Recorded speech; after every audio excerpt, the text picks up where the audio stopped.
This is it, the final day of Mr. Porter's trial.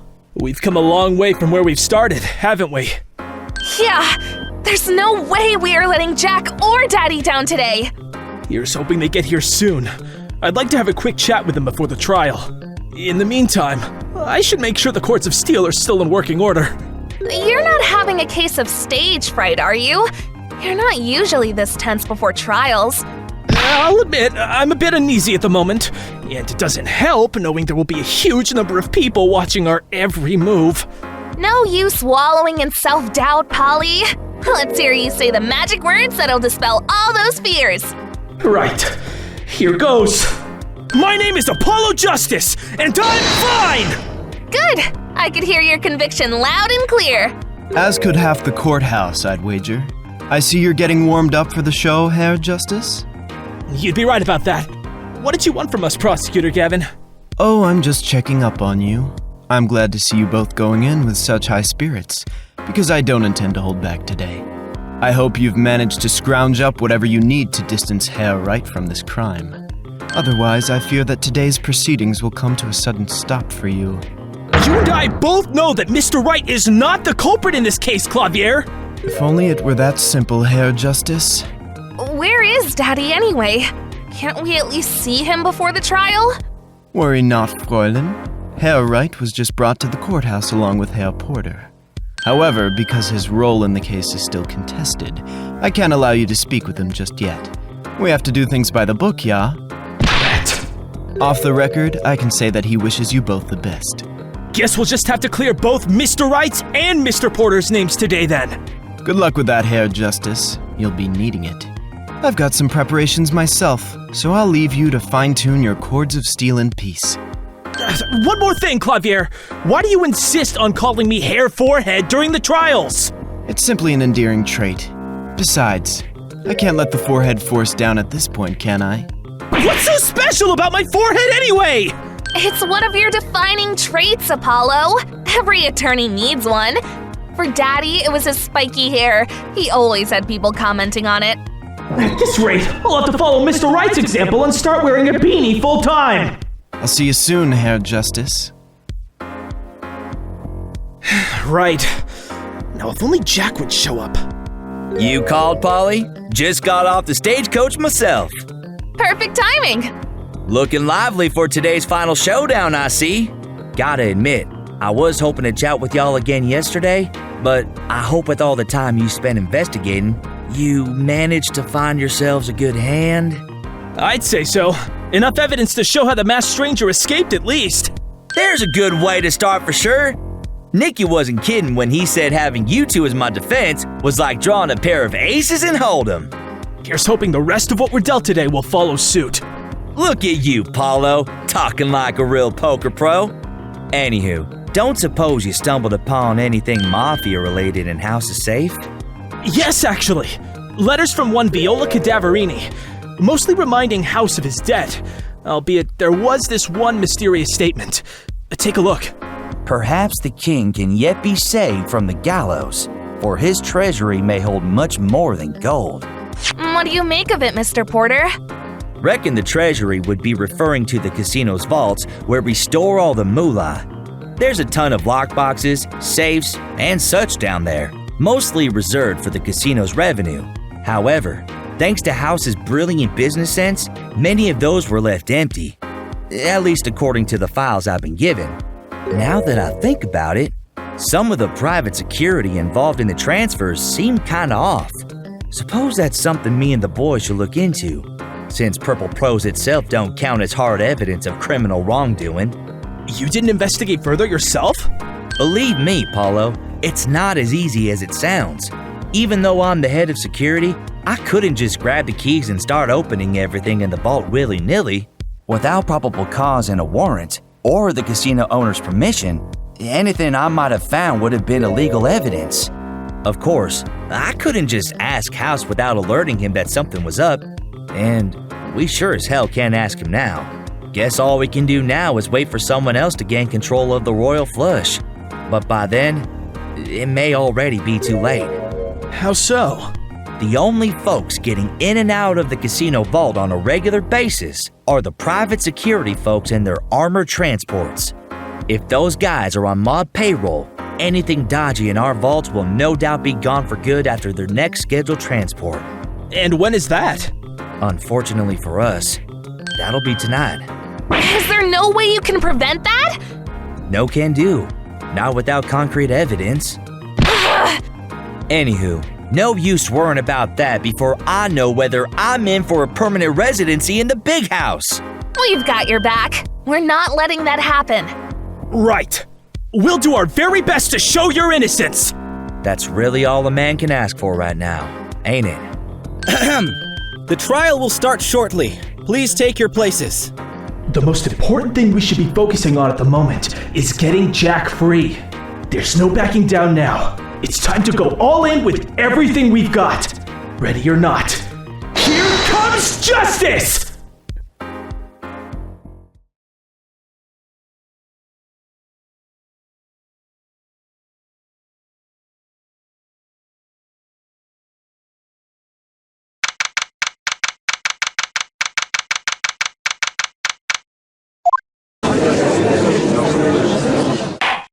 Court is now in session for the trial of Mr. Jack Porter.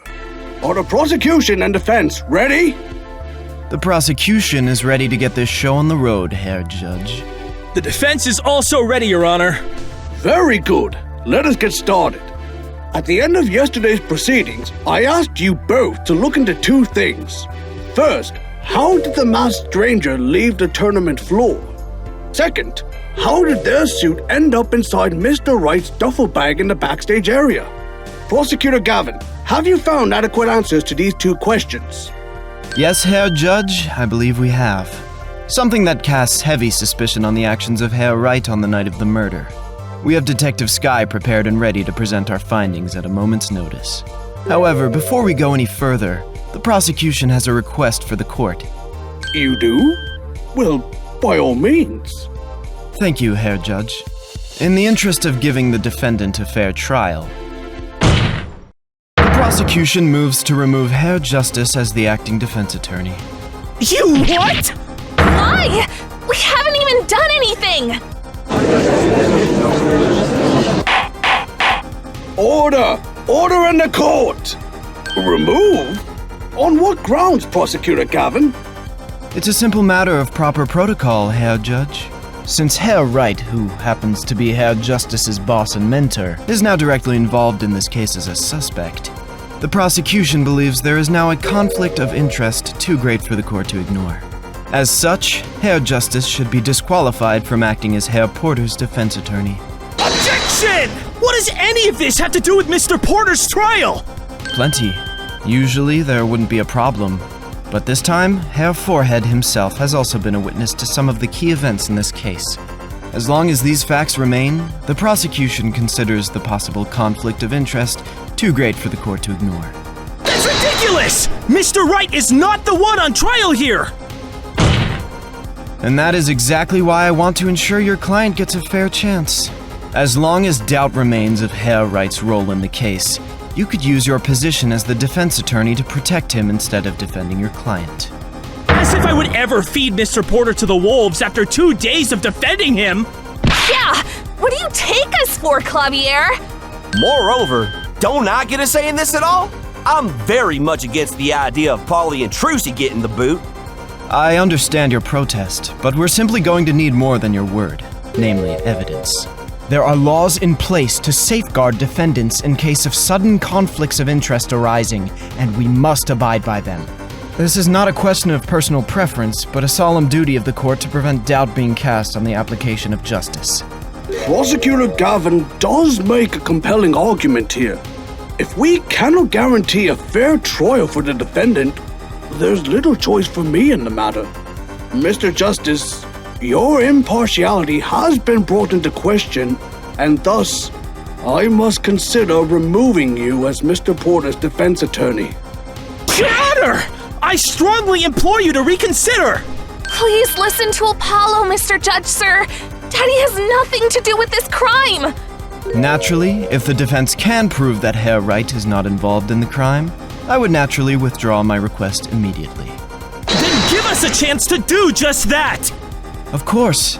And just so that the terms are clear, if you can't clear Herr Wright off the suspects list... Yes, I'm afraid that this court will have to relieve you of your duty as the acting defense attorney for Mr. Porter. Understood, Your Honor. Sheesh. Way to lay on the pressure from the start. We can do this, Polly. You and I both know Daddy is innocent. Let's move on to the first act of the show then, shall we? The prosecution calls Detective Skye to the stand. Name and occupation for the court, Fraulein. Can't we just get to the point? Not until you say the words, Fraulein. Emma Skye, homicide detective in charge of the investigation. And it is indeed the investigation that the court wishes to hear about. Now, if you would kindly give us your testimony on your team's final findings. I will. Just let me get to it, so I don't have to keep standing here looking at your smug face. Fair, as long as you testify adequately and truthfully about how the masked stranger escaped. Wouldn't dream of doing anything else. All right, Polly. Time to clear all doubts of Daddy's involvement. Right. Clavier might think he's got the entire case figured out, but we're about to prove him wrong. You may begin your testimony at your leisure, Detective. Thank you, Your Honor.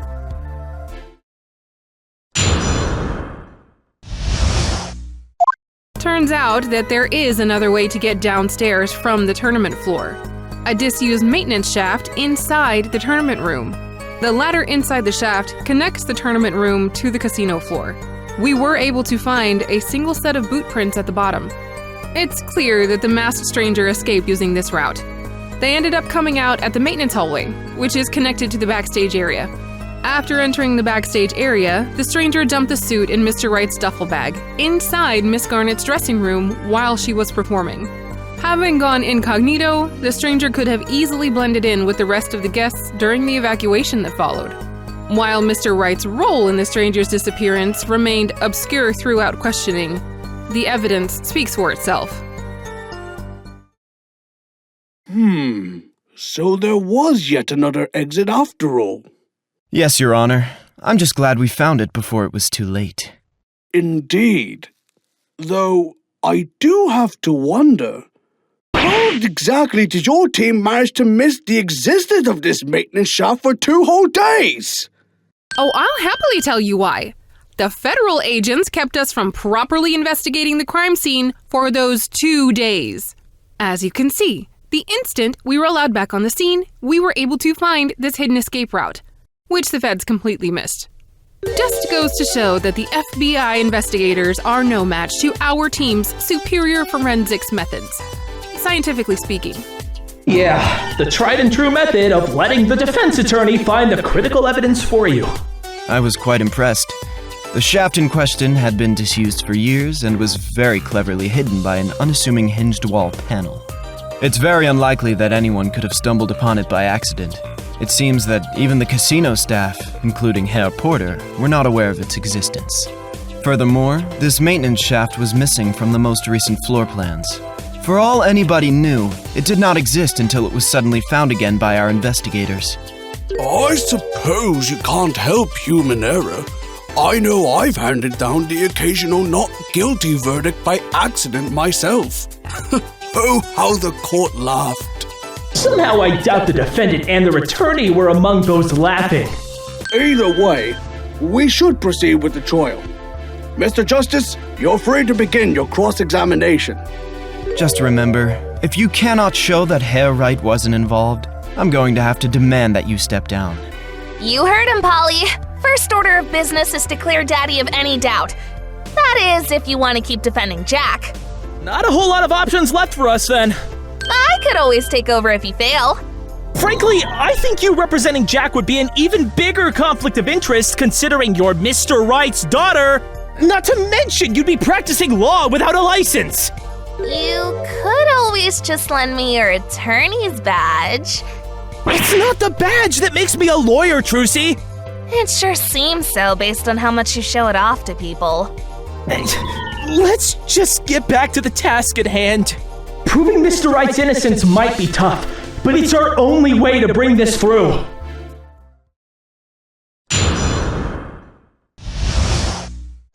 Turns out that there is another way to get downstairs from the tournament floor. A disused maintenance shaft inside the tournament room. Hold it! See? I was correct all along! There was another way for the masked stranger to escape! Good on you, Mr. Justice. You made the FBI look like a bunch of fools. Can I retract some of my enthusiasm for that first statement? Too late for that now, Mr. Justice. The fault was not entirely on them, though. In the floor plans we got, the shaft wasn't there either. Kind of odd, seeing how it appears to have existed long before the hotel finished renovations almost 10 years ago. In that case, how do you suppose Mr. Wright could use the shaft none of us were aware of until yesterday? Beats me. But someone definitely used it. And the rest of our findings point to Mr. Wright. At least taking into account what we discovered at the bottom of the ladder. Well, that's not enough to convince me. And where did this shaft lead again, Detective Sky? The ladder inside the shaft connects the tournament room to the casino floor. We were able to find a single set of boot prints at the bottom. Hold it! But if there's a ladder, couldn't the shaft have also been used to get up to the tournament floor? Unfortunately not, Mr. Justice. The latch on the maintenance shaft hatch can only be opened from the outside. That is, from inside the tournament room. It also locks automatically once the hatch closes. Furthermore, the dust patterns on the ladder rungs show that it was only used a single time. I see. Yep. Therefore, it's clear that the masked stranger escaped using this route. They ended up coming out at the maintenance hallway, which is connected to the backstage area. Hold it! What proof do you have that it was really the stranger that used the shaft? Other than the fact that it is the only logical escape route remaining for the stranger? Yes, other than that whole thing. The size and shape of the footprints matched the masked stranger's shoes, which we recovered from Mr. Wright's duffel bag, along with the rest of the stranger's gear. In addition, there was a lot of dust found on the stranger's gloves and boots. So, unless you've got a better explanation, I'd like to sum up what we think happened next.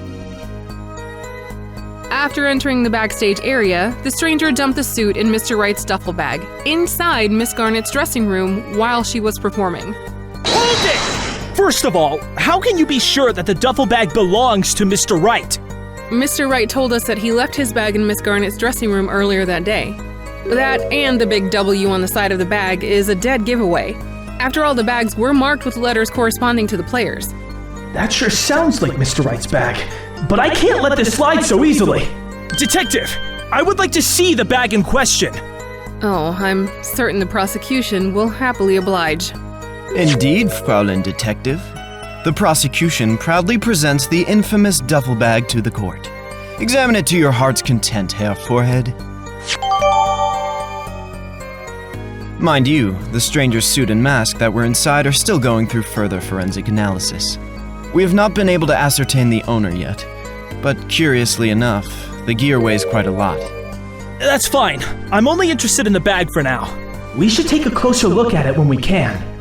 Okay, Apollo. This could be your best bet to get Daddy off the hook. Look for any inconsistencies. Take your time, kids. If you don't mind, I'll just resume my testimony for now. Having gone incognito, the stranger could have easily blended in with the rest of the guests during the evacuation that followed.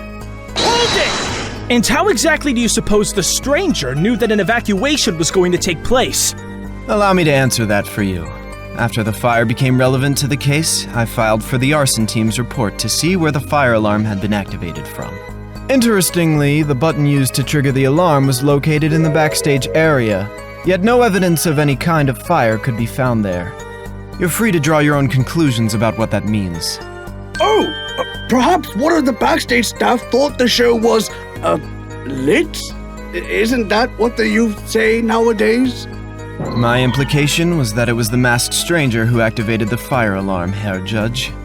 Oh, my bad. So, it was the masked stranger who activated the fire alarm in the backstage area. Let me guess. No fingerprints on the alarm? None whatsoever. Should have known the stranger wouldn't get that sloppy. And nobody backstage saw anyone suspicious when the evacuation took place? No, but I remind you that only the emergency lighting was on in the theater during the evacuation, so it would have been much darker than usual. Besides, if we had any eyewitnesses to the stranger's escape, we would have found them by now. But what does Mr. Wright have to do with any of this? I'll let the lovely Fräulein answer that for you. While Mr. Wright's role in the stranger's disappearance remained obscure throughout questioning, the evidence speaks for itself. Hold it! I don't like what you're insinuating, Detective. You know that Mr. Wright has nothing to do with the stranger. Don't look at me, Justice. It's Prosecutor Gavin that needs convincing. That's right, Herr Forehead. Herr Wright has no alibi for the time, and the stranger's suit was found in his belongings. He was also on the casino floor when the fire alarms went off and had access to the backstage area. In questioning, he testified to leaving his bag in Fräulein Garnet's dressing room earlier that day. And since Herr Wright also has a key for the VIP elevator, he could have easily retrieved the stranger's gear from his bag before midnight, just as Herr Rockwell did with Herr Pinky. In summary, there are simply too many things casting suspicion on Herr Wright for you to be able to continue as Herr Porter's defense. As much as I'd like to disagree with the prosecution, unfortunately I can't, given the facts. Is that so? Then I'll just have to show them myself. Objection! I doubt Mr. Wright is involved in this case at all. After all, there's a massive problem with a key piece of evidence. Oh? Which piece of evidence do you have an issue with? The duffel bag that you just presented. Mr. Wright's bag? And what exactly is your problem with it, Mr. Justice? The prosecution appears to be suspicious of Mr. Wright because the masked stranger's outfit was found inside this bag. But I have a reason to believe that the bag does not belong to Mr. Wright at all. Order in the court! A bold claim, Mr. Justice, but do you have any evidence to support it? Say, something that would show us who this real owner of this bag is? Indeed I do. The owner becomes crystal clear after carefully inspecting this piece of evidence. Take that! Please take a look at the picture from this gossip article that shows Miss Garnet evacuating from the hotel. Miss Garnet? What does she have to do with Mr. Wright? No, wait. Don't tell me. The two are actually the newest celebrity super couple in town. What? No, Your Honor, not even close. Guess I need to stop trying to think like a defense attorney. Hey, that's not how I think at all! Holly, now would be a good time to show the judge what a defense attorney's logic can really do. Preferably before what the judge said is on the cover of the next issue of Gossipland. Well, please tell us, what about this article should catch our interest then? It's pretty self-evident, Your Honor, if you take a look at the photo. Miss Garnet is clearly seen carrying a duffel bag with a big W on it. Oh my! Why exactly is that odd, Mr. Justice? Because the W means that the duffel bag belongs to Mr. Wright, and she is carrying it away from the hotel during the evacuation. And why would she be doing that? I couldn't begin to guess. Why indeed? Only she can tell us the answer. I believe we need Miss Garnet to testify. Well, Herr Justice, today seems to be your lucky day. The prosecution has Fräulein Garnet prepped in case we needed her testimony. Oh, lucky me, I guess. Very well. I believe it is in the court's interest to hear her clarification on this matter. As such, Detective Skye may leave the witness stand for now. Thank you, Your Honor. I'll be sticking around in the gallery to see where all this goes. Luckily, I brought enough snackoos to hold me over the rest of the trial. I'm just hoping I won't need to use them to motivate the defense later. You know, Detective, good job, Justice would have motivated me a whole lot more than thinly veiled threats of getting snackooed mid-trial. Thank you for your time, Fräulein Detective.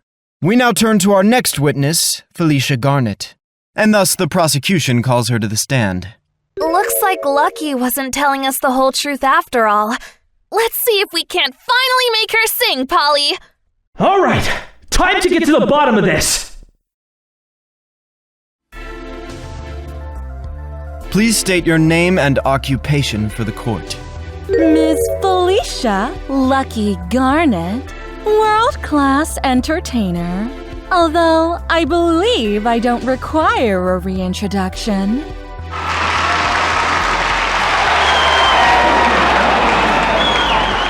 Thank you. You are too kind. And hello to all of you watching live at home as well.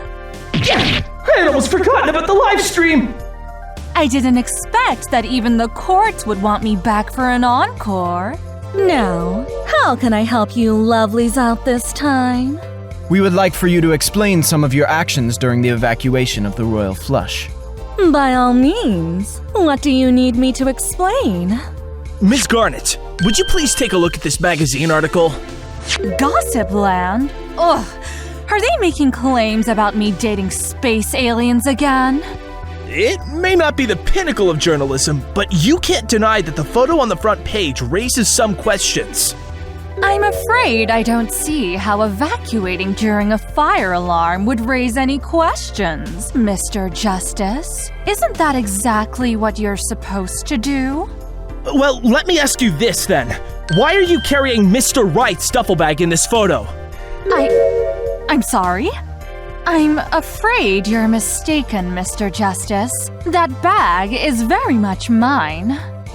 Oh? It is? But wait, shouldn't your bag have an L on it instead of a W? I can easily explain that. Remember what happened back at the cocktail party? Say, what's going to happen to the unclaimed bags? I'll probably dump them out back. Frankly, it's no surprise that there's a lack of demand for such a quality product. I don't suppose you mind if I take 2 bags, then? A girl can never have too much space to carry her belongings in. Knock yourself out. House wants to see these things gone either way. Don't mind if I do. So actually, as you can see, it's just the masked stranger's bag upside down, not Mr. Wright's bag. Indeed, it seems that those bags can be carried upside down just as easily as the right side up, which explains this little mix-up. I am told that having a zipper on both the top and the bottom of the bag was one of Hare House's famous innovations. Ah, I see. Quite handy, I must say. I should consider getting one for my wife. But apart from giving me an excellent gift idea for our anniversary, I'm afraid that this photo changes nothing. I disagree, Your Honor. On both counts. The bag in the photo still clearly belongs to Mr. Wright. Time to turn this case around. Literally. Oh, and where is your proof of this hair forehead? Right here! Take that! Take a look at the duffel bags meant for the other players. In this bag meant for Mr. Rockwell, you can clearly see the way the trim colors are supposed to be. Now, if you take a look at the trimming on the letter in the photo, you can see that the colors are wrong. If the bag in the article was truly the masked stranger's M bag, the trimming would be on the opposite side of the letter. Let me demonstrate. Take a good look at this, Your Honor. That's right. That bag is definitely a W and not an M. Looks like you have a point after all. I'll concede for now. We are now left with a single conclusion. Ms. Garnet, you took Mr. Wright's bag out of the hotel as you evacuated. And what that means is that the bag that was left behind actually belongs to you. Neither Mr. Wright's bag nor the man himself had anything to do with Mr. House's death. Indeed, it would appear that there has been a case of mistaken identity here. Congratulations, Herr Justice. You've convinced me of Herr Wright's innocence, or at least his non-involvement. Herr Judge, the prosecution withdraws its earlier request for change of counsel. Duly noted, Prosecutor Gavin. Mr. Justice, the court will allow you to continue acting as Mr. Porter's defense attorney for the remainder of this trial. Yeah! Score 1 for Team Justice! Well, I'm glad all that was cleared up. May I go now? I'm afraid not, Miss Garnet, because this little revelation only raises more questions about your actions during the evacuation. What? I evacuated the casino, just like everyone else did. Yes, however, it is now clear that you went back to get something from your dressing room before that. By your own admission, you were performing when the alarms went off. Why, of all things, would you go back for a frankly hideous duffel bag? I just thought I'd try to take some of my things with me. Okay, then let me just ask you this. What did you do with the duffel bag in this photo? We know you never returned it to Mr. Wright. I would like to add that we only found the M and L duffel bags in your dressing room. I don't remember. Actually, must have left it somewhere. You don't remember what happened to it? Because that just doesn't make sense. Curiously, of all your belongings in the dressing room, you left with one of the cheap duffel bags you had received only hours earlier. And if the contents of that bag were important enough for you to take with you during a fire alarm, I doubt you would have simply forgotten where you took it. Yeah, something must have happened with that bag. Mr. Justice, what are you trying to imply here? What do you believe happened to the duffel bag? I think we are all dying to hear about the fate of this mysterious missing bag. Since Miss Garnet can't offer an explanation as to what happened to Mr. Wright's bag, I am led to conclude that she disposed of it somewhere. Like Angel River, running right next to the casino. Hold it! Now why would I be throwing away something you said I specifically went back for? It should be obvious by now. You were trying to dispose of the masked stranger's suit! I was? What? Eek! That's preposterous! No, I think it makes total sense. We have recently learned that the fire alarm was manually activated from the backstage area. And the only one who could have possibly activated it during the Midnight Jazz Stravaganza show was the masked stranger after they had escaped the tournament floor. But as we know, the masked stranger did one more curious thing. They hid their suit in one of the duffel bags, in your dressing room.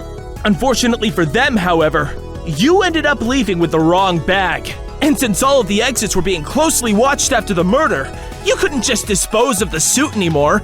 In addition, the stage crew and police were busy turning the backstage upside down afterwards.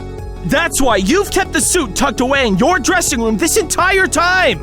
Wait, hold on! If you are saying that I was part of some dastardly plan involving the masked stranger, then how could I have made such a foolish mistake? Simple. The theater and backstage only had emergency lighting on after the fire alarm had been triggered. I imagine that you were in quite a hurry. So in the dark, you grabbed the first bag that seemed to belong to the masked stranger. That is, the bag with the M on its side. However, you forgot to take into account that Mr. Wright had left his own W bag in your dressing room long before the show had started. The dim lighting didn't allow for you to distinguish the colors on the trimming either. This lapse in memory and Mr. Wright's bag being upside down caused you to grab the wrong bag. Oof. Furthermore, what you didn't know was that Mr. Wright's bag was full of grape juice, neatly padded to avoid making any sound. It wouldn't have been so difficult to mistake it for the masked stranger's heavy suit and mask. And just why would she be attempting to dispose of the suit, Herr Forehead? It should be pretty obvious by now. There's only one reason I can think of. Taking all of this into account, everything points to one single reason for her actions. Felicia Garnet, you are the masked stranger's accomplice! Accomplice? Hold it! While you may have dazzled the crowd with your words, all you really have is speculation, a slide of the tongue. The masked stranger and I have nothing to do with each other. Really?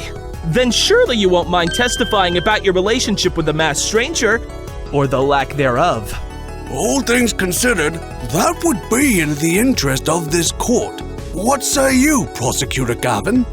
Herr Justice proposes an intriguing theory, but for Fraulein Garnet to be a co-conspirator, a connection to the stranger would definitely be required. She clearly wants to testify about the lack of said connection, so I have no reason to object to this. The stage is yours, Fraulein. I suppose you leave me little choice but to clear this all up. Very well. Let's dance, Mr. Justice.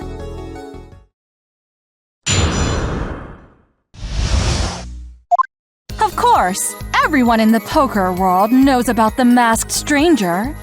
But before the All-Stars Legends tournament, I had never actually met them. The only time I've ever seen the stranger live was when they passed me in the tournament floor hallway. Furthermore, plenty of people have had more interaction with them than I have.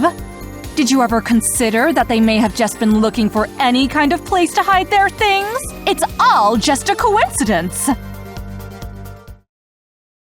So, Lucky's claiming not to know the stranger at all? She can say what she wants, but something in that testimony just doesn't add up. And you know what to do, Polly. Time to connect Lucky to the stranger. I welcome you to try.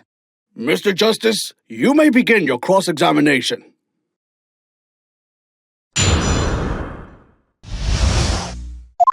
Of course, everyone in the poker world knows about the masked stranger.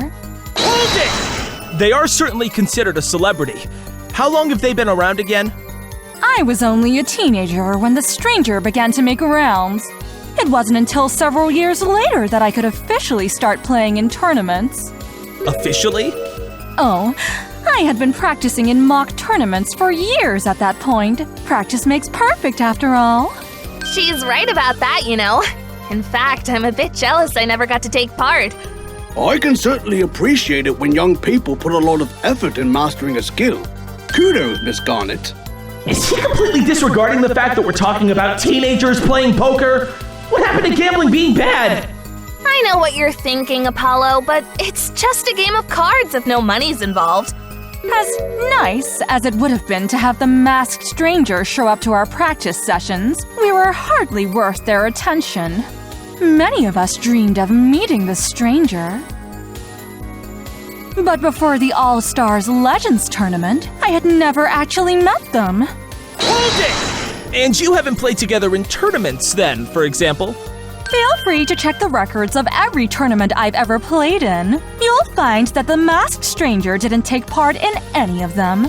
And it's not like they've been a guest star on my stage shows either. She seems pretty confident, but I got to find something to connect the two. Okay then. So when did you first meet the masked stranger in person? The only time I've ever seen the stranger live was when they passed me in the tournament floor hallway. Hold it! When exactly did this happen again?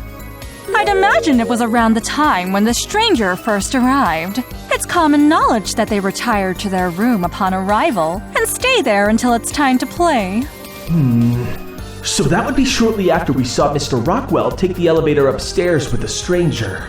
Come to think of it, did you see Mr. Rockwell as well? No, but that's exactly what I have an issue with. Furthermore, plenty of people have had more interaction with them than I have. Hold it! Could you be a bit more specific? I can think of at least 3 people. Mr. Porter, Mr. Rockwell, and Mr. Nash. Who should I ask about? Miss Garnet, please tell us more about how Mr. Rockwell and the stranger are connected. Isn't it obvious? They swapped the rooms they were staying in. Mr. Justice, was there anything about that statement we should consider?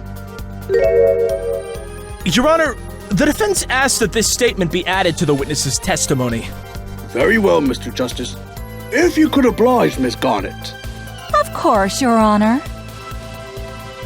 Have you asked Mr. Rockwell? He and the stranger switched rooms after all. Hold it! Actually, we have.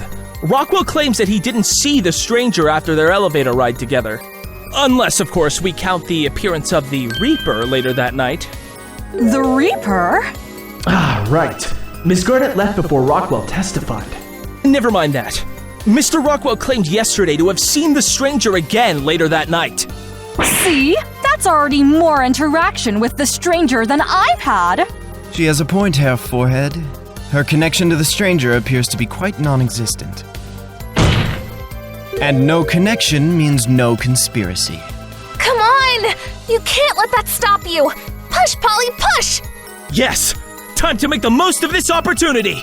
Objection! Miss Garnet, I'm not sure you realized it, But what you just said proves without a doubt that you were in cahoots with a masked stranger. What? What did I say? Mr. Rockwell and the stranger switched rooms. Ms. Garnet, how did you know that they had switched rooms? This information was never mentioned outside court. And you returned to the casino before hearing any of Rockwell's testimony yesterday.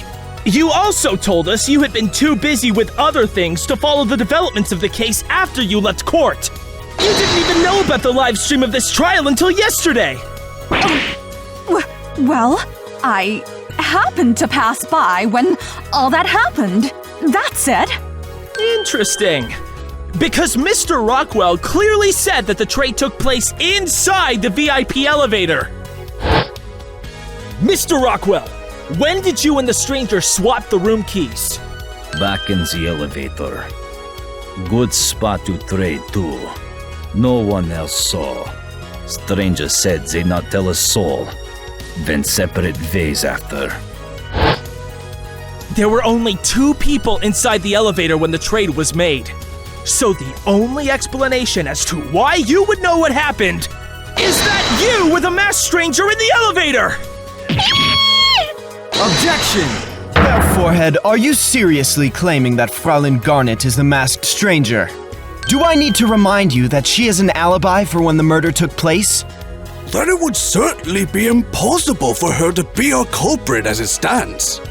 Maybe so, but if Miss Garnet was the one who wore the masked stranger's gear in the elevator, then surely this means there is an irrefutable connection between her and the stranger.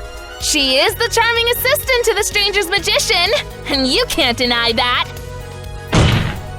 Perhaps she was just wearing a copy of the outfit like Hair House. That way, no connection would be necessary. Not a chance, Clavier. I personally witnessed Mr. Porter verify the stranger as the real deal, as did dozens of other people in the casino's lobby at the time. It's not like she could get her hands on the genuine masked stranger's gear by herself. They had to be working together. Unless you're barking up the wrong tree altogether. What if it was Herr Rockwell who told her about the trade? I doubt it. We all know that Mr. Rockwell harbored animosity towards Miss Garnet. He even refused to testify yesterday as long as she was present. And even so, she was already caught up in an obvious lie. There's no backtracking from that. Allow me to ask you a question, Fraulein Garnet. Yes? Isn't it so that you realized they had traded rooms because you saw Herr Rockwell going to the wrong room? Why, that's exactly it. Thank you, Prosecutor Gavin. I see. What a shame. She's all yours, Herr Justice. Wait, what? Ms. Garnet, you do realize that you would have had no way of figuring out which room belonged to which player at that time? The only person who could have known about the swapped rooms was the stranger in the elevator! Ugh, no way. Ha! Busted! Thanks, Clavier. That sure was unexpected. Finally, let's not forget where the stranger returned the suit after escaping. Nowhere other than Miss Garnet's dressing room. The collusion between you two is undeniable. I can hardly believe it, but there does seem to be a connection after all. I concede to your point. Perhaps there really was some conspiracy going on with the two. But I ask you this, Herr Justice. Whether or not she was trying to dispose of the masked stranger's suit, what difference does it make in this case? At the beginning of this trial, Herr Judge asked us to answer 2 questions. How did the masked stranger leave the tournament floor, and how did the suit end up in the duffel bag in the dressing room? I believe all of us agree that both questions have been answered to satisfaction. And neither of them change the basic fact that only Herr Porter could have shot Herr House. And yet, the masked stranger's voice is clearly heard on the tournament room tape. You cannot just ignore that! Of course not. But as I have already stated earlier, the stranger's voice could have just as well been transmitted to the room via Herr House's walkie-talkie. Furthermore, I would like to remind the court that the masked stranger could not have entered the tournament room until Herr House's falling body opened the door. We have since confirmed that the door can be opened from the inside without a code, so this scenario remains valid. So, while the stranger was taking a stroll outside their room past midnight for some reason, they discovered a gruesome scene of a murderer passed out and a victim in their own likeness by their feet, after which they fled via the maintenance shaft. In light of these facts, the masked stranger simply cannot be the killer. So you claim that the masked stranger knew about the hidden maintenance shaft? How would they have known about it? As established earlier, the evidence of the shaft being used by them is clearly there, and that's all I need. It does make one wonder, though. We know what happens next. Herr Nash discovers the scene and informs the police. Herr Pinky, who was brought there earlier by Herr House, starts the fire in the room, which is followed by Herr Justice's firefighting heroics. The police arrive just in time for the fire alarms to go off shortly after, prompting the evacuation of the casino. Whether or not Fraulein Garnet and the masked stranger work together makes no difference in this case. Exactly. Maybe I did do a bit of dress-up that night, but my alibi still holds. And as the prosecutor just explained, the stranger couldn't have been involved in the murder either. Then what exactly were you two up to that night? I have no obligation to disclose that. It's all completely unrelated to Mr. House's murder. I would have to agree. Prosecutor Gavin's reasoning is sound. Mr. Justice, I'm afraid you still haven't been able to address the core issues in this case. If you have a rebuttal, now would be the time to present it. All eyes are on you, Polly. This is the perfect opportunity to pull the rabbit out of the hat, if you know what I mean. All right, here is where we really start making our comeback. We need to choose an avenue of attack. Clavier's theory must contradict the truth in some way. Which part, Polly? Since our claim is that the stranger was at the scene when House was shot, we would first need to show that they could have entered the tournament room beforehand. And since Clavier still claims that the scene was closed off during the entire murder, it's high time we prove him wrong. Your Honor! The defense contests the claim that the tournament room's doors were closed at the time of the murder. In fact, this piece of evidence proves the opposite. Take that! What is this strange contraption? This is a device set up by Hector Nash. It was designed to count all the fireworks going off during the New Year's fireworks show. Now, why on earth would anyone set up a thing like that? It seems that Mr. Nash was planning to win a certain guessing competition at the casino with a little help from this machine. Oh, that makes sense, I suppose. Although I can hardly condone cheating like that. And how exactly does this machine work, Mr. Justice? I wouldn't know about the specifics, but according to Mr. Nash, it counted the amount of rockets fired, or rather registered the number of gunpowder explosions in its vicinity that night. However, the result was off by a single bang too many. Oh, what rotten luck! Nothing to do with luck, Your Honor, because I believe that the single excess bang was not a rocket, but a gunshot! But, Mr. Justice, how does this relate to the question whether the tournament room's doors were open? Your Honor, please allow me to remind the court of this fact. The tournament room is entirely soundproof. If Mr. Nash's device registered the gunshot being fired in the tournament room... The doors had to be open at the time. Very clever, Herr Justice. I commend the defense's effort, but again, this changes very little. Even if we assume that this machine is completely infallible, we once again return to an aspect of the case that you have yet to explain to the court. Namely, how could the masked stranger, or anyone else for that matter, manage to open the door to the tournament room before the fatal shot was fired? We know from the video footage that the room was still locked moments before the murder. And I believe we can safely assume that the stranger didn't just knock and wait for someone to answer the door. Of course they didn't. They had another way. Prosecutor Gavin, earlier you asked me this question. Ms. Garnet and the masked stranger were working together. What difference does it make? I believe it makes a huge difference at this very point. How so? Fraulein Garnet was performing live on stage as the murder happened. She clearly could not have assisted in the crime. That's right. I may be a busy woman, but even I can't be in two places at once. Perhaps not. But I know of an acquaintance of yours who could assist in your stead. and their involvement can explain so many other mysteries and open entirely new doors in this case. Oh, the conspiracy just keeps on growing, doesn't it? Mr. Justice, who exactly are you talking about? I am, of course, talking about him! Bimmy Rabbit? He's the accomplice? It's Pinky Rabbit, Your Honor. Bimmy isn't even a real name! I thought Mr. Pinky was supposed to be the good guy! Let's just assume he's the other version in this case. You never cease to amaze me with your antics, Herr Forehead. I'm sure everyone is dying to hear how exactly Herr Pinky is going to change anything about this case. Prosecutor Gavin, we know that Mr. Pinky started the fire in the tournament room. However, he is much more than just an accessory to arson. Because inside of Mr. Pinky, we found a state-of-the-art electronic signal jammer. What? A signal jammer? My goodness! Wait, what does it mean? A signal jammer is a device that interferes with wireless signals used by various electronic devices, Your Honor. And that's not all. The hardware inside Mr. Pinky could also be used to force open electronic locks with a small EMP charge!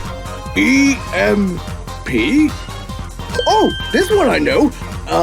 Electronic music party, right? No, nothing like that. Electromagnetic pulse. Oh yes, that kind of EMP.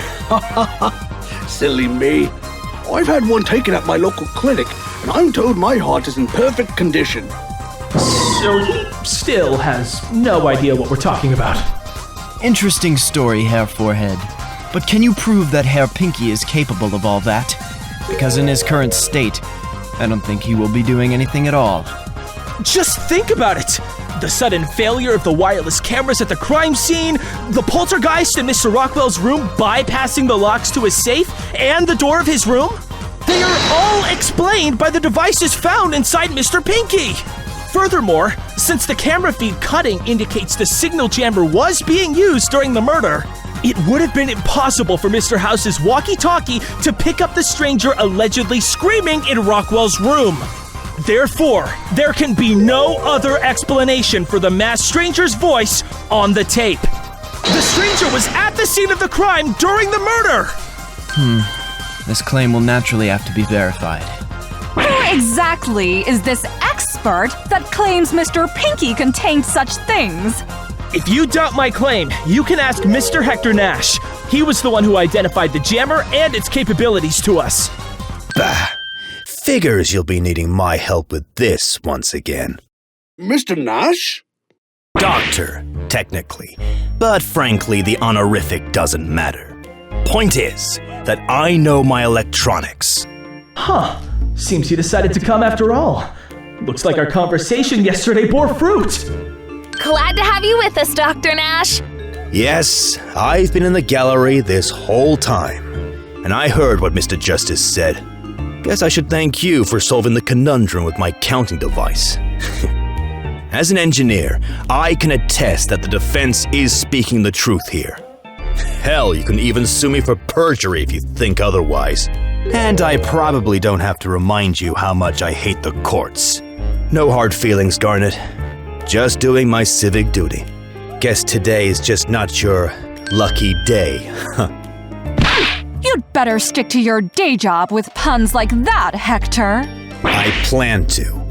Now, if you'll excuse me, I'm getting off this stand before I'm forced to give another full testimony on the matter.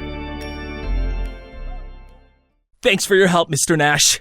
And with that, the jig is up, Miss Garnet. It's time to spill the beans. Quite so. Lying is not very becoming of you, Fraulein. Guess I'm found out.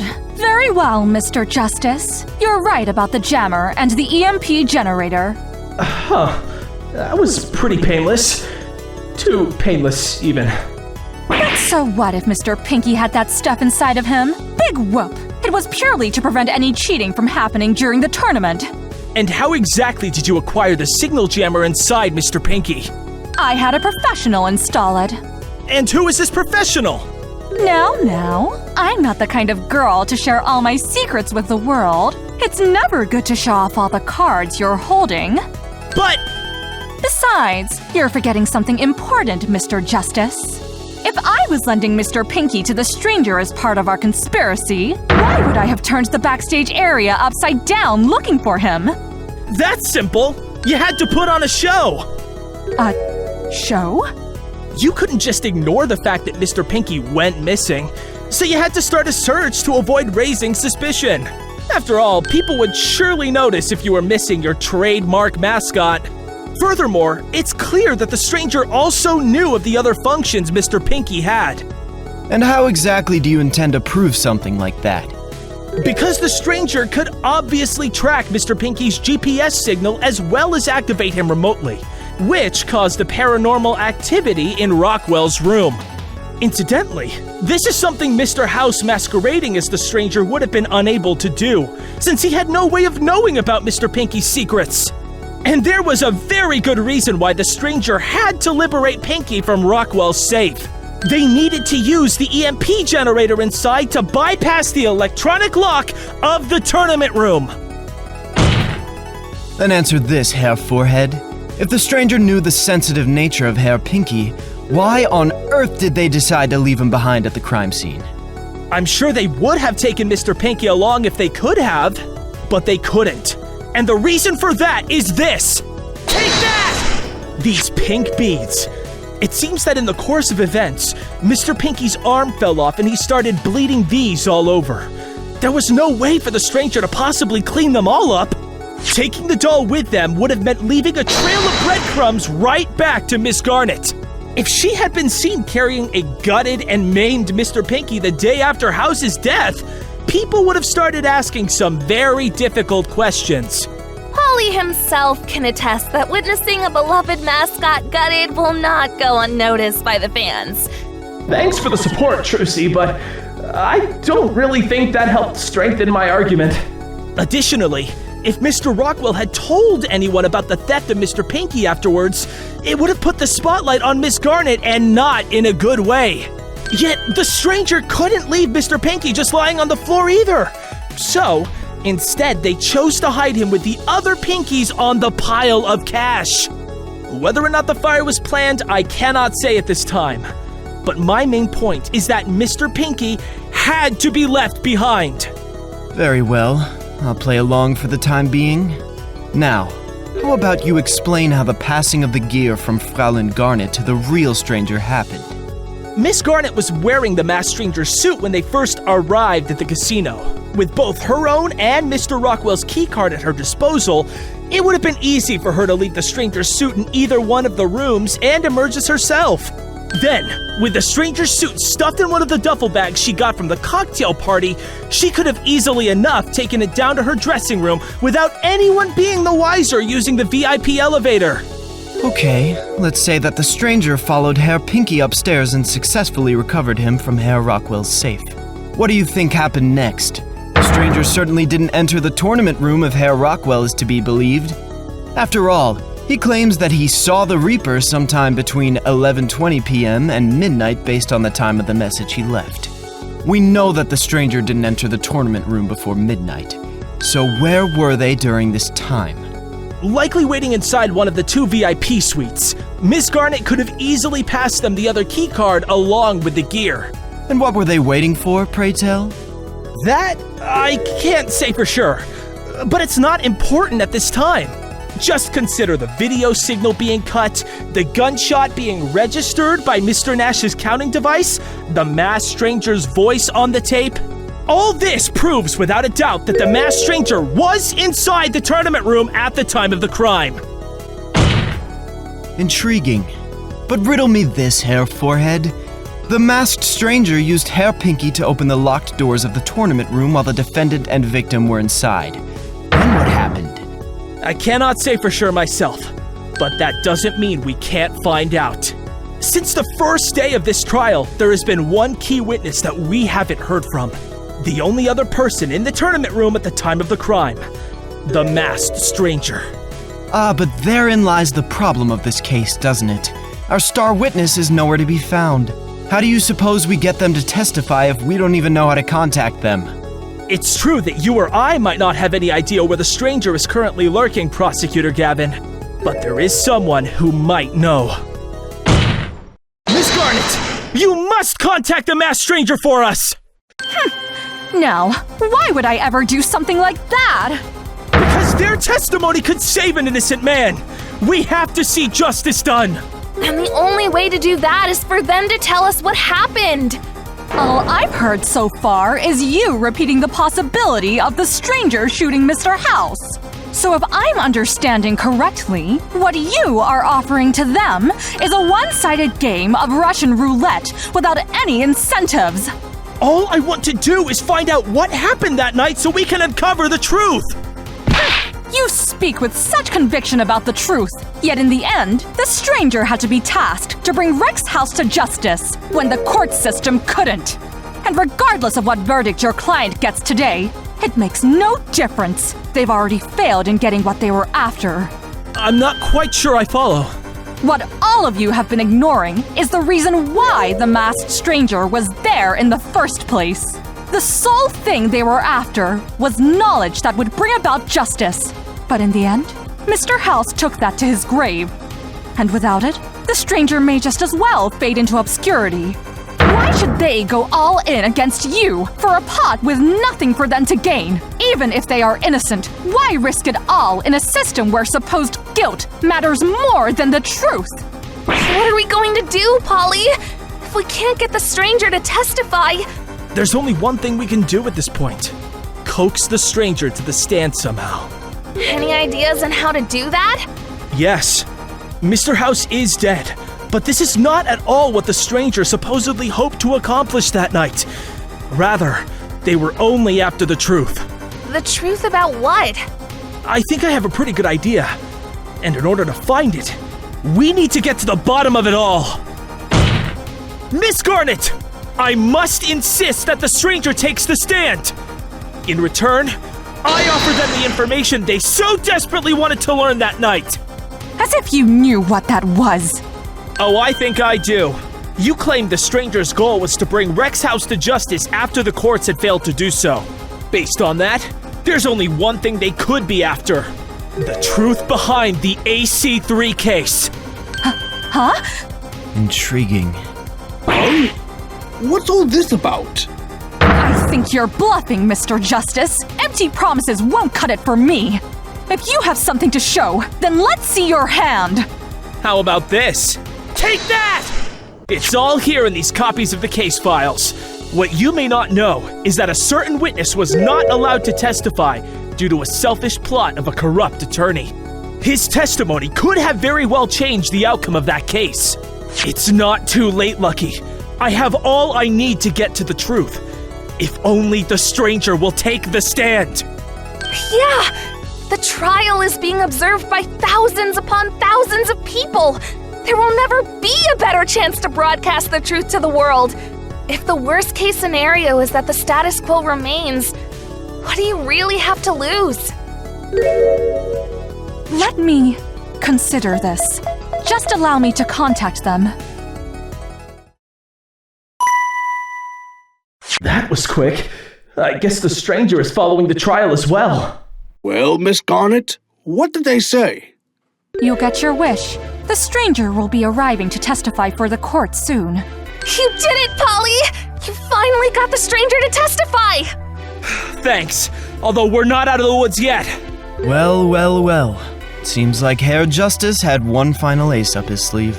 Who would have thought we'd be in for a bonus track featuring the stranger themselves? This is all highly unorthodox. But if the prosecution doesn't have any objections, I suppose there's no harm.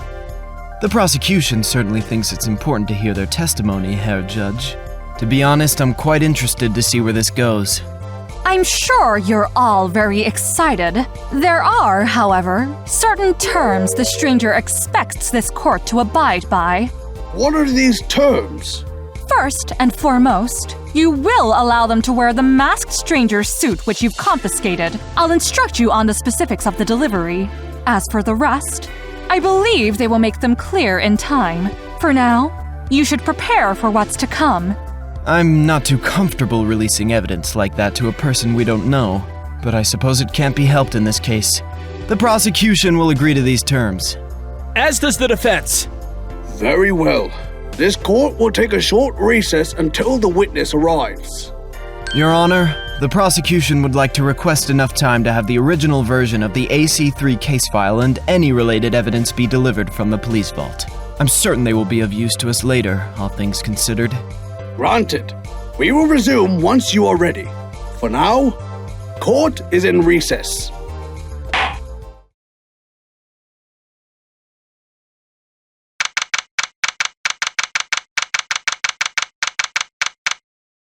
Apollo, my man, you have got to stop giving me this kind of stress. My poor ticker can barely take it. I sure hope you ain't bluffing. I swear it was the truth. I fully plan on getting to the bottom of this. I sure as hell hope so, since you helpfully volunteered me to take the stand. Dr. Nash! Hector will do just fine. I suppose I'm up for my penance. Thanks for giving me this opportunity. It's a luxury that many do not get. We couldn't have gotten this far without your help. So, why don't we call it even? Certainly. Albeit I guess I owe you for solving the dilemma with the math machine. Hopefully this has shown the benefits of being a bit less hostile towards others. I'll have to consider that hypothesis, but let's just see how this pans out first, shall we? If you'll excuse me, I've got a testimony coming up, so I'd like to go over my notes while I still can. Hopefully, it'll be the last one I'll ever have to give. Sure thing. Quite the crowd we've got here. Hope there's room for one more. Daddy! Mr. Wright! Ah, Nikki! Good to see you out and about. You can thank Prosecutor Gavin for giving me special permission to come chat with you. You didn't forget about me, did you? Of course not! How are you doing? Better now that I'm no longer a suspect, I suppose. I have you and Apollo to thank for that. Albeit I do mourn the tragic loss of my grape juice. I'm glad we can help. It's nice to finally be able to talk to you again. And it looks like I'm just in time to offer my assistance. I figured I'd come give you a little pep talk before the finale. You're both doing a great job. Keep at it. After all, I heard Jack is gonna treat us to a nice fancy dinner once he's free. Oh shoot, way to spoil the surprise, Nikki. Yeah! Surprise! Hey, I'll have you know that free food is a great motivator. Nice to see you have your priorities straight, Mr. Wright. And I'm sure you and Daddy will have a lot to talk about later. Right, Jack? Right. I could really use some poker tips from Nikki. Along with some other things. Of course, just as soon as this trial blows over. I'll look forward to it then. I do hope they'll be able to reconcile later. Ahem! The court is ready to resume. Please take your places.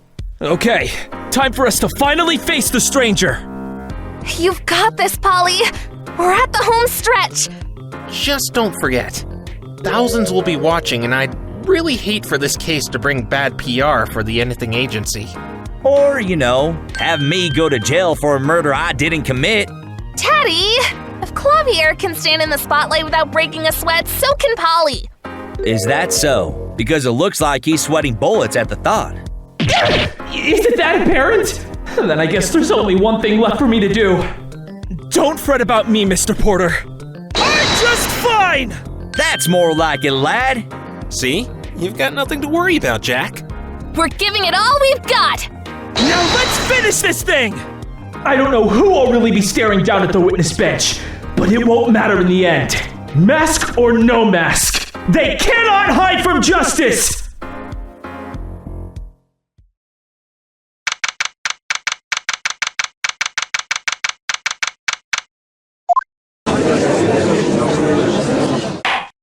Court is now back in session for the trial of Mr. Jack Porter. Prosecutor Gavin, have you received the evidence you requested earlier? Yes, Herr Judge. It was delivered to us quite promptly. And what about the masked stranger? Have they arrived? They are currently waiting in the prosecutor's lobby. Very well. Then let them be summoned. Here we go. The final showdown begins. Witness, please state your name and occupation. A name is not important. I am simply but a player of cards. You have the device to confirm the rest, do you not? We do indeed. Very good. Then please use it. The results appear to speak for themselves. So it seems, but, could the suit not have been handed over to a third person? If you still have doubts about my identity, I can tell you in exquisite detail how I recovered the rabbit from Mr. Flint Rockwell's abode, and everything that transpired afterwards that fateful night. However, I believe what will convince you more than mere words is the fact that I possess the missing key to Rockwell's old room.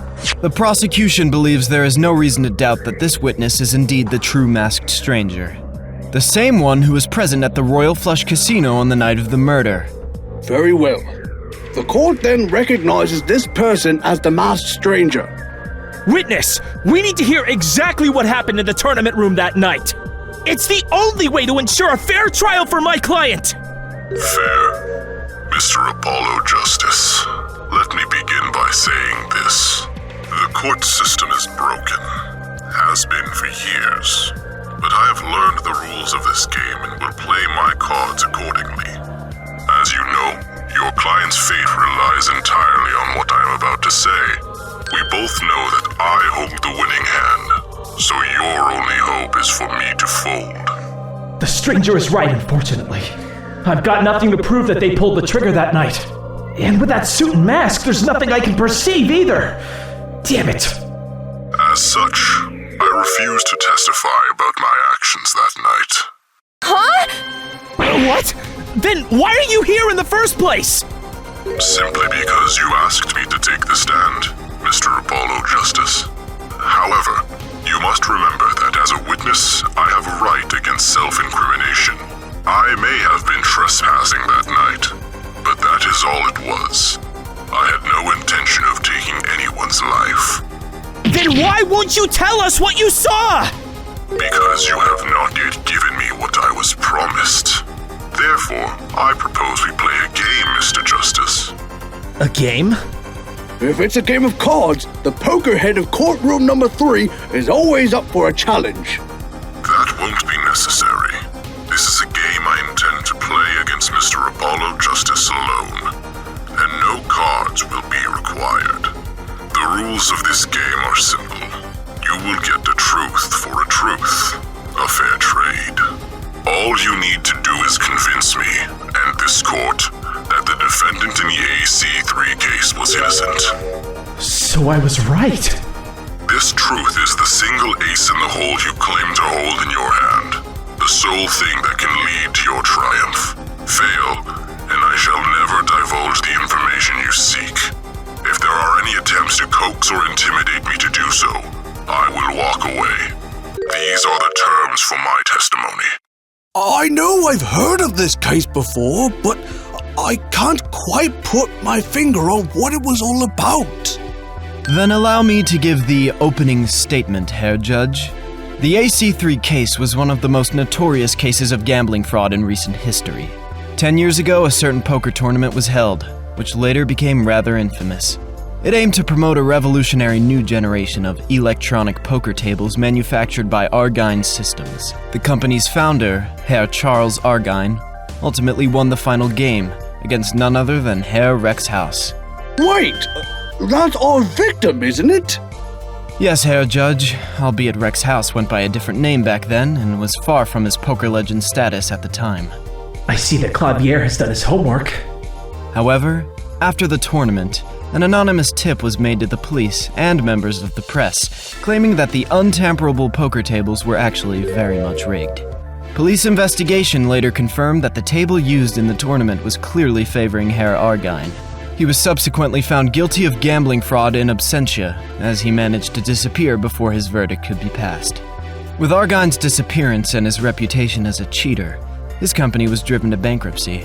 In the aftermath of that trial, all of the tables manufactured by Argine Systems were recalled and scrapped, apart from the one that was used as evidence in Charles Argine's trial.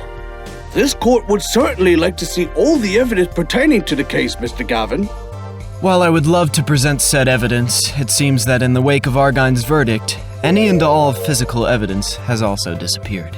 This includes the poker table that was used in the finals. Simply put, none of the evidence from this case ever ended up in the police vault. Nobody knows why. No doubt thanks to a certain notorious defense attorney and their lackeys. Does that about sum it up, Herr Stranger? Those are indeed the facts of the case as commonly understood. Revisiting a case that happened 10 years ago? I'm not sure if you are aware, Mr. Stranger, but the statute of limitations has run out long ago. The technicalities of the law are of little interest to me. I am only interested in the truth, no matter how trivial it may appear to the court at this point. I see. The truth is certainly not trivial in my courtroom, as long as you understand that we cannot overturn any prior verdicts today. That is satisfactory. Now let us begin. The stakes are high for all of us. I'm a bit concerned we're forced to play the stranger's game like this. But play it we must if we are to find the truth. No way around it. Okay, how do you want us to proceed, stranger? In order to solve this mystery, there are some key questions that we must answer. First, the Argyne poker tables were built to be untamperable. How then could the odds be so radically altered for the showcase tournament? Mr. Justice claims to have the key to this dilemma. Who or what can shed light on this mystery? This is it! Time to bring out our key witness! During the AC3 trial, there was a witness who wanted to come forward, but whose testimony was never heard. Dr. Hector Nash, the chief engineer of Argyne Systems, whose work was crucial in creating the untamperable poker tables. What? Our witness? Yes, Your Honor. He was silenced back then, but I believe it's high time to give him a chance to speak in defense of Mr. Argyne. So without further ado, the defense would like to call Dr. Nash to the stand. I shall be observing. So, name and occupation then. This is not exactly an official testimony, but I'd say it's good to get it all on record. After all, the cameras are rolling. Right. I'm Hector Nash, the former chief engineer of Argyne Systems Incorporated. And I'm here to tell you all that Charles Argyne is an innocent man. Very well. You may begin your testimony, witness.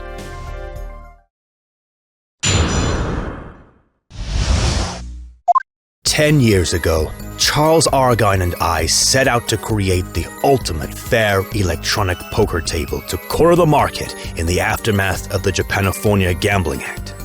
It was only after we had begun manufacturing the tables that I discovered the code had a critical bug, allowing you to change the winning odds during play.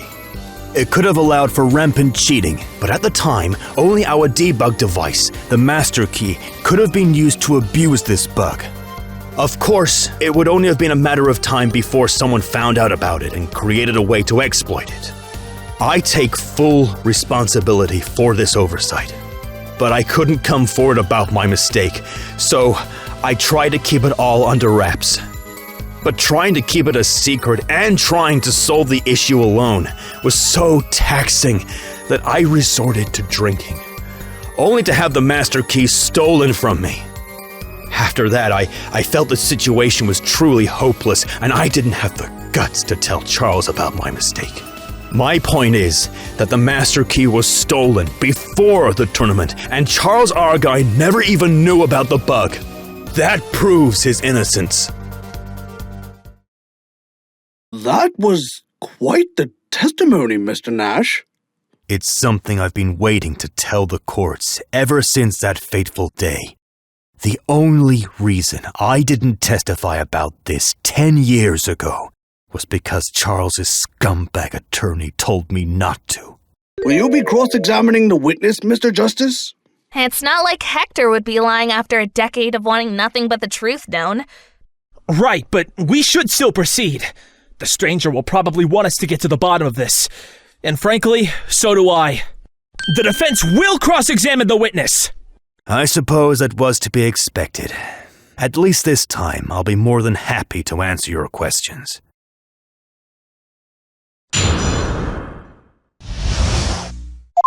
10 years ago, Charles Argine and I set out to create the ultimate fair electronic poker table to corner the market in the aftermath of the Japanofornia Gambling Act.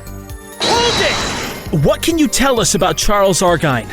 Charles Argine was a good man, despite what people would have you believe. He was brilliant to work with, and his business acumen was matched only by how much he cared for his granddaughter. Had it not been for my mistake with the new tables, our company would have become an industry leader instead of being driven to the ground. Can you elaborate this mistake? It was only after we had begun manufacturing the tables that I discovered the code had a critical bug, allowing you to change the winning odds during play. Hold it! So the tables were not, in fact, untamperable. Quite the opposite. They had a glaring hole in the security. All because in my rush to finish, I forgot to edit a few crucial lines of code. So how severe was this flaw? It was bad. It could have allowed for rampant cheating, but at the time, only our debug device, the master key, could have been used to abuse this bug.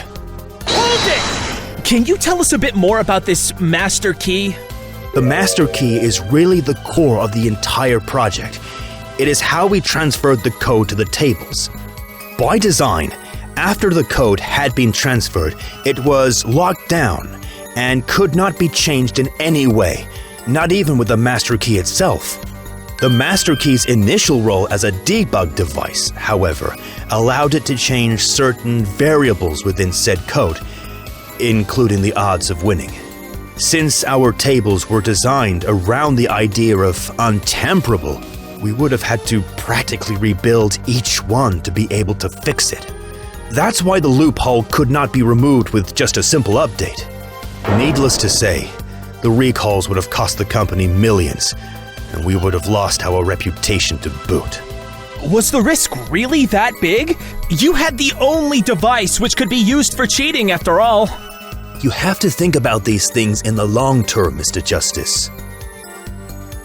Of course, it would only have been a matter of time before someone found out about it and created a way to exploit it. Hold it! But you had prepared for just the occasion, right? Of course we had. However, the unsavory types we're dealing with have a vested interest in cracking our security, and they'd be looking for any flaws from day one. After all, Charles and I had essentially declared war on them, and they were extra motivated to try and find something to discredit our work with. I shudder to think what would have happened had they succeeded. Exploiting flaws to cheat people is how the industry got into this mess to begin with. Of course, I have no one to blame but myself.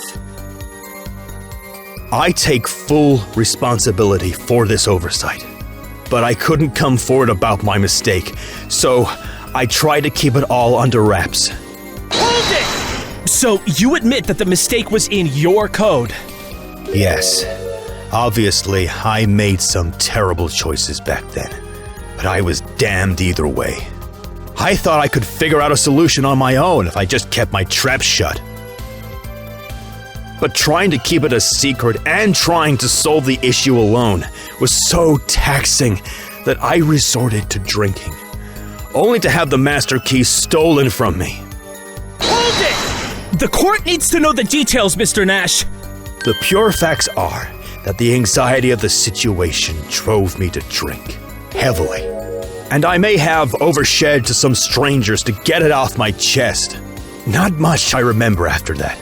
I came to later with my journal containing all the details of my conundrum and the master key stolen. That's the straw that broke the camel's back. After that, I felt the situation was truly hopeless, and I didn't have the guts to tell Charles about my mistake. Hold it! And our guy never noticed the master key disappearing? No. As far as Charles knew, I still had it tucked away when the tournament came around. I'm not proud of it, but the fact that I didn't tell him about it back then might prove to be his saving grace today. My point is that the master key was stolen before the tournament, and Charles Argine never even knew about the bug. That proves his innocence. Hold it! Could someone else have used the key then? It would not be difficult. The GUI was very simple, and the thief had access to my journal as well. Of course, that's all hypothetical for now. No, this I know to be 100% true. Whoever used the key couldn't have been Charles Argine. Now that we've heard the testimony, what is your opinion on the case, Prosecutor Gavin? I'm afraid there still remains reasonable doubt on Herr Argine's innocence. After all, he could have well discovered the bug on his own, much like our witness did. That's impossible. Charles did not have access to my side of the code. There's no way he would have found out about it. Unfortunately, we only have your word. I admit, it's a rather convincing story, but we must consider that you've had a decade to perfect every aspect of it. Are you calling me a liar? Hardly. It's just that as it stands, the table was still proven to favor Argine in the tournament 10 years ago. So I'm gonna have to see more evidence before I can accept this claim of his innocence. Herr Forehead, can you provide anything to back up Herr Nash's claims? I certainly can, Prosecutor Gavin. I've got the master key right here. We found it in Mr. House's safe. Well, you're certainly resourceful. I didn't expect you'd actually have it on hand. Then I suppose as long as Herr Nash can show the court proof that the bug exists in the code, I'd be more than satisfied. I can't, unfortunately. Wait, what? Believe me, I would gladly spend hours educating this court about every single line of code within the master key to prove my claim. But to get past the encryption and access the source code, I would need the other half of the decryption algorithm from Charles Argine. Such a shame it has likely been lost to the ages. Almost forgot the stranger was here. Is there no other way to bypass the security? Unfortunately, there is no feasible way to do so in the time we have. I see. Then we're at a bit of an impasse here, since we still only have Herr Nash's word that this thing really is the master key. Polly, we can't give up here. We've got to come up with something. There's no way it isn't the master key. We just have to prove it. Think, Apollo. There must have been a reason why House still had it in a safe. I'm trying. Just give me a moment. Why would House hold on to the master key after all these years? Changing the odds of winning on the fly would certainly be useful. But as far as we know, all of the tables it could control were scrapped. Unless... It seemed that in his following trials, key witnesses would refuse to testify against Gunner's clients, or vanish altogether. Incriminating evidence also seemed to go missing at opportune moments. One of the first things he did as the deck's new leader was create the Poker All-Stars Legends Tournament. And ever since that day, Mr. House has never played a single round of cards outside of that tournament. I've been playing against the best of the best for nearly 10 years. And I've never lost a game. This time will be no different. And over there is the very table where all the magic happens. That table has been at the center of it all for the past 9 years. You see, the masked stranger had a certain condition for joining the tournament, and that was to be able to play using actual physical cards. No way. What is it, Polly? I think I just figured out Mr. House's secret. And with that, this entire case begins to unravel. Prosecutor Gavin, the defense can conclusively prove this device is the master key, capable of manipulating the Argine systems tables, just as Mr. Nash said. Oh? How do you intend to do that, Herr Justice? If we can't access the code to show it works in theory, then we simply need to show it works in practice. Easier said than done, I'd wager. I disagree. All we need to do is follow in Mr. House's footsteps. After all, this very key has been the secret behind his victories in the All-Stars Legends tournament for the past decade. Let's piece it together, shall we? All of the poker tables manufactured by Argine Systems were scrapped in the wake of Charles Argine's trial. Except for one. The very table that was used as evidence in his trial to convict him! Yet, this evidence never reached the police vault, but instead vanished along with all of the other physical evidence from that trial. Curiously enough, after Mr. House becomes the owner of the Royal Flush, he replaces the poker table in the tournament room.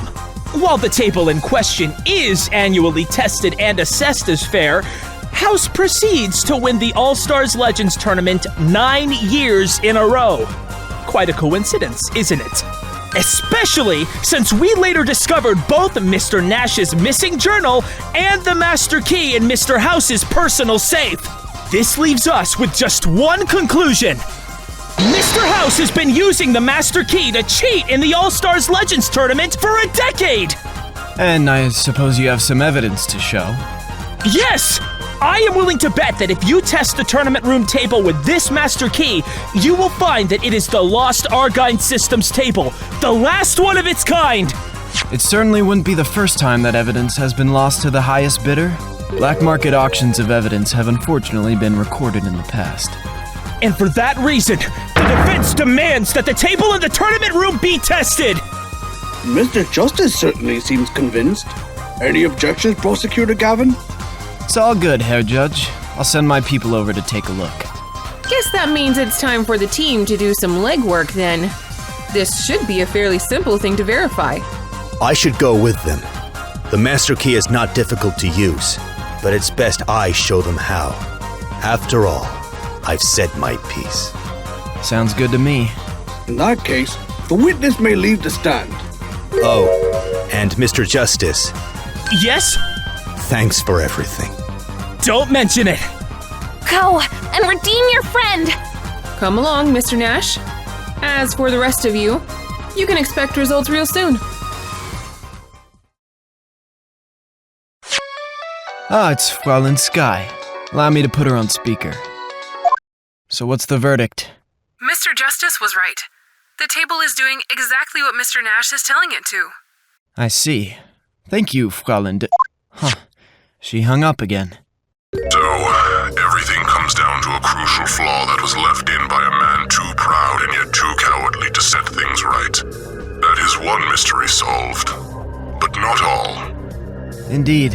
While it certainly appears that the tables could be manipulated using this master key, the question still remains.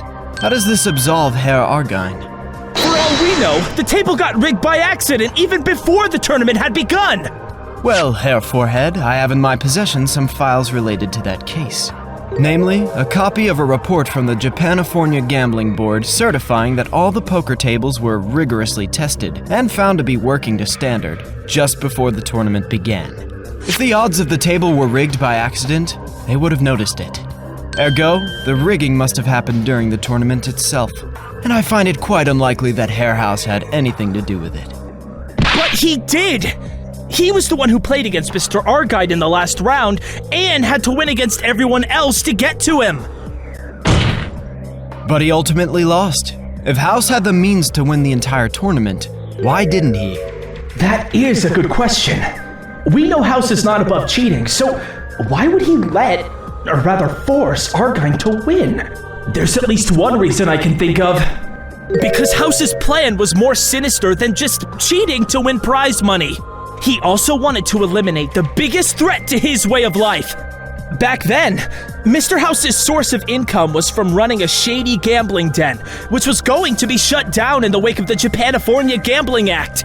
There's no doubt in my mind that House harbored ill will towards the man who was going to take everything from him. That is why he wanted to ruin Argine.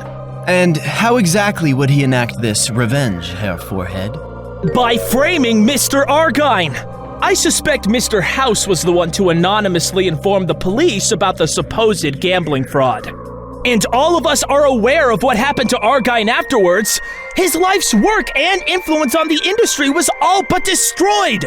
Ironically, by losing, Mr. House stood to gain more than he would have by just winning outright. If Mr. Argine's technology had been adapted, that would have spelled the end for Mr. House's criminal enterprise for good. So Mr. House lost with the sole plan of stopping him. Getting his hands on Argine's biggest weakness, the master key, was a golden opportunity. Sometimes Lady Luck favors the worst kind of people. What's worse, having defeated Argine, Mr. House became the leader of the exclusive poker club, The Deck, as per its rules.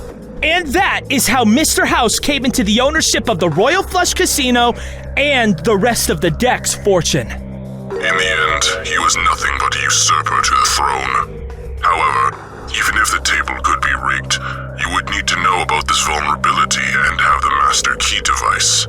While certainly it is true that these objects ultimately ended up in Mr. House's hands, that by itself means little. Can you show that Mr. House was in possession of these items at the time of the AC3 incident? Indeed, that would be quite the turnabout.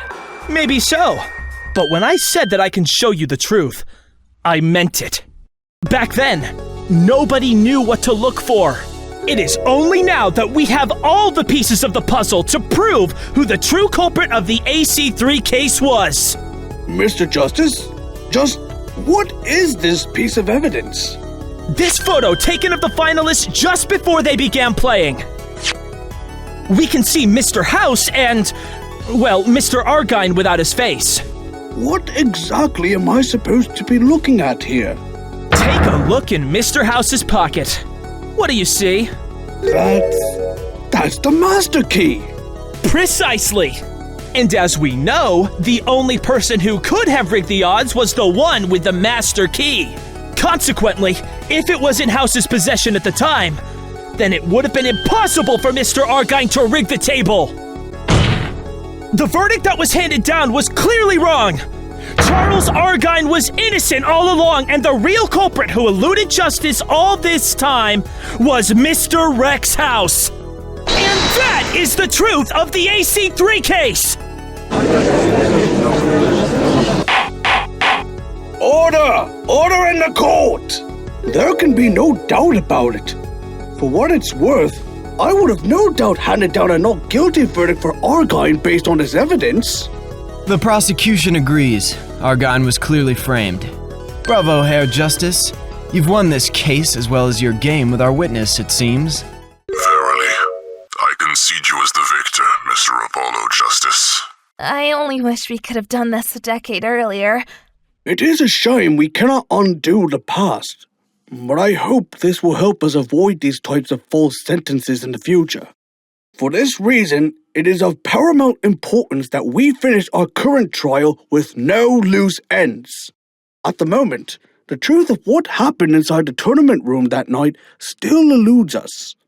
But not for long. The defense can explain everything that happened up until the stranger's appearance.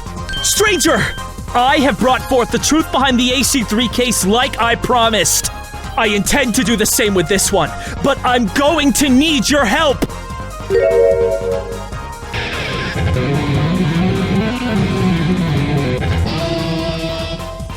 Alright then, Herr Justice. The stage is set for your solo. Let it rip. Come on, Polly. Time for a showstopper. This is it. As long as I'm careful and don't bring up Jack's investigation, we should be done. Your Honor, members of the court, it is the defense's view that we have been looking at this case backwards through this entire trial. In fact, I posit that the roles of the supposed victim and the culprit have been completely reversed. Reversed? What on earth? Yes, Your Honor. I believe I can prove that on New Year's Day, Mr. House was the one who tried to murder Mr. Porter. A most intriguing scenario. But what exactly would Herr House have to gain from the death of Herr Porter? On the surface, it doesn't appear to make sense, but there's more than meets the eye here. After all, Mr. Porter was just a victim of opportunity for Mr. House to fulfill his true plan. The plan of framing the masked stranger for murder! Order! Order! Murder? But why?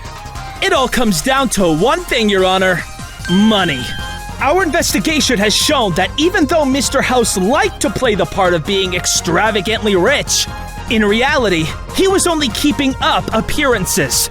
In fact, over the years, Mr. House has squandered his fortune and racked up a massive personal debt in the millions. He had until the end of this January to pay up, and the only way he could have done so in time was to once again win the All-Stars Legends tournament.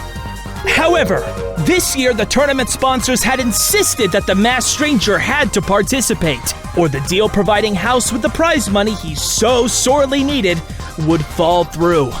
But the stranger chose to participate nevertheless, did they not? Yes, but as we have established before, Mr. House's success was due to using the rigged poker table to win. And as a stipulation for joining, the masked stranger demanded to play using regular playing cards.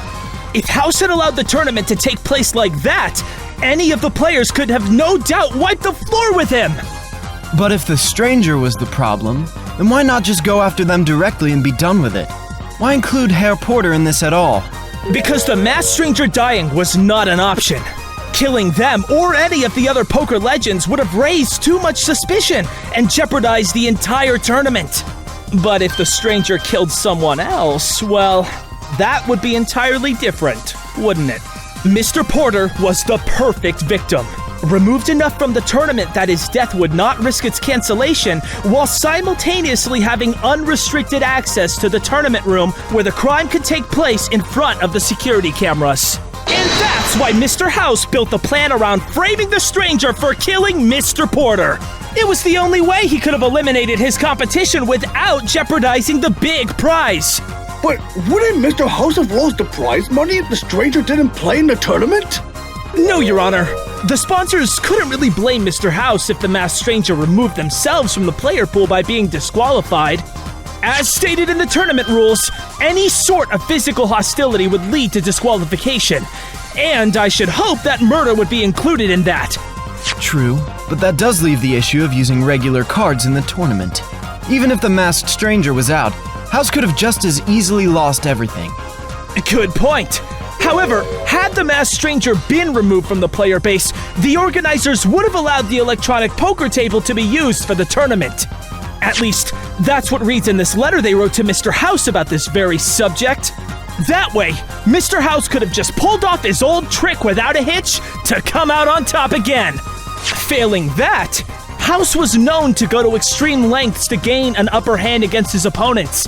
In fact, he had blackmail on all of the deck's members as evidenced by this list from his safe. In sum, getting rid of the stranger would have solved all of Mr. House's problems and ensured his victory in the tournament just like the years before.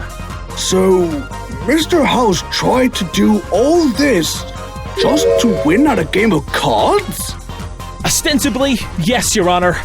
A game with his entire future at stake. But clearly Mr. House's plan went wrong. So what exactly happened that night? Here's how I believe it went down. Mr. House entered the tournament room sometime before midnight, wearing a replica of the masked stranger's suit to lure Mr. Porter to the scene. Mr. Porter saw the fake stranger via the security cameras and left to apprehend them just after midnight. That is why Mr. Porter has his gun drawn in the camera footage. Which brings up a question. How did Herr House get the jump on Herr Porter, seeing as he was being held at gunpoint? By utilizing Mr. Porter's fear of blood to incapacitate him. I see. Only there wasn't any blood on the scene before the fatal shot was fired. There was, but not in the way you'd think, because the blood in question was projected on a screen. You see, there was a small incident during the pre-tournament cocktail party that caused Mr. Porter to faint. And the reason? An extremely gory movie trailer was shown to us on the big screen hanging right above the money. That should be sufficient proof that Mr. House learned of Mr. Porter's hemophobia if they weren't aware of it already. Yet Herr Porter has also testified the screen was rolled back up after the party. As such, there would have been nothing to properly project the trailer on. This is also something that can be explained with evidence. I believe Mr. House was in fact holding the remote to the screen and projector in his hand when Mr. Porter arrived. If we take a look at the security footage, we see Mr. Porter looking in the direction of the projector screen with a terrified expression. Mr. House's arm also moves ever so slightly just before the static cuts, likely due to him using the remote. As further evidence, consider the projector screen. It's located right above the prize money and must have been extended at the time. Because when the fire started, the screen also caught fire and burned away. The photo from the crime scene proves this. But how do you explain the fact that the trailer could not be heard in the tournament room recording? Mr. House must have muted the trailer from the remote beforehand. All he needed was the sight of gore on the screen so he could turn the tables on Mr. Porter. And once Mr. Porter was disoriented, House rushed him with a punch to the face, and the two ended up at the mixing table during their brawl. This is where the audio recording starts, and we can hear Mr. Porter getting strangled by Mr. House. Strangulation? But why would he resort to something so primal? Mr. House could have just used the defendant's gun to do the deed if he was incapacitated, couldn't he? Actually, no, Your Honor. Even if House had the opportunity to pick up Porter's gun, pulling the trigger was never an option.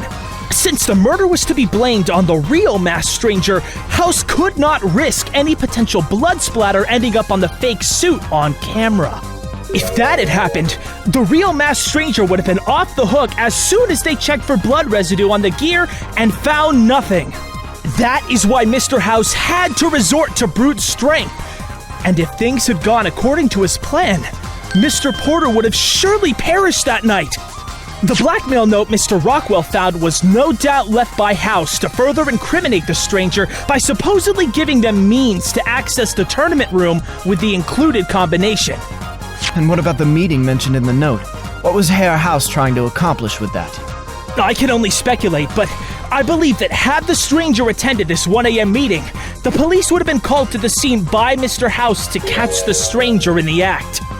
The end result would no doubt have led to the stranger's arrest, demasking, and conviction, ridding Mr. House of his most dangerous adversary for good. However, before House could finish off Mr. Porter, the real stranger entered using Mr. Pinky, unlocking the door and scrambling the cameras. On the recording, we hear the stranger yell out from the doorway, followed by the gunshot shortly after. But why was the real stranger there at all that night? We've already been told, Your Honor. They were after the truth. That is, the truth hidden by the poker table in that room. After all, it was the sole thing that could expose Mr. House and finally clear the name of the man falsely accused 10 years ago. Something that our witness and their accomplice have no doubt been working very hard to accomplish these past years. And I can only think of two people who would go to such lengths to get the truth out. The victim of the false accusation and their dear granddaughter who they were separated from in the case's aftermath. The rest can no doubt be explained by our witness, the masked stranger. Or maybe I should call them by their real name, Charles Argine! Yes, this is satisfactory. The truth has been revealed at last, and as promised, another truth shall be given in return. The truth of that fateful night. The truth of who took Rex House's life. A conspiracy years in the making to bring justice to the ones hurt by the wrongful ruling of the AC3 case. Mr. Apollo Justice has correctly surmised my identity. With the truth about the past now revealed, there is no need for me to keep it hidden. In fact, it is something the court must be aware of in order to understand the whole truth. Then, could we please do away with the masquerade? There's no point in you wearing the stranger's mask anymore. Indeed. You no longer have a reason to hide yourself from us, Herr Argine. You can throw your mask away. No more pretending. If it's all the same to you, I would prefer to keep wearing it, for I am too ashamed of my actions to bare my face to the court. We've come this far. If it offers you some solace, Mr. Argine, I see no reason not to allow it. Thank you, Honorable Judge. Then, allow me to start from the beginning of it all. As you know, almost 10 years ago, a false indictment in the AC3 case forced me into exile. Ever since, I have only had two goals left to pursue in life. The first, to clear my name and bring the true culprit to justice. The second, to reconnect with my dear granddaughter lost to me in the aftermath of that tragic day. To fulfill those ends, the persona of the poker player you've come to know as the Masked Stranger was born. A facade that would allow me to operate hidden in plain sight, providing me income and allowing me to begin my ascent towards the top of the poker world once more. The end goal was simple. I was going to reclaim what was rightfully mine by defeating and exposing Mr. House on that New Year's Day. However, my plan required one additional conspirator who met certain criteria. They had to be a member of the deck in order to play in the All-Stars Legends, and they had to be someone I could absolutely trust. And for that reason, I took a risk and made contact with my granddaughter after years of isolation. She had made a name for herself as a skilled poker player during that time. Her keepsake from our time together, Mr. Pinky, made her easy to identify, despite her having changed her name and grown up to be a proper lady. Wait, you don't mean to tell me that... It's true, Your Honor. My birth name is Angela Argine, and I am the granddaughter of Charles Argine and his willing co-conspirator that night. With my grandfather's name cleared, I am proud to once more bear the name of my family. When my grandfather contacted me after all those years and explained everything, I knew I had to help him set things right. And so, together, we were going to expose Mr. House. But Mr. Nash was already a part of the deck and used to be your closest associate. Why not choose him? I considered Hector Nash a possibility, but I had also concluded that the anomaly at the showcase tournament that had led to my arrest could have only been the work of someone in possession of the master key. And unfortunately, it was then that I knew my dear friend and colleague had somehow been involved. As such, I could not be certain of his true allegiance at the time. If he had been on Mr. House's side, coerced or not, letting him know about the plan risked everything. However, he did serve an important part in his own way, since Angela needed to win her way into the deck, and that was made simpler when I could provide her with my knowledge of his tactics and tales to give her an advantage. Thus, it was only now, 10 years later, that we could carry out this plan with her as the deck's newest member. All that needed to be done was to send a letter of my terms of joining to the organizers of the tournament who had for several years wished for my participation. You're referring to playing with physical cards, yeah? Yes, to keep Mr. House from cheating with his electronic poker table. The organizers were more than happy to accept, and thus everything was set for that day. What was your role that night then, Angela? I was the one who first wore the stranger's suit when they arrived at the casino. This was to ensure that Grandpa's identity would be protected in case of foul play. What exactly do you mean by that? Mr. House was known to play dirty, so he could have tried to forcefully unmask the stranger by a number of means. As for myself, he had done extensive research on my past and threatened to expose my family history if I didn't play ball. Just as written on the blackmail list. However, our ruse also allowed Grandpa to freely move around the venue incognito. Wasn't that a bit risky, considering he is still a fugitive? Of course, but people change in a decade, and the general public forgets. The heat from the AC3 case has long since died down, and only those few personally touched by it remember. Suffice to say, no one cared who he was until he put on the mask. So, why did you switch rooms with Mr. Rockwell in the elevator?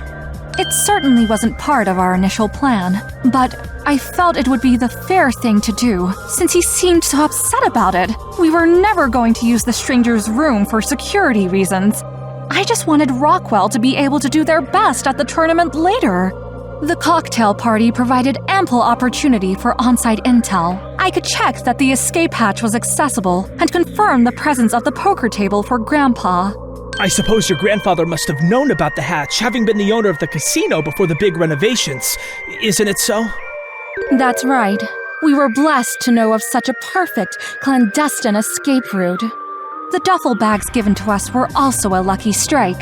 I took 2 of them from the party with me and brought the suit and the stranger's keycard down to my dressing room, inside the M bag. I texted Grandpa the suit's final location afterwards. And how did he get backstage with all the security? I arranged a backstage pass for him. Using the VIP elevator in the lobby was too risky, as the stranger's fans were likely to be keeping constant watch. That way, he would have both the suit and Mr. Pinky ready for what was to come. Why hide your tool inside Mr. Pinky?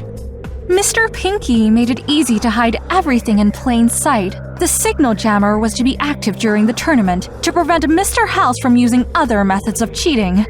So, Grandpa was to use the hidden hatch in the tournament room to allow for covert escape after he was done examining the table. Having me perform that night was also important to give me an alibi and to keep the staff there busy to secure his escape. Indeed. The next day I was to announce my findings after the finale of the All-Stars Legend Tournament and expose Mr. House in front of the entire poker world. Of course, things didn't go quite as we'd planned that night. While I was waiting in Angela's dressing room for the time to act, Mr. Rockwell appeared out of nowhere and stole the doll. Fortunately, I heard him trying to get into the room and managed to hide myself in time. Afterwards, I tracked the doll to his room. Remotely activating the EMP device inside Mr. Pinky opened the doors and allowed me to liberate him from Rockwell's safe. Not to mention scare him out of his wits! Where did you even get such technology? It helps when one is an engineer with their wallet full of prize money from various poker tournaments. In other words, it's my own work. Who does this guy think he is? Some kind of superhero? Afterwards, I waited inside the room given to my granddaughter for midnight to enter the tournament room. Why wait until midnight if you had everything you needed to do the deed after liberating Mr. Pinky? We were counting on potential witnesses to be busy celebrating New Year's. And I wanted to ensure my granddaughter had an alibi in the event anyone saw me. The last thing I wanted was her getting into trouble. That's right. We've only been after the truth, so we could finally have justice. Miss Argine, you do realize that by keeping this information to yourself, you've actually committed obstruction of justice? I have no other justification for it, other than not wanting to lose my grandfather again, Your Honor. I mean, I can't fathom the thought that he could have hurt anyone, so after the news about the murder came out, I was relying on Mr. Justice to show Mr. Porter's innocence and bring this all to a neat close, but here we are. I'll take full responsibility, of course. I'm really sorry to have sent everyone on a wild goose chase. While your intentions were pure, I'm afraid that this may have grave consequences for your grandfather. Protecting one's own family is very human. But unfortunately, if Mr. Argine is our culprit, it's only managed to make things worse for him. In that case, Honorable Judge, I believe it is finally time that I explain what happened inside the room.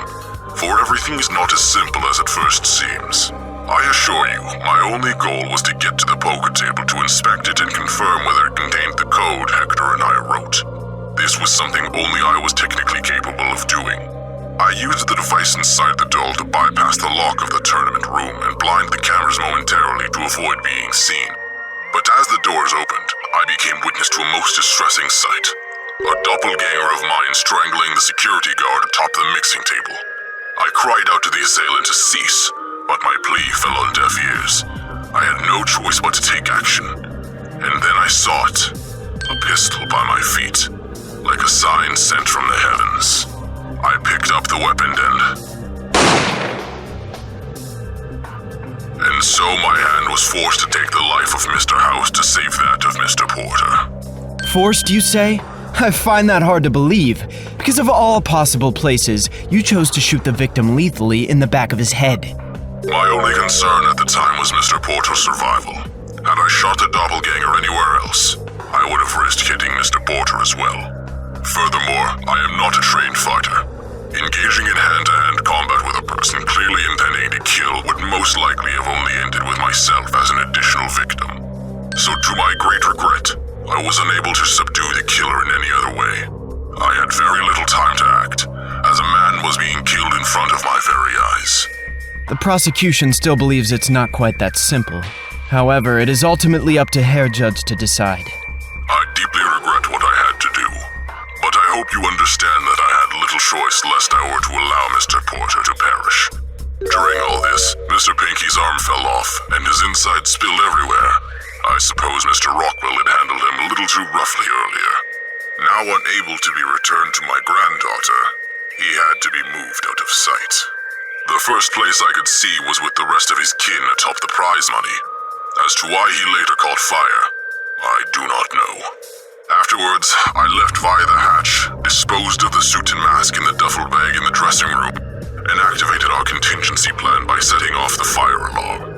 And that meant Angela was to dispose of the duffel bag containing the stranger's suit?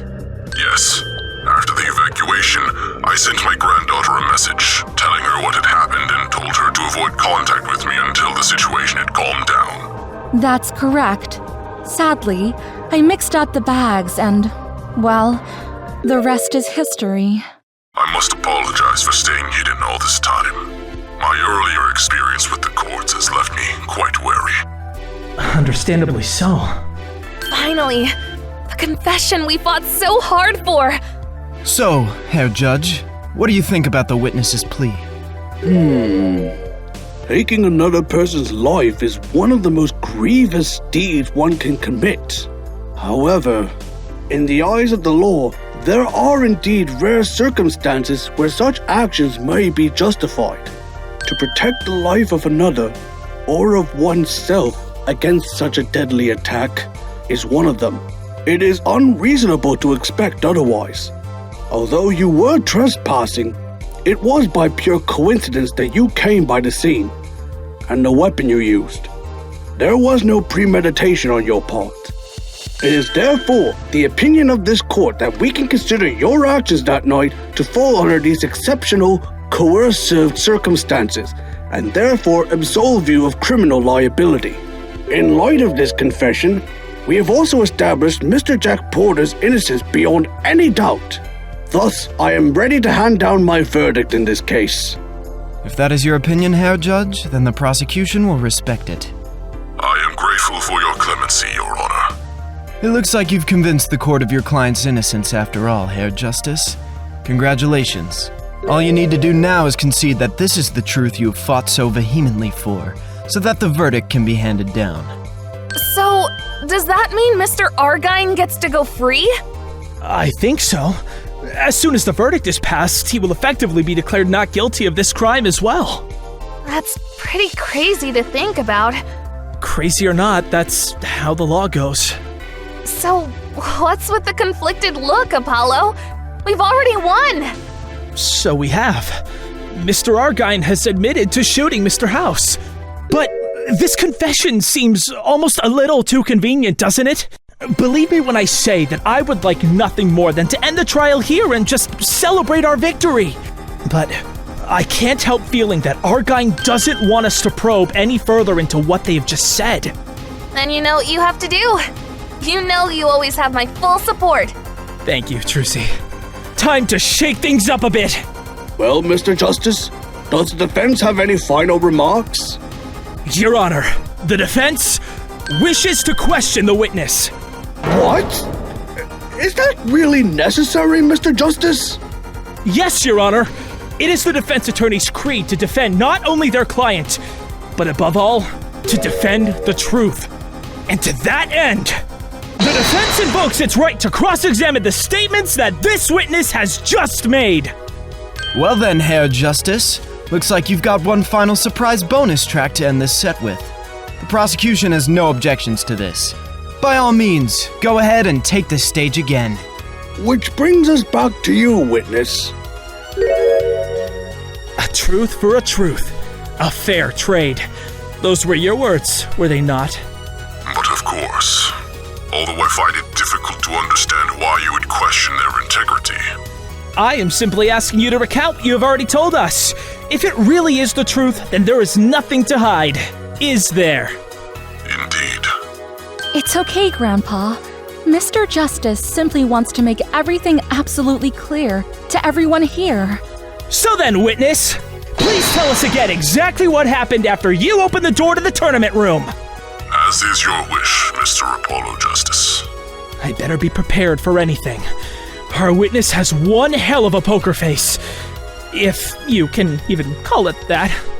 Yeah, you literally can't read their poker face. Huh, maybe Clavier could write a song about that.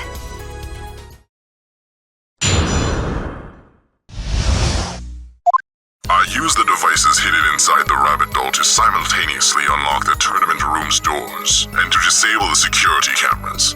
When the doors opened, I saw my doppelganger strangling Mr. Porter and cried out for them to stop, but to no effect. There was a pistol on the floor by the doorway. I had no choice but to shoot the doppelganger to save Mr. Porter's life.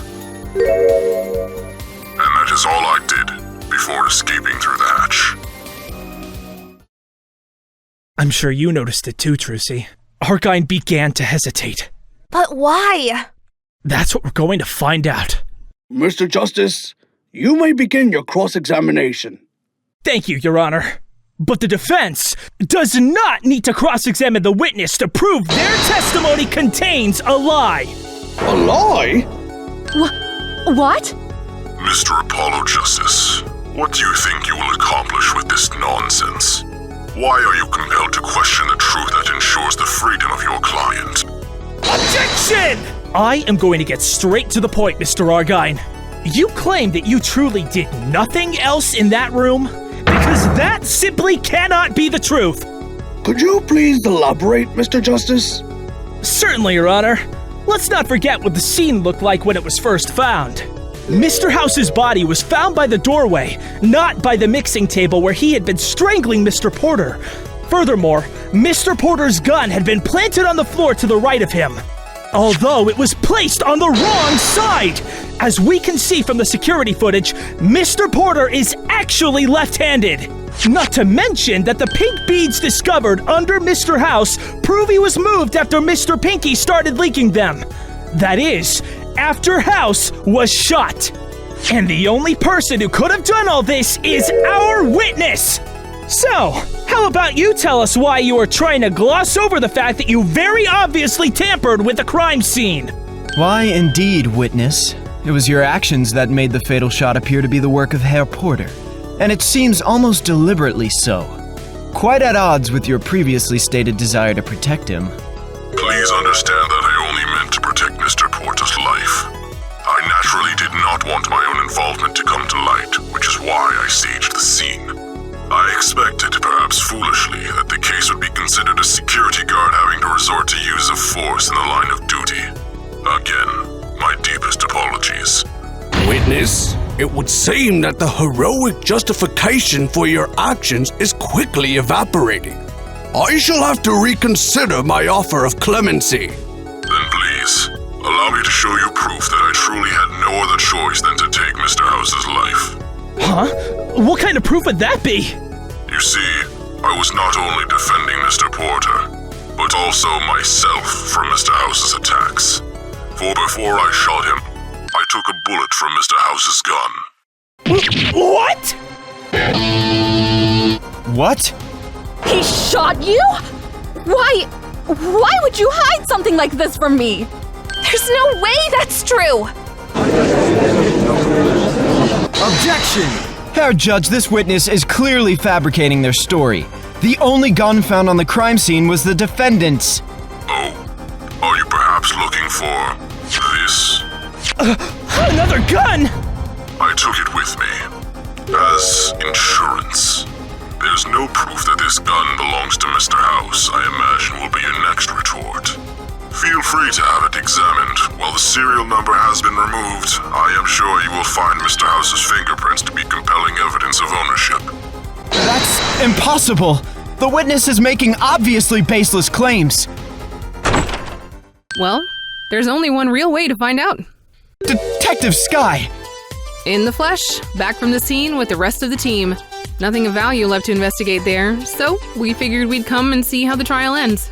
We did leave your contact information in the hands of one very enthusiastic bellboy, in case they should find anything else at the casino, though. We've just been waiting in the lobby, following everything via the stream. Didn't want to disturb the proceedings unless we were needed. So, it looks like I'll be the one to save your skin this time, Prosecutor Gavin. If it's prints you need, then it's prints you shall receive. A dash of aluminum powder, and presto! Now, just a quick comparison to our files. Well, at least Emma's happy to be in her element. Guess this will settle things once and for all. A lot of the prints here have been smudged, but yep, those are House's prints all right. No question about it. No way! You've got to be joking! I most certainly am not. Forensics is a serious business. As you can see, I speak the truth. Furthermore, it is my understanding that forging fingerprints is quite difficult, is it not? Thankfully, yes. It would take immense dedication, care, and resources to do so. These appear to be quite genuine prints, scientifically speaking. In that case, we have little choice but to accept this gun into evidence. We cannot just ignore something like this. You have my thanks, Honorable Judge. However, I can tell that the prosecution still doubts me. So please, allow me to show you that I was shot with this very weapon on the night in question. It shan't be too difficult, for I still carry the bullet from it in my chest. You what? Indeed. I can show you where the bullet pierced my suit and hit the bulletproof vest I wear underneath. Objection! Your Honor, the prosecution cannot allow this to stand. This is forged evidence! That bullet hole was not there when the suit was delivered to the witness. But there it is now. Perhaps you simply did not investigate diligently enough, Mr. Clavier Gavin. Who's to say, after all? In this dark age of the law, perhaps you simply did not want the defense attorney to learn about this little detail. How dare you try to pin this on me? What are you doing, Grandpa? This is not like you. Looks like Argine caught Clavier off guard. They caught all of us by surprise, but I certainly know which one I trust more. But how can we prove that he's lying? I think I have an idea. Detective Sky, the defense requests a ballistic analysis be done to see if the bullet in the vest matches the gun. I hear you, Justice, but that's something that can only be done in the lab. I can send the vest and the gun to them, but it'll take some time to get to the results. I assure you, they will match perfectly. He doesn't seem fazed. If this is a forgery, then it's likely he shot the vest with the gun himself. And in that case, we'll end up just wasting time. No need for that right now, because I've got another point I'd like to address. Suit yourself. Tell you what, you can borrow my forensics field kit for a bit, just in case. It has more aluminum powder for lifting prints and some luminol solution to find traces of blood. For anything else forensics related, I'll be standing by in the gallery, should you need me. Thanks, Emma! Now, it's time we make this house of cards come crashing down! Witness! In your previous testimony, you mentioned nothing about being shot! That is true. I simply tried to avoid overcomplicating things for the court. A foolish approach in hindsight. Foolish? Try perjurious. Nothing you've said can be trusted anymore. Indeed! You have withheld important details from this court on several occasions now, witness. These omissions do not bode well for you at all.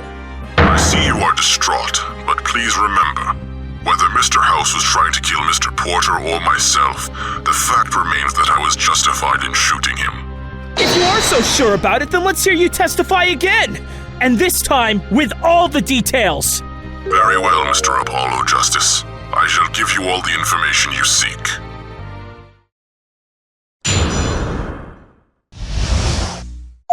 I unlocked the tournament room's doors with a rabbit doll and saw Mr. House strangling Mr. Porter.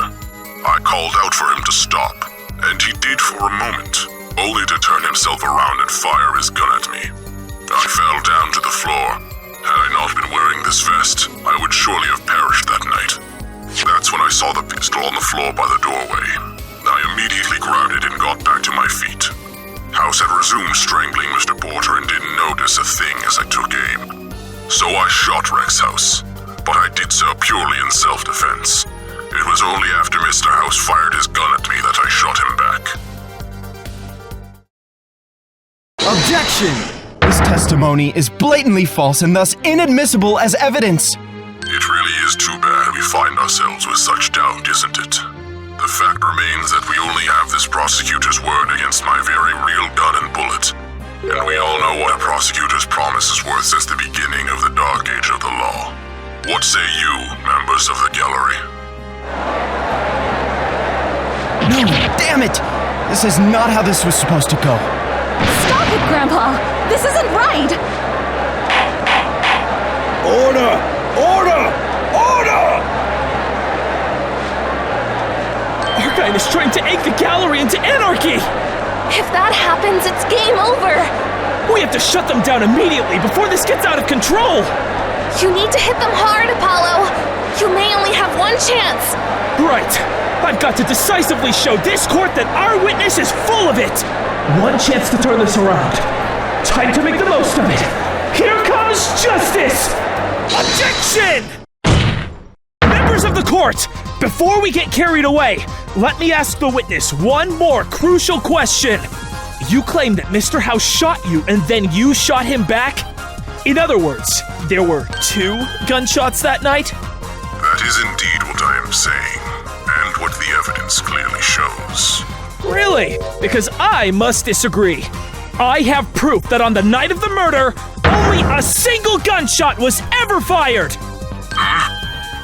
And if so, your story completely falls apart! Words are cheap, Mr. Justice. If you have evidence, then show it. Gladly. Take that! Earlier in the evening, Mr. Nash had set up a device to count gunpowder explosions going off around the area of the tournament floor. However, the device recorded a single superfluous bang that night. In other words, only 1 shot was fired while the tournament room's soundproof doors were open. And don't try to claim that you closed the door before firing back. You very specifically stated that after being shot, you immediately grabbed the gun and got back to your feet to take aim. That alone proves nothing. That machine could be faulty for all we know. But in that case, why is the second gunshot not heard on the tournament room recording? The recording ends after a single gunshot is heard.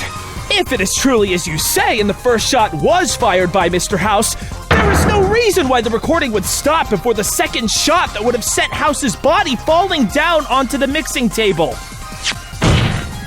And don't even bother to claim that you two just happened to fire your guns at the same time.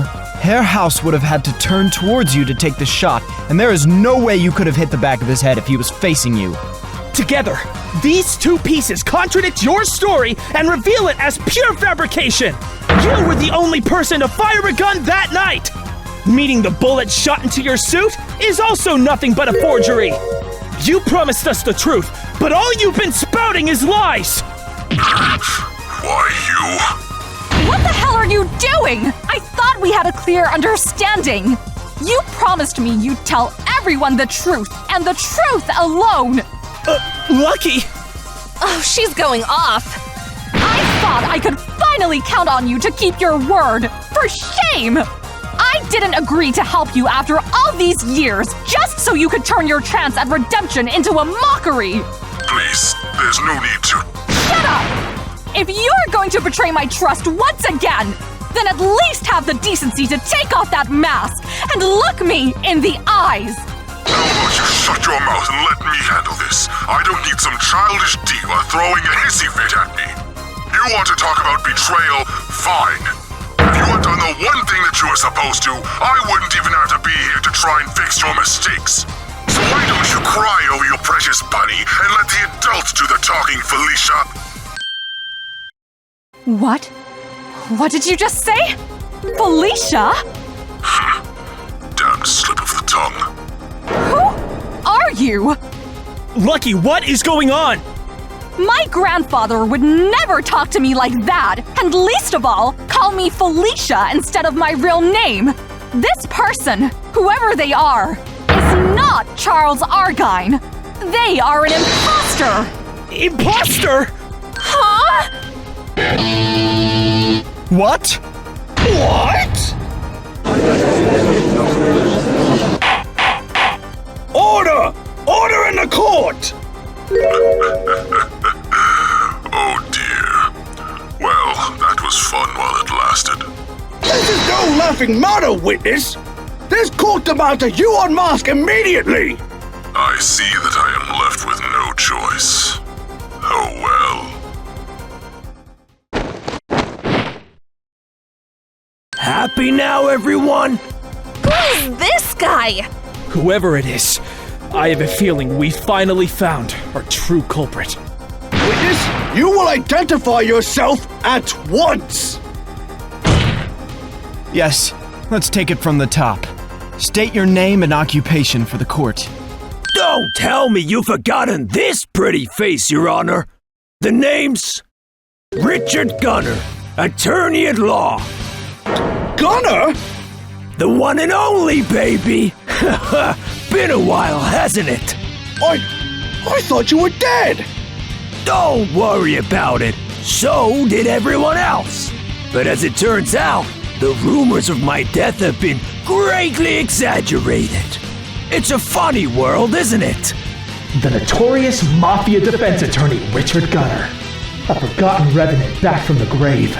Never thought I'd end up facing him in court. Anyways, so sorry to throw a wrench in your dramatic reveal of the stranger's identity. Or should I say, revealing Charles Argyne's alter ego. Well, his other alter ego apart from Aldrich Fitzroy. Why are you here and wearing the stranger's suit? Isn't it obvious? I'm standing in for one Charles Argyne as his legal counsel once again. And although my impression of him was frankly Oscar-worthy, I'm afraid he's not paying me quite enough to go to prison in his stead. So I think our little agreement has run its course. Liar! My grandfather never told me anything about you being involved in our plan. Didn't he? Well, that's because the plan was made between Argyne and I long before you were even involved. In fact, I'm the reason it exists in the first place. That, and part of our agreement was that he kept my involvement on the down low. I like to be modest like that. Modest? Not the word I'd pick to describe this guy. I don't believe you! Where's my grandfather? All in good time, sugar. Now, I'm sure you will have tons of questions. I don't blame you. It's not every day that a dead man actually has some tales to tell. And boy, do I have a story for the ages. It's got everything. Courtroom drama with a false conviction, the attempted murder of yours truly after the fact, and a decade-long conspiracy to bring the man behind it all to justice. It didn't quite go the way we had planned, but hey, the end result is what matters, yeah? Revenge plans are messy things. Always tie up loose ends is what I say. Noah buddy really should have taken those words to heart when he had the brakes of my new car cut and sent me plummeting into Angel River all those years ago. But if you survived, why have you been gone for 10 years? If there's anything I learned from working with my associates, it's that if someone wants you dead and fails to off you, it's better to keep your head down until you can strike back. Word travels fast, especially among the criminally inclined. Naturally, this meant that Richard Gunner had to disappear. Good thing I had the foresight to have everything prepared just for that sort of occasion. Anything that could identify me had to go. Some of it was quite painful. Ever try soaking your fingers in acid long enough to burn away the prints? Hurts like a bitch. But it was worth it in the end. Just had to retrieve my new ID, documents, and a suitcase of emergency funds from a stash of mine, and the world was my oyster. I suppose you could say Noah buddy did me a favor, allowing me to cut all ties to the mob and start anew as Adam Liar. Sure, I lost my old way of life, but in hindsight, I'd pissed off more than a couple of powerful players in this city. So it was only a question of time when someone was going to try something. Hell, most of them were probably happy that Buddy saved them the trouble of having to throw me into Angel River themselves. Still, when someone attempts to murder me, I tend to take that somewhat personally. Really changes up the old list of priorities, you know? So you decided to murder him to get your revenge? You really think I'd let him off the hook that easy, rookie? Trust me, I had more than enough money to hire a contract killer to deal with Noah buddy had I been inclined to do so. However, the thought of seeing him brought to ruin by my own hand was immensely more satisfying to me. And with my usual associates no longer available to me, I enlisted the help of another one of Buddy's victims, my former client Charles Argyne. He, too, had a bone to pick with Buddy, see? Both of us had an incentive to stay hidden from society at large. Together, we were going to expose him as a criminal fraud to get our revenge. All you ever did for my grandfather was fail to defend his case. Exactly! Mr. Argine went missing before his sentencing and a nationwide manhunt failed to find him. How would you, of all people, manage to track him down? Oh, come now! Do you honestly think that Argine disappearing off the face of the earth was something that the most notorious man in the nation at the time was able to do by himself? Who do you think orchestrated it all? It was your doing? Naturally! It was the least I could do since his case was going to the gutter anyway. But that's what you get when you decide you don't want the extra services I used to offer. So instead, my newly minted friend, Aldrich Fitzroy, hightailed it out of the country before the judge ever had the opportunity to bang his gavel to convict Argine. It was all very clandestine-like. In the end, only Argine and I knew where he was headed. Well, the pilot did too, but he was paid well enough not to ask questions about the identity of his passengers. I'm not a bad guy, honestly. I only did what was expected of me as his lawyer and got him off the hook in the end. Granted, he paid me and my associates a pretty sum for the privilege. That's all beside the point, really. A few months passed and a mysterious masked poker player starts making the rounds in the area. Only a simpleton would not connect the dots. So sometime after that, Fitzroy received a letter from yours truly. That's how the preparations began. Tell the court about these preparations, Gunner. We did our homework all right.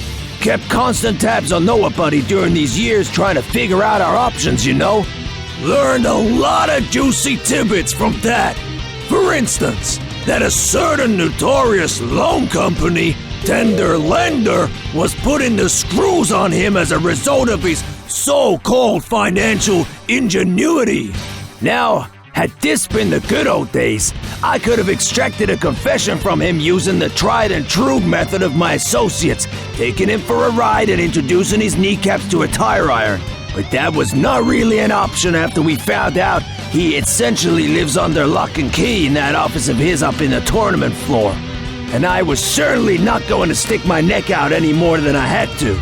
In my experience, those who are too keen on putting their noses where they don't belong usually end up floating face down in Angel River. That's one of the reasons why we had to play the waiting game for all these years.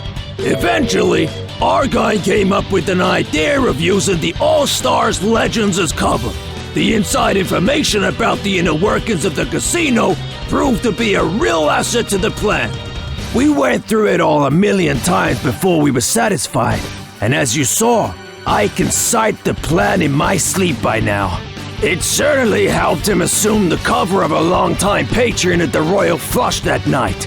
Technically speaking, it wasn't even falsehood. Too bad he couldn't hide that jovial attitude of his. That fool insisted on mingling with the guests, and he even went as far as to participate in the stupid charity tournament, and he almost won the damn thing too. Suppose we were lucky that a decade later, nobody seems to remember that case. So, long story short, Argine and I have been biding our time for 10 years so we could clear his name and expose nobody for the fraud he was. And I suppose we have you people to thank for doing just that after our plan crashed and burned. Argine sends his regards, I'm sure. Nobody cares about your grandstanding. Where is my grandfather? Now, that is an excellent question, Sugar. I don't have the faintest clue. What? But you're the last person to have seen him. Yeah, last time I talked to him was on New Year's Day, after our initial plan was botched by you-know-what. He told me on the phone exactly what to tell the court and also where he would stash his burner phone and Buddy's gun. That's also when he enlisted my services one final time. What do you mean? Like I said, I'm here purely in the role of Argine stand-in. Everything I've told you about that night's events is second-hand information. As you remember, his experience with the courts hasn't exactly been the best one. He had already admitted to shooting Buddy, and with our justice system in its new and improved state, he was convinced that he'd surely be convicted of murder. And considering how he went all in with the tampering at the crime scene and the attitude you've had towards that, I can see he made the right choice in not showing up. Instead, he resorted to the same ace up his sleeve that saved him 10 years ago. Having me go to court for him whilst he makes a run for it. In other words, you've been talking to a decoy this entire time. I honestly can't tell you what really happened in the tournament room. I'm just parroting what he told me to say. Argine could have been lying to me about everything, for all I know. A decoy? You're full of garbage! He wouldn't just run away, right after we had finally reconnected! I won't hear of this drivel!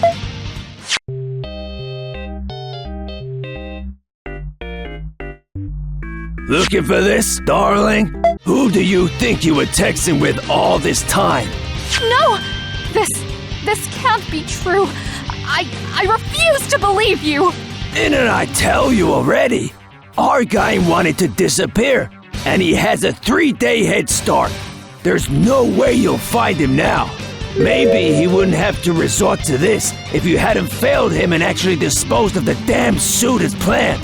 Did that ever cross your mind? Shut up! None of this is my fault! Yeah, keep telling yourself that. Take it up with Argine if you don't believe me. If you can ever find him again, that is. Glad he didn't tell me where he was going, honestly. Would hate to have to betray the attorney-client privilege between us. You're no attorney! You're criminal scum! Oh, them's fighting words, Sonny. But that's alright. A little spice never hurt these boring old court proceedings. Gotta keep the audience entertained. So call me whatever you like. But the way I see it, Argine was the one who went up to the tournament floor that night, so any further testimony from me is a waste of time. And since today marks the end of Jack Porter's expedited trial, you'll either have to somehow bring Argine to testify, or the trial ends here.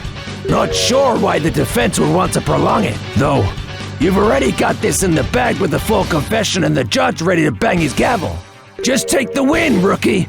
If you believe Herr Justice will even consider that at this point, you're clearly mistaking his character for yours. Ugh, this guy has some nerve. You've got to do something. I know! But as much as I hate to admit it, we are in a pretty tough spot. Unless we can figure out where Mr. Argine is at the moment, I'm afraid it's over. But he could be anywhere. If only we could trace his steps that night. There has got to be a way out of this! Gunnar has been lying about nearly everything so far, so I think it's fair to assume he's lying now as well. The fact that he tampered with a stranger's suit means he's desperately trying to hide something. After all, only 2 people had the opportunity to go to the tournament room under the guise of the masked stranger. Charles Argine or Richard Gunnar himself. And if it was Gunnar, then he would have needed to deal with Argine beforehand, meaning... Witness, when was the last time you saw Charles Argine? Physically? That would have been on New Year's Eve. We met in his hotel room at the Royal Flush. Then he left to do the deed. The next time I heard from him was over the phone when he was bawling over killing Buddy. Don't think I'll be hearing from him ever again, though. Ah! My bracelet! It's reacting! Apollo, did you feel that too? Sure did. Without the mask, I can sense something in his reactions to the pressure he's under. And whatever it is must be a vital clue. Now, time to perceive. Mr. Gunnar! What do you want, rookie? Please repeat the statement that you just made to the court. You hard of hearing, Sonny? Whatever. I can repeat it until the cows come home, but it won't change a thing. So listen carefully this time round. That would have been on New Year's Eve. We met in his hotel room at the Royal Flush. That would have been on New Year's Eve. We met in his hotel room at the Royal Flush. Gotcha! Mr. Gunnar, I believe that we will have no trouble locating Mr. Argine. Huh? What exactly are you attempting to pull here, rookie? After all, he never left the Royal Flush Casino, contrary to what you'd like us all to believe. That much is apparent from the nervous twitch in the corner of your eye when you said the words hotel room aloud. That's bullcrap. Go check Argyne's room if you want. I can assure you he's not there. Thanks for the suggestion, but I'm gonna take it with a grain of salt because I think you don't want Mr. Argyne to be found. Ha! Why would I care whether you find him or not? It's his ass on the line, not mine. Really? Because I think his testimony would put your actions under much heavier scrutiny than you'd like. After all, you were the one who actually went to the tournament room wearing the masked stranger's suit, weren't you?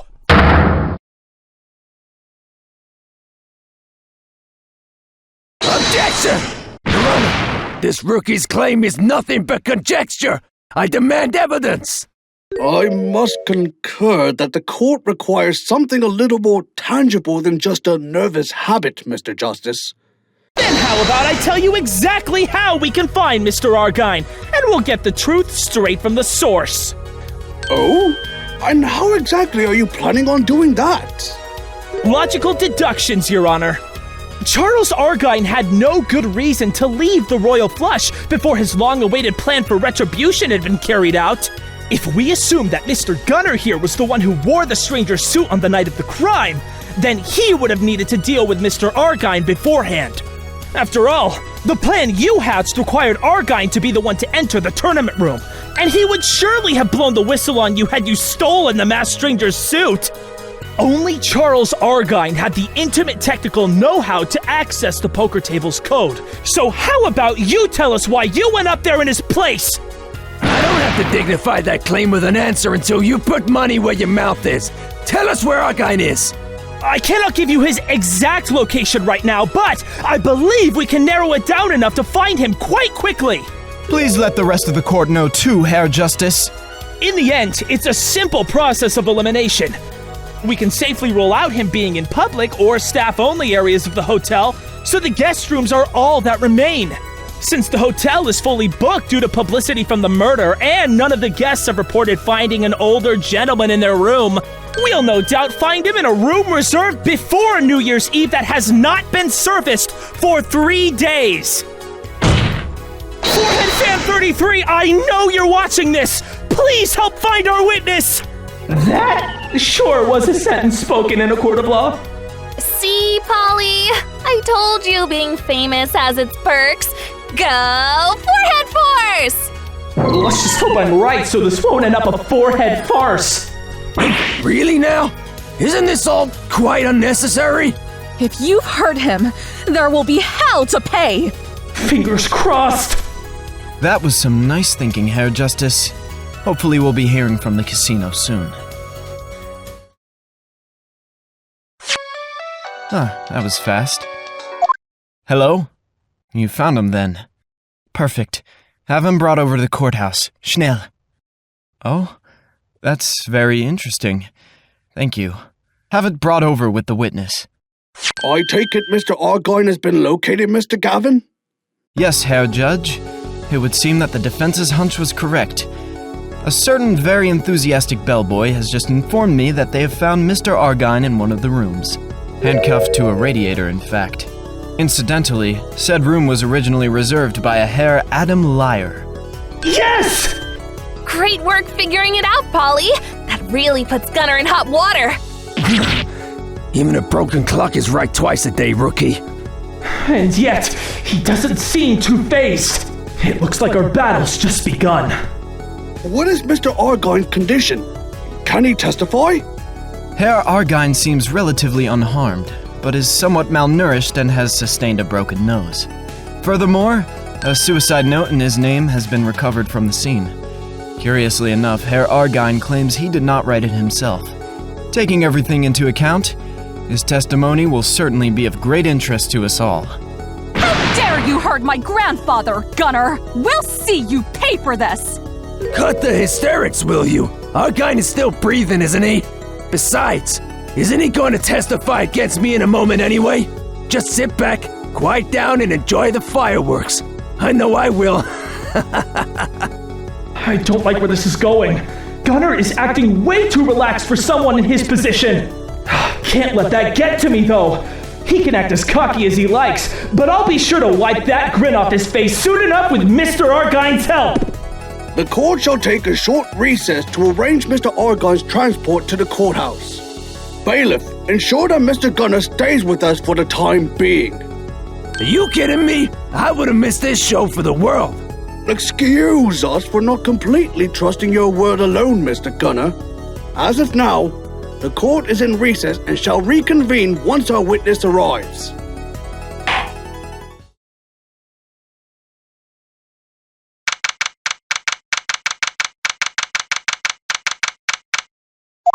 Whew, this trial certainly took a turn. Yeah, it feels like we've just entered the eye of the storm. You can say that again. What a rodeo that was. I'm not sure what to think, but I'm pretty happy that the heat is on somebody else for a change. Nice job on clearing up Nikki's involvement. Hope I'll officially be following suit soon. I sure hope so. But I'd say your defense has done a pretty swell job so far. I fully intend to see this thing through, but to do so, we must hone our plan of attack. Yeah, how should we tackle this? A lot of it depends on what Mr. Argyne is going to tell us, but you have to keep in mind that you're facing one of the most notorious attorneys in the country. This is the kind of person who's ready and prepared to use every trick in the book against you, so tread carefully.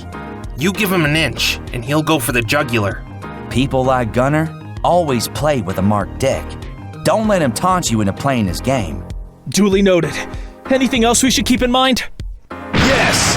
I don't care how you do it, but if this trial doesn't end with that bastard in chains, I cannot be held responsible for my actions. Mr. Nash! What are you doing here? I'm sorry, he just barged right past me. It's okay.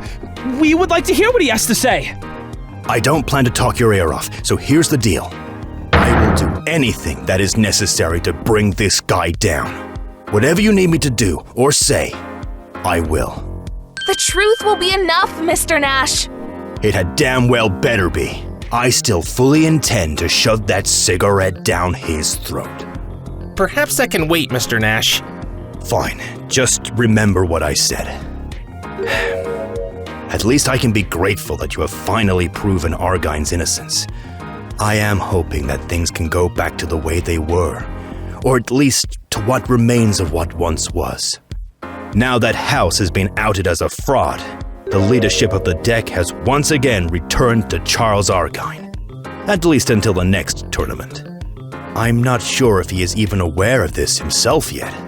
That's great news! Then you've achieved everything you've set out to do! I prefer to think of this as the point where I begin to fix my mistakes in earnest. But I may just be able to break the ice by telling him that he's once again the king of the deck, and everything Buddy stole from him has been rightfully returned to his care. I guess I'll make a mental note of this to remind you, should you forget. That's unlikely, but I appreciate the thought, Mr. Justice. If only it had happened just a little earlier, so we wouldn't have to rule over an empire of dirt. At least the royal flush still remains. I'm just rambling over secondary factors. The only thing that matters is what happens after this trial ends. So, what are you planning on doing? First, I'm going to apologize from the bottom of my heart. Then I'm going to help him rebuild what he has lost. If he'll ever forgive me for all my misgivings, that is. But you shouldn't be concerning yourself with me. Just remember what I said. We will, Mr. Nash, and we hope that you get your chance to make amends. Well, looks like the defendant lobby is drawing a crowd today. Always room for one more prosecutor, Gavin. Clavier!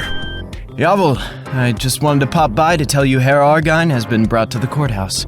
His granddaughter is currently keeping him company in the prosecutor's lobby. We've brought him up to speed with the current situation and he's ready to testify in short order. I expect him to have a great many things to say. And Mr. Gunner? Under the watchful eyes of several bailiffs. As he should be! Good to hear. But was that really all you came to say? I guess there was one more thing, Herr Justice. I may have acted in ways that seemed odd to you. You should know that it's nothing personal. I get it, you're putting up a show for the stream. You're not wrong, but there's more than that. I'd like to talk to all of you about it after the trial ends. Sure thing. So, Mr. Prosecutor, since you and Paulo seem to be all buddy-buddy outside the courtroom, dare I assume I am no longer the one you're gunning for? It's a safe bet, Herr Porter. I was only ever interested in the truth behind this case, and it's quite apparent at this point who the culprit is. Grand! Guess that leaves me with front row seats for the big finale. Attention! We are ready to reconvene the court. Everyone, please take your places. Looks like the intermission is over. Time to finish this gig. I hope I'll see you fighting for the truth just as fiercely as I will. You can bet on it, Clavier. Show them how it's done. All of you. Just stay on your guard. Right.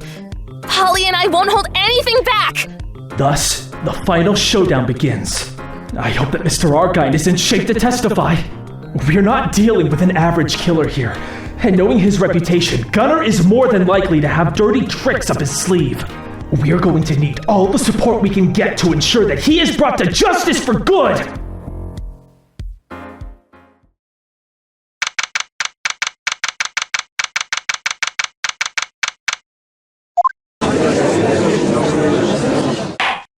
The court is back in session for the trial of Mr. Jack Porter.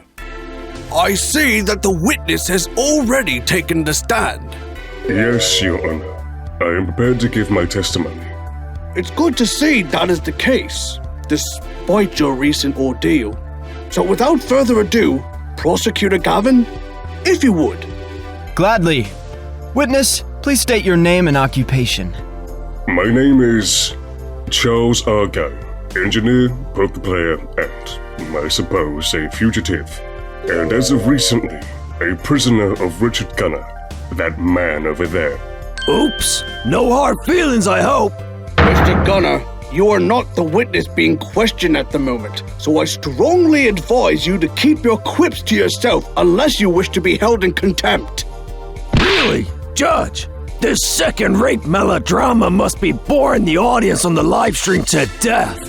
I won't warn you again, Mr. Gunnar.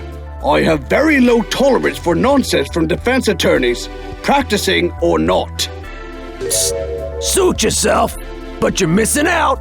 So, if I may, I was told that this court has claimed my name regarding the AC3 case. Despite things going awry that night, I cannot thank you all enough for that.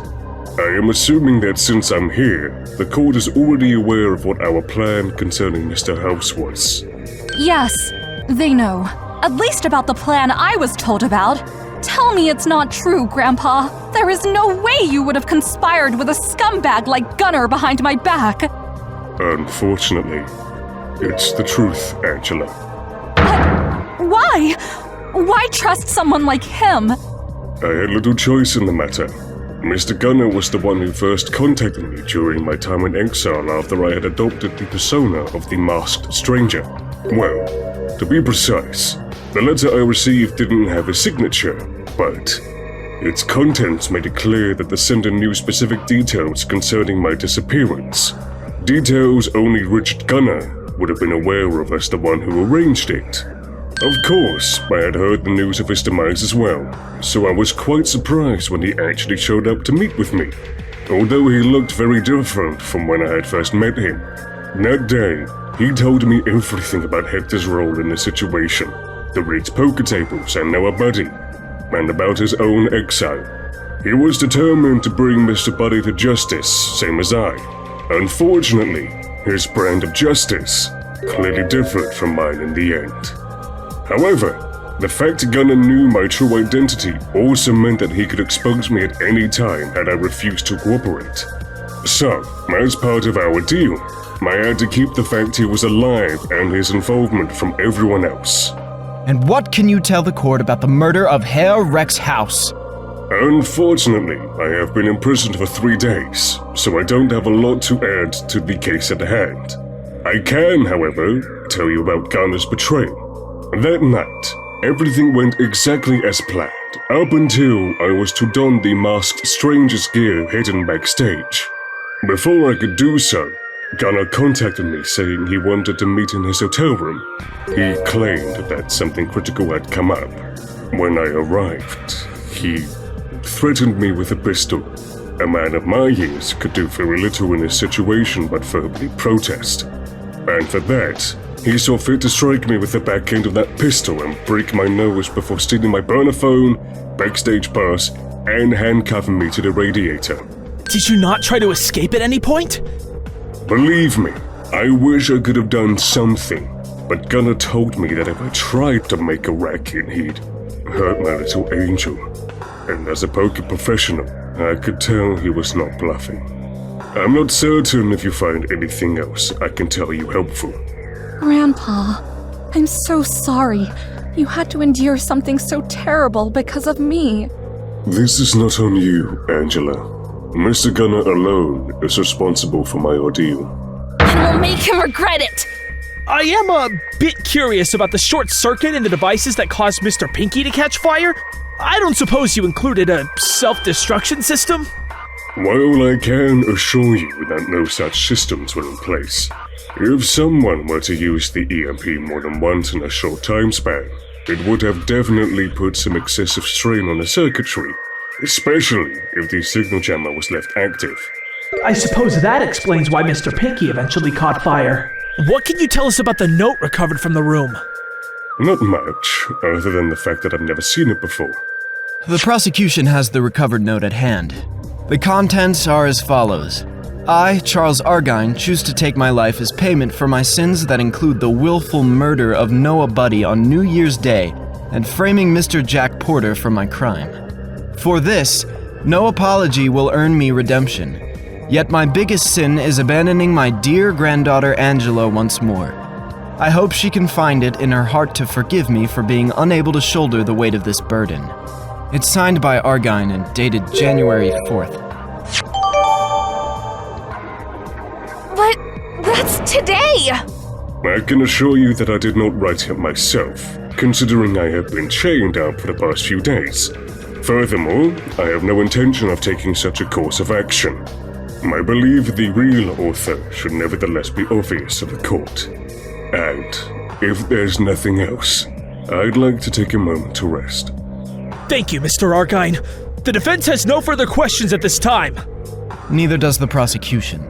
If the defense doesn't wish to cross-examine the witness, then Mr. Argine may leave the stand.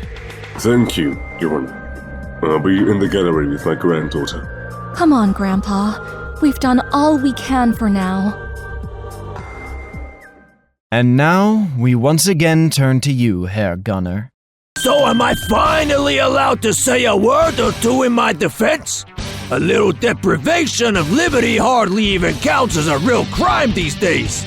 Then how about we discuss how you were going to murder Charles Argine and stage his suicide with this note?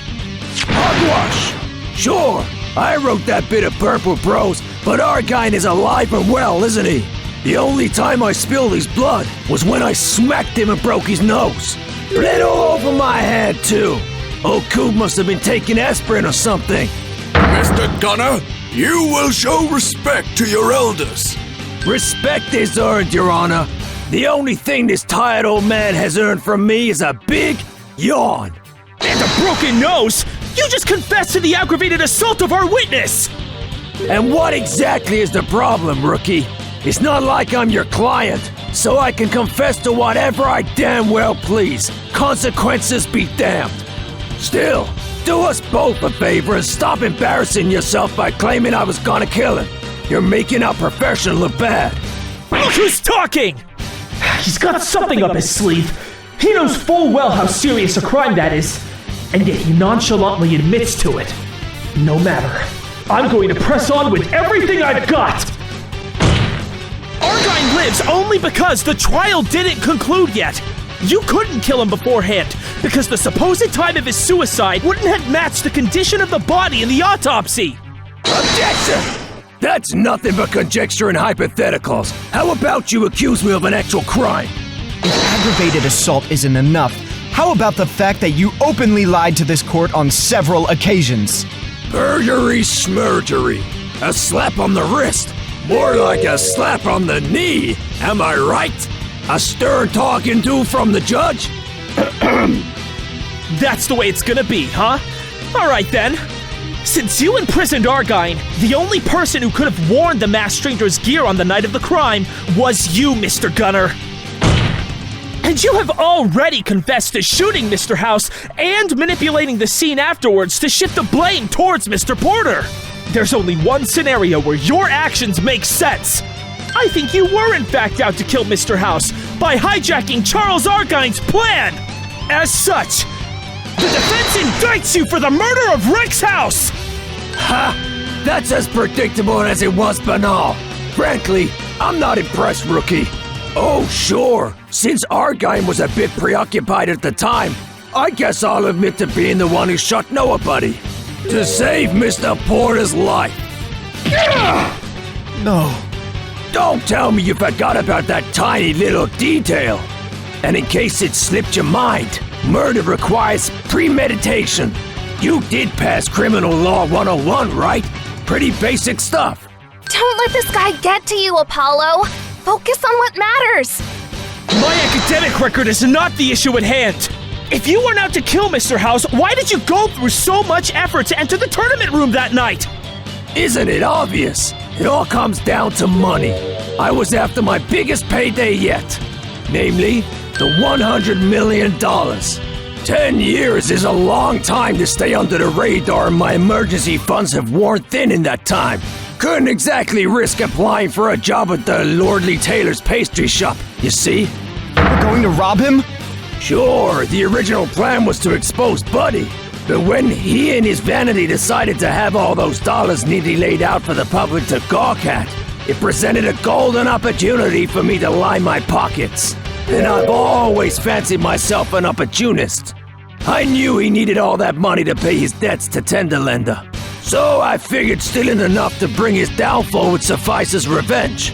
Not to mention giving me a nice little nest egg to retire on. Of course, that plan went down the drain as soon as I got there, and I left without pinching a single penny. So you can't really call me a murderer or a thief. Did I know that dumb doll was gonna self-immolate afterwards? Well, you can't prove that either. There goes the arson charge. You can blame Argine for doing a shoddy job with the electronics. But what you cannot deny is that I saved that security guy's life that night. You ought to be thanking me. And then you tried to frame him for murder? How could you do something like that to an innocent man without a second thought? Better stuck in a cell than a coffin, says I. Besides, whatever I may have done after Buddy's brain got ventilated is absolutely irrelevant to the grand scheme of things, because I was fully justified in taking the shot itself. And unless you can prove any different, I'm happily riding off into the sunset. You're not going anywhere! You still have to answer for kidnapping Mr. Argine, forging evidence, and all your other crimes! All in good time, rookie. Why don't we circle back to all that once we put this whole alleged murder business to rest? And let's not forget, both the man and the gun I used to shoot him were there by pure coincidence. Sure, I wanted to get revenge on Nobody, but you can't honestly expect that I would have known he would be at the scene, let alone that it was him under the costume. Guess I really hit the jackpot with that shot. After all, you can't show that I had any ulterior motives that night, can you, rookie? It is indeed our duty today to clear up the circumstances around Mr. House's death. Fortunately for Mr. Porter, we can safely say he's innocent.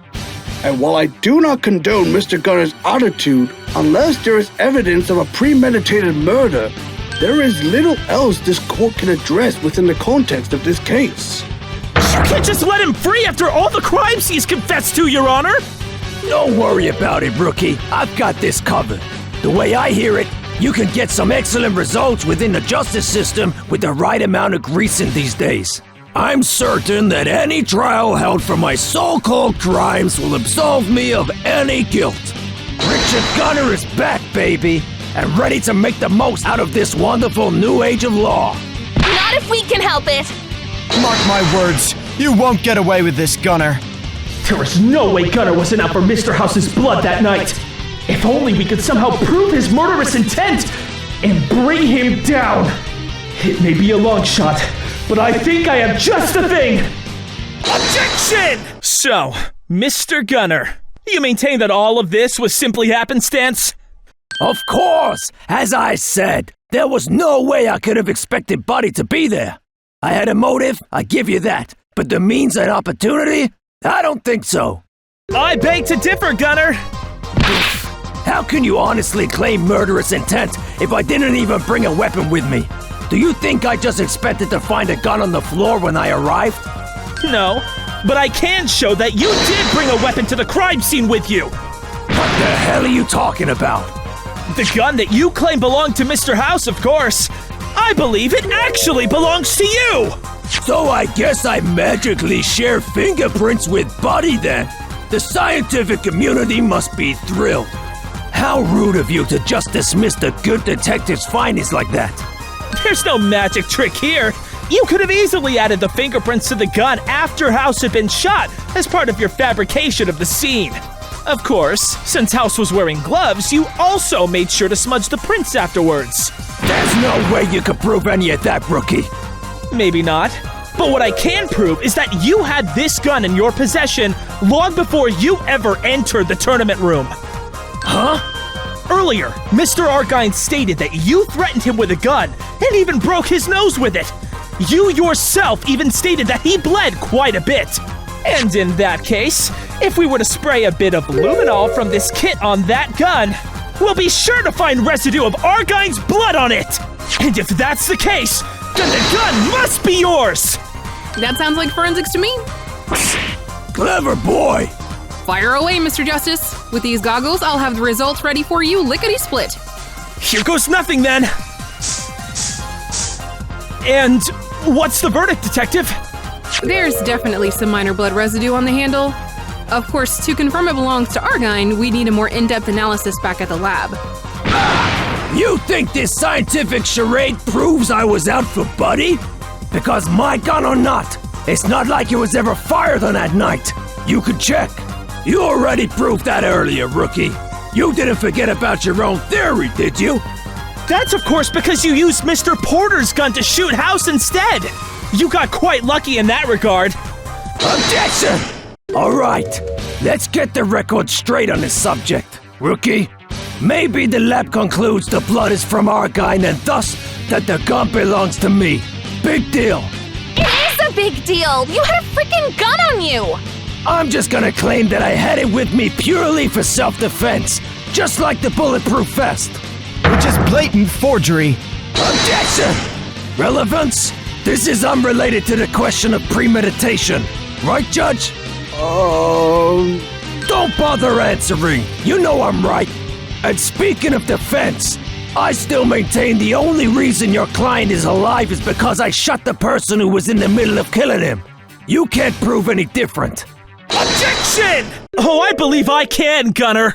In fact, I think you specifically made sure House would be in the tournament room at midnight and knew full well he'd be wearing the stranger's suit. Oh, yeah? Well, hit me with it, rookie. What's your evidence? One of the letters House received from the Tenderlender Loan Company, from one Viola Cadaverini. And what of it? Do you honestly believe that in my line of work, I haven't come across at least a dozen Cadaverini blackmail notes before? Funny you should mention that, because one of the passages in this particular letter sounds strangely familiar. Past midnight hour, post New Year's Eve, have them be seen committing a violent deed. Inside the great tourney's hall, a false mask on you shall make the stranger fall. This is exactly what happened in the tournament room that very night. This letter all but ordered House to be there at the exact time you arrived while wearing a fake masked stranger's suit. Oh, are you claiming that I'm somehow acting in cahoots with the Cadaverinis now? Need I remind you that nobody knew I was even alive until today? No, I believe that Viola Cadaverini had nothing to do with this letter at all, even though it bears her signature. You see, this letter differs from the others in quite a significant way. It refers to Mr. House as Noah, while all the rest are addressed to Rex.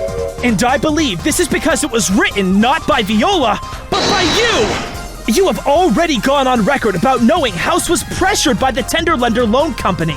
And you also knew what the Cadaverini family's blackmail notes look like.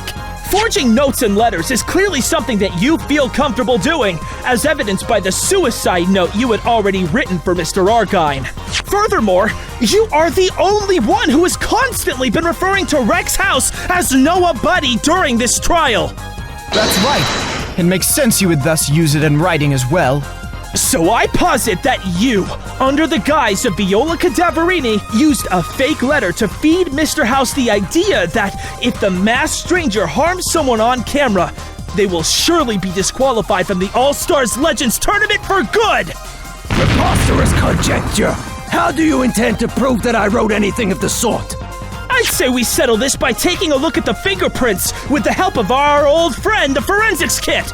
I'm sure we can easily lift Viola Cadaverini's prints from any of the other letters and compare them to this one. If we find your prints on it instead, then we'll know for sure that you manipulated Mr. House to be at the scene of the crime at the exact time you entered the scene. So, shall we take a look at what we'll find? Dust to your heart's content, rookie. I know I'm right! So why is he acting like nothing's wrong? Guess we'll see soon enough.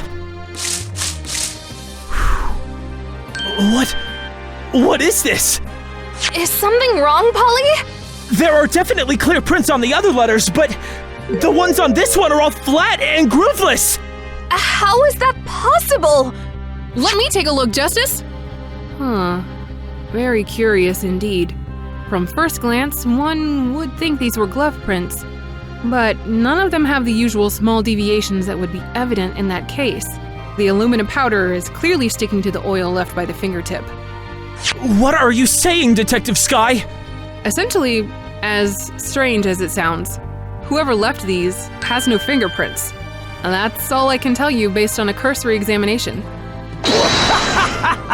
Too bad for you, isn't it? Nothing left to connect me to it then, is there? Objection! On the contrary, Gunner! This proves that you are the author beyond any doubt! Huh? There's only one way to settle this. The defense requests that all three of the conspirators give us their fingerprints! What? What do you think you'll achieve with that? The letter has no fingerprints to compare them to. That's where you're mistaken, Gunner. Detective Sky was pretty adamant that even though these don't look like your average prints, they are nevertheless valid fingerprints. And while all of the conspirators may have been aware of the Tenderlender's role, the only one who could have sent this letter was someone who had gone through the trouble of completely erasing their own fingerprints. And need I remind the court that as Mr. Gunner was boasting about his disappearance, he stated the following. Anything that could identify me had to go. Some of it was quite painful. Ever try soaking your fingers in acid long enough to burn away the prints? Hurts like a bitch. So, Gunner, if you happen to be the only one of the three conspirators to have no fingerprints at all, well, I'd say we found the person who wrote this letter and masterminded Mr. House's murder. So, Mr. and Miss Argine, you'll help us out a bit, won't you? I'll happily give you mine. As will I. Well, Gunner, how about it? No! This is blatant invasion of privacy! This is not a request you can deny, Mr. Gunner. The court orders you to submit to fingerprinting whether you like it or not. Curse you, rookie! Soon enough, the bailiff brought an ink pad into the courtroom. Gunner needed a bit of motivation from the bailiffs for his prints to be taken. But eventually, the results were in. Charles and Angela both had their prints intact. And as for Mr. Gunner... Your Honor, Mr. Gunner does not have any discernible fingerprints. God damn it! It was all for nothing! Nothing! Yes, it was! I've got you now, Gunner! Only you could have masterminded the murder of Mr. House! It seems to me that there are no further reasons for this court to keep debating. I have arrived at my conclusion. The pistol and the letter together prove beyond reasonable doubt that Mr. Gunner taking the life of Rex House was the end result of a premeditated plan. Under these circumstances, Mr. Gunner's claim of simply protecting Mr. Porter's life holds no water, and thus shooting Mr. House constitutes an act of murder. The prosecution concurs. There are no longer any mitigating factors left for Herr Gunner's actions. Objection! Wait. Can we be reasonable? That letter could have been written by someone else who had erased their prints. Yes, yeah! Maybe Viola had an accident with acid or something. It wasn't me. I couldn't have done it. Give it up, Gunner! What you thought would keep your identity hidden has proven to be your downfall. With this fake letter from the Cadaverinis, you set your own revenge plan in action. On New Year's Eve, you hijacked Argyne's plan to inspect the poker table in the tournament room and brought a gun with you for one reason and one reason only. To murder Rex House as revenge for his attempt on your life all those years ago. But when you entered the tournament room, House was still in the process of strangling Mr. Porter, whose gun was conveniently on the floor for you to use. That's when you used it to shoot Mr. House to the back of the head. And that single shot was caught by both Mr. Nash's device and the audio recording in the room. However, Mr. House had not managed to finish off Mr. Porter before you shot him. This left you with an inconvenient witness, so you took the opportunity to frame him for the crime, likely hoping that in this dark age of the law, no one would look into it. Even the fact you yelled out for House to stop was to further frame Mr. Porter. There is no way you could have missed the huge recording sign lit up on the wall. In the end, Mr. Porter and Mr. Argyne were nothing more to you than convenient pawns who would take the fall for your crime.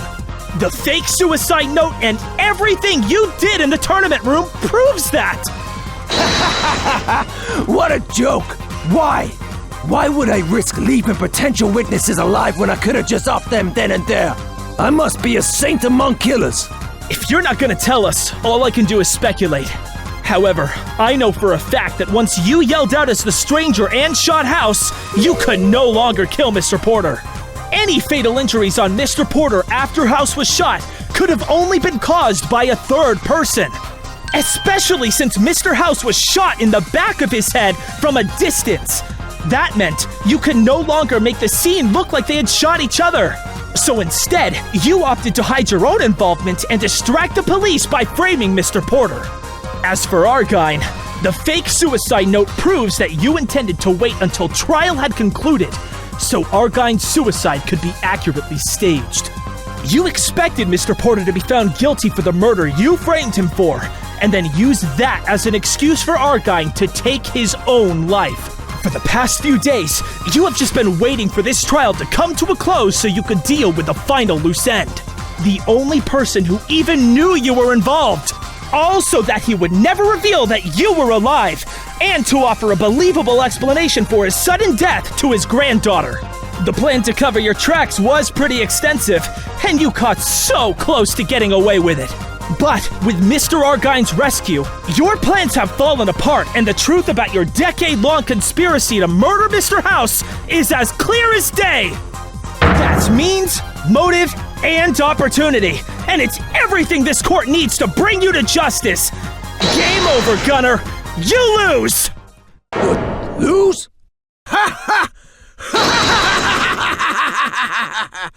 Amazing.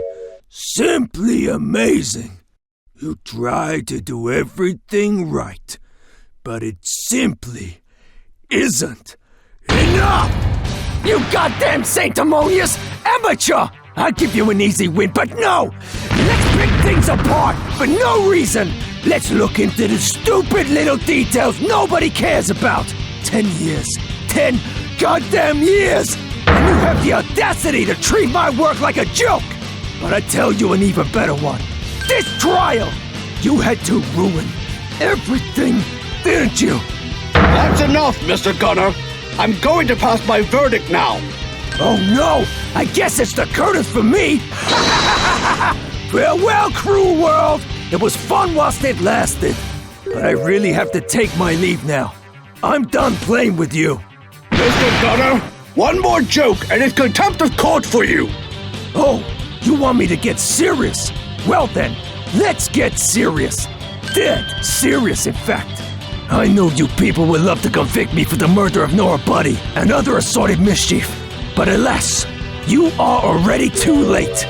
There is no court on this earth that can sentence me for my crimes. Without your associates, your threats ring as empty as your heart, Gunner. You can't intimidate this court to set you free! We're not afraid of you! Even if these are the last desperate threats of a man who refuses to admit he's lost, I suggest you stop and face it with some dignity, Gunner. Goodness me! I'm not threatening anyone here, just stating a simple, legal fact.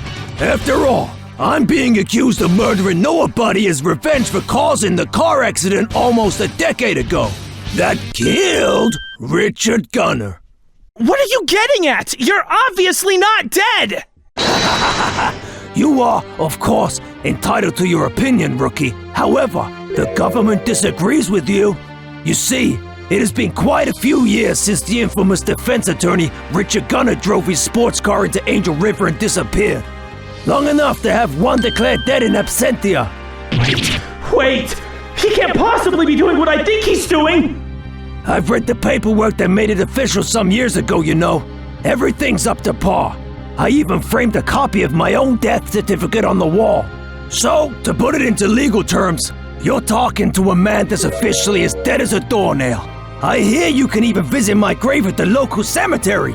And since laws only apply to those who are alive, well, I can't really be bothered with the affairs of the living. Rest in peace and all that. This... You can't be serious! Order! Order! Order! Nice little trick, isn't it, kid? Go on, add it to your repertoire. I won't even ask for compensation. The look on your face is more than I could ever ask for. This is insane! Do you think this will get you anywhere, Gunner? You are literally living proof that the paperwork is wrong! We just have to correct it!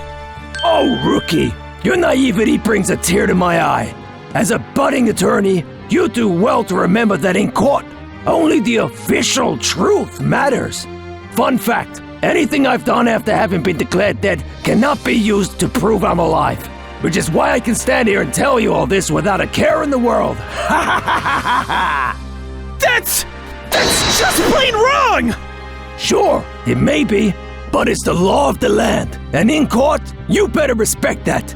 Let's face it, you won't have enough time to even get the ball rolling on correcting that paperwork in the time frame you have left in this trial. Looks like I'll be walking free after all. So if you really want to point your finger at someone, your real villain is bureaucracy. For legal purposes, being dead has made me invulnerable to prosecution and detainment for any of these supposed crimes. No, that can't be right! But it is. He somehow found a loophole in our system to become untouchable. Order! Order! This is truly an unprecedented situation. I've no doubt in my mind that Mr. Porter can be cleared of all charges, but frankly, I'm at a loss on how to deal with this. The power of the magistrate's stamp really is magical. Anyway, while you ponder whether anything told to you by a dead man is even admissible in court, I suppose I'll take my leave before the ferryman gets tired of waiting. The law is on my side, and there's nothing you can do about that.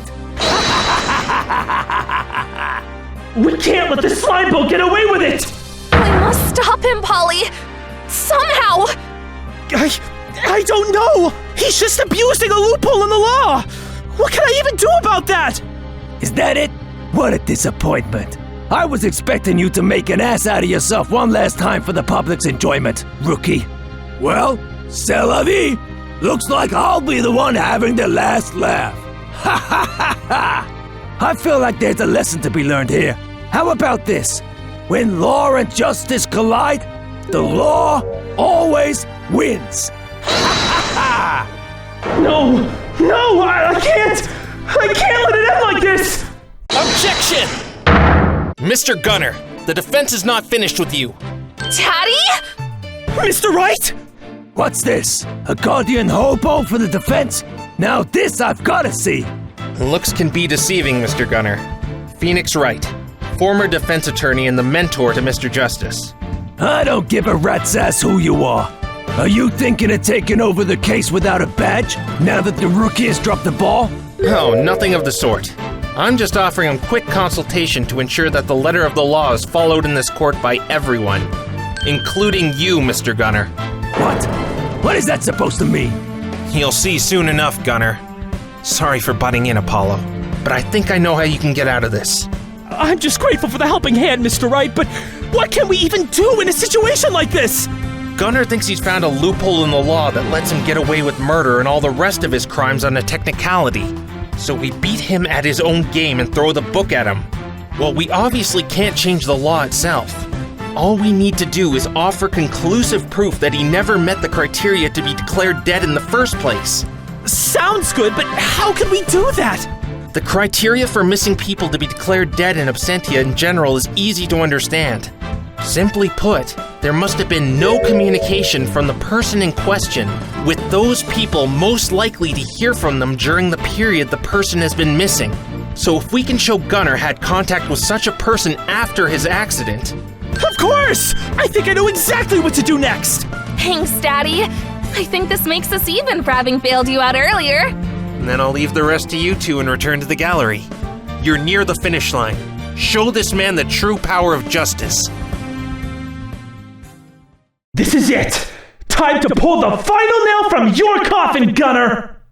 Your Honor! The defense can prove that there were never legal grounds for Richard Gunner to be declared dead! As you no doubt heard, in order for the criteria to apply, the person in question would have to refrain from contacting former acquaintances after their disappearance. Yet Mr. Gunner did just that!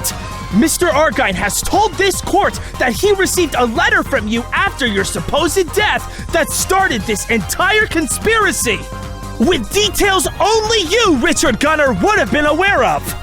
And since Charles Argine is most definitely a key party for you because of your role as his attorney, Mr. Gunner, the fact you contacted him after your accident makes the declaration of your death null and void. You even went as far as to meet him face to face after your accident! Ha ha! Nice try, rookie, but you're forgetting this little thing called burden of proof. You're not gonna just take the word of a wanted fugitive at face value, are you? No, I'm taking your own word for it! You admitted to sending Mr. Argine a letter to recruit him! Did I? Whoopsie! Must have committed perjury in that case. Add that to the list of crimes you can't prosecute me for. Argine can confirm that it's the truth! I highly doubt that his word alone makes for a strong enough legal argument to resurrect me. Because I advise you that he said, she said won't cut it here. You don't get to decide that. That's up to the judge's discretion. And we're pretty sure he's not rooting for you. Right, Your Honor?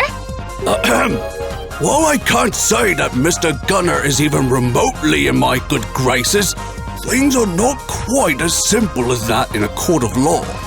Trust me, no judge worth their salt would dare take your side without concrete evidence, especially considering everything else this will end up affecting. Perhaps you have not properly understood the gravity and ramifications of this situation. If any of you try to detain me, you'll be entering a legal hellscape the likes of which you have never seen. It is in your very best interest not to open the Pandora's box of attempting to convict a legally dead man. The higher courts hate that kind of bullshit. How do you think that's gonna go for you? At the very best, you will all face disbarment for blatantly disregarding the letter of law, and this guy will be laughing all the way back to the graveyard. And at worst, they might think your claims actually have merit. In that case, we're all in for the long haul. Because those courts don't have to figure it out in 3 days max. We're entering legal proceeding territory, and I plan to ensure that we cover every single aspect that a decision like this might affect. All in all, taking into account the court's current state and my intention to appeal at every single opportunity, I think we'll be done after about 15 years? Maybe more. Oh, wait! That's the statute of limitations! How convenient! And now that Buddy is dead, I need a new goal to pursue. I will happily commit to making every single one of you involved in every last step of the entire process. Not only will that consume you until you're as dead inside as I legally am, but I'm gonna make every legal professional from the clerks to the judges hate you for ever making that case their problem. Oh, and let's not forget my associates, who by now have surely heard that I'm back in action and will certainly be a valuable asset in ensuring everything goes my way. And in case it wasn't clear, that was a threat, rookie. I'm stunned. What kind of person twists the law to use it as his personal weapon? Objection! We'll sort everything out with Herr Argyne's help before you'll ever have the chance to do that. Even if I hypothetically met with Argyne, he's gone on record saying he couldn't identify me as Richard Gunner based on my looks, so unless you can produce tangible evidence that such a letter was ever sent, you got nothing. Hypothetically speaking, had I ever contacted Argyne in such a manner, I would have made sure that such evidence was destroyed when I met him. And I have a hunch that this supposed letter would have been turned into ashes and dust some 10 years ago as part of a certain gentleman's agreement. Isn't that right, Mr. Argyne? Oh, this is simply too much. Your outburst is quite amusing. What? Why are you laughing at me, you old coot? Oh, forgive me, Mr. Gunner. You just remind me of the high rollers that act all high and mighty until it's time to show the cards. Is this some kind of joke to you? Why, yes, Mr. Gunner. And you're the butt of said joke, because I can show the letter you sent me to the court. What? Impossible! No such letter exists! Oh, do you mean perhaps this? No! This is a trick! A fake! False evidence! On the contrary, Mr. Gunner, you've merely been a victim of a simple bluff. What you saw me burn all those years ago was in fact a copy. I've kept the original safe on my person for years. You deceived me, you senile bastard! Hardly. I merely applied the basics of working with code to our deal, Mr. Gunner. Always make backups. You will have to excuse my ruse, but even back then I was fully aware that you were not the type of man to be blindly trusted. For someone who kept spouting about attorney-client privilege ever since we first met, you certainly didn't have any trust in me when it came to that letter. Or even back when you first offered to defend me. I am simply returning the favor. So I've kept this ace up my sleeve for all those years, if only because you so desperately wanted it destroyed. Granted, I was not sure how useful it would prove to me, but now I can see it was the right coup. I'd like to read it out loud for the court, if I may. By all means, Herr Argyne. I'm certain everyone in this courtroom and those following via the stream are all ears. Objection! That's private correspondence! So, you admit that you wrote it then? You're afraid that the court will hear something you'd rather keep under wraps, aren't you? No, I mean, it would just be unethical. Overruled, Mr. Gunner. Please go ahead, Mr. Argyne. Thank you, Your Honor. To Mr. Aldrich Fitzroy, one previously known as Charles Argyne, it is good to hear you've begun making a name for yourself as the one known as the Masked Stranger after fleeing the country. As your prior confidant, I have new information about your case that could overturn your verdict, and I want to meet with you to discuss bringing the real culprit, Noah Buddy, to justice. I will contact you at your residence in person within the next few weeks.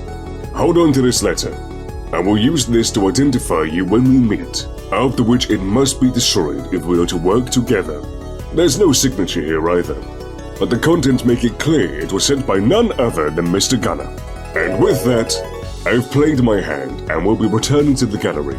I look forward to seeing the showdown. This backstabbing won't help you one bit, since there's no date on that letter. That's not an issue, Mr. Gunner. We can still prove it was sent by you after your accident by looking at the contents. Your Honor, we know that only Mr. Gunner knew about Argyne's new identity. Furthermore, his accident happened long before the masked stranger even first appeared. The fact the stranger is mentioned in this letter at all proves it was sent months after Mr. Gunner's supposed death! Hey! Did you even consider that the geezer might be trying to pull a fast one on you? What's to say he didn't write the letter himself to frame me? Do you think anyone's gonna buy that? Besides, if we were to dust this for fingerprints, I'm sure we'll find the same ones that were on the forged letters in the court's possession. Your prints, which prove it to be the genuine article. And with this, we have irrevocable physical evidence that you were declared dead under false premises, Gunner! So let me be the first to welcome you back to the world of the living. I hope you'll enjoy your new life as a convict! This is... you can't! No!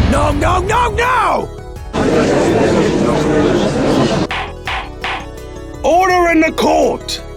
It looks like the situation with Mr. Gunner's legal status has been finally resolved with the discovery of this letter. As the evidence unambiguously shows, the witness was wrongfully declared deceased. This court hereby officially declares him alive and subject to all applicable laws at the time these numerous crimes were committed. No, Judge! You gotta hear me out! This court has heard more than enough from you, Mr. Gunner. The case and its perpetrator have been clear to this court for quite some time, and there is no reason to further prolong this trial. Mr. Gunner will be detained until his own hearing at a later date. As such, I will now proceed to hand down my verdict. I trust there are no objections. The defense has none, Your Honor. The prosecution is ready to wrap this show up as well, Herr Judge. Very well. This court finds the defendant, Mr. Jack Porter. Objection! Wait! You can't just end the trial here! You're about to commit a gross miscarriage of justice! Overruled! There is no doubt left in my mind that you are the culprit, Mr. Gunner. That's just it! You're not conclusively proven that yours truly is guilty of any crime. Objection! Give it up, Gunner! You've confessed to everything! You won't be able to run from justice anymore! The court has already decided that it would have been absolutely impossible for anyone except for you, Richard Gunner, to commit this murder! There seems to be a grave misunderstanding here. I'm not Richard Gunner. I'm just Adam Liar. After all, that's what it reads on my ID. The fact that I claimed to be Richard Gunner was a lie of the highest caliber, and you all bought it. Hook, line, and sinker. Bunch of buffoons, all of you. What? He can't be serious! After all, not a single person has positively identified me as one Richard Gunner, have they? Just as someone who claims to be him. I certainly don't look like him one bit, apparently. Need I remind you that the court only recognized me as the masked stranger, and I've lied about pretty much everything I've said so far. I'm as unreliable as can be. In fact, I'm a pathological liar, and that's the truth. Or is it? And is it not this court's job to make sure you pass a verdict on the right person? That's a pathetic lie, Gunner. You're privy to information that nobody except for Richard Gunner would know. That alone should be proof enough. Information? Ha! Richard Gunner told me everything before I set foot in court so we can make a run for it with me as he's standing. He's paying me good money for it. He's holding my family hostage. Burn my prints away too to make it perfect. You gotta believe me or he'll get away with it. Sure, I admit to writing that letter I got received under the orders of Richard Gunner, the real mastermind. But he's still out there. I, Adam Liar, have just been acting as his happy little puppet for a decade. So now he's just recycling his prior defenses? In short, if you think I'm actually Richard Gunner, I demand to see evidence. Evidence! Too bad for you about those missing fingerprints, isn't it? Dental records. I had a full overhaul done abroad a while back. Those won't match either. And if you think that Richard Gunner was ever subject to any other biometric recordings, such as DNA or vein scans, you're free to waste your time looking. Even if you take any now, there won't be anything to compare them to. You've got nothing to prove who I truly am. In other words, you lose, rookie! He truly went out of his way to disappear from the face of the earth. Won't you think of all the people watching? What kind of message would convicting me send?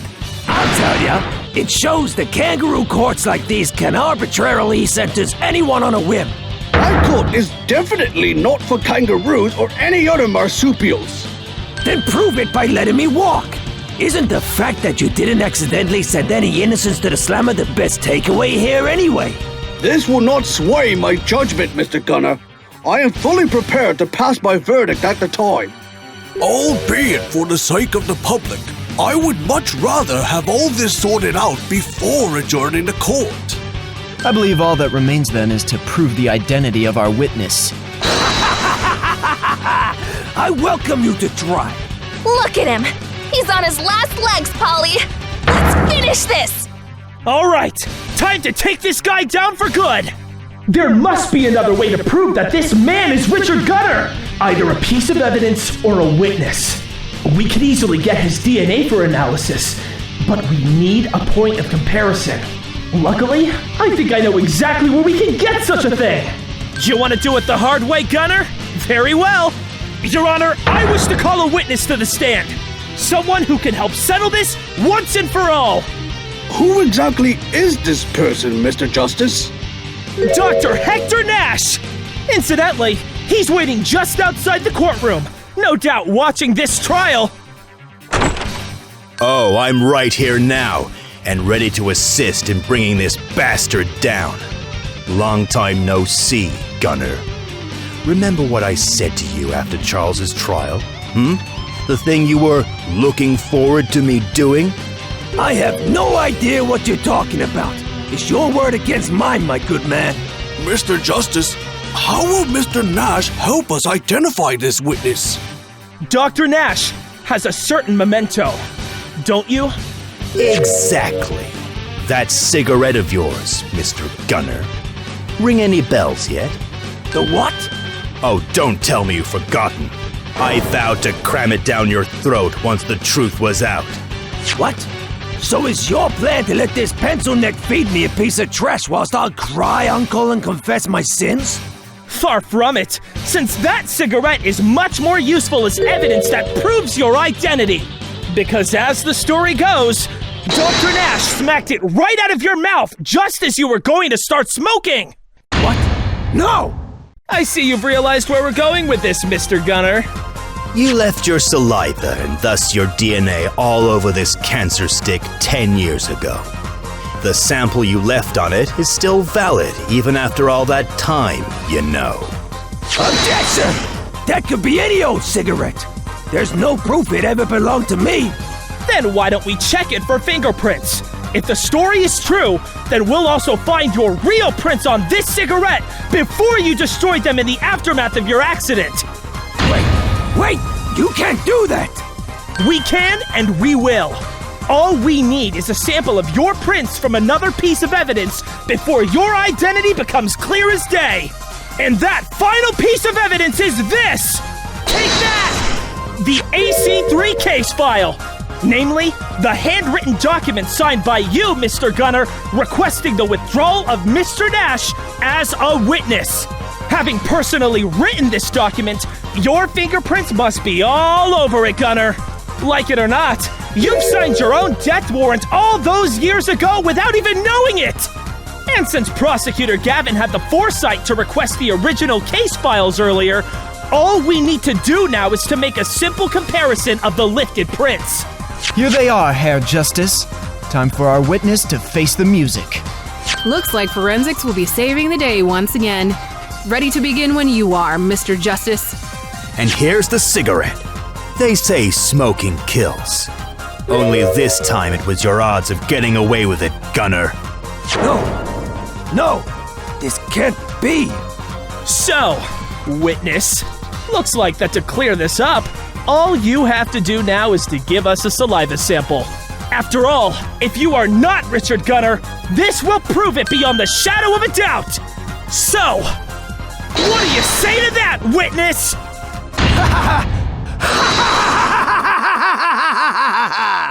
To think that the greatest attorney this country has ever known would be brought to his knees by a piece of trash. It's absurd!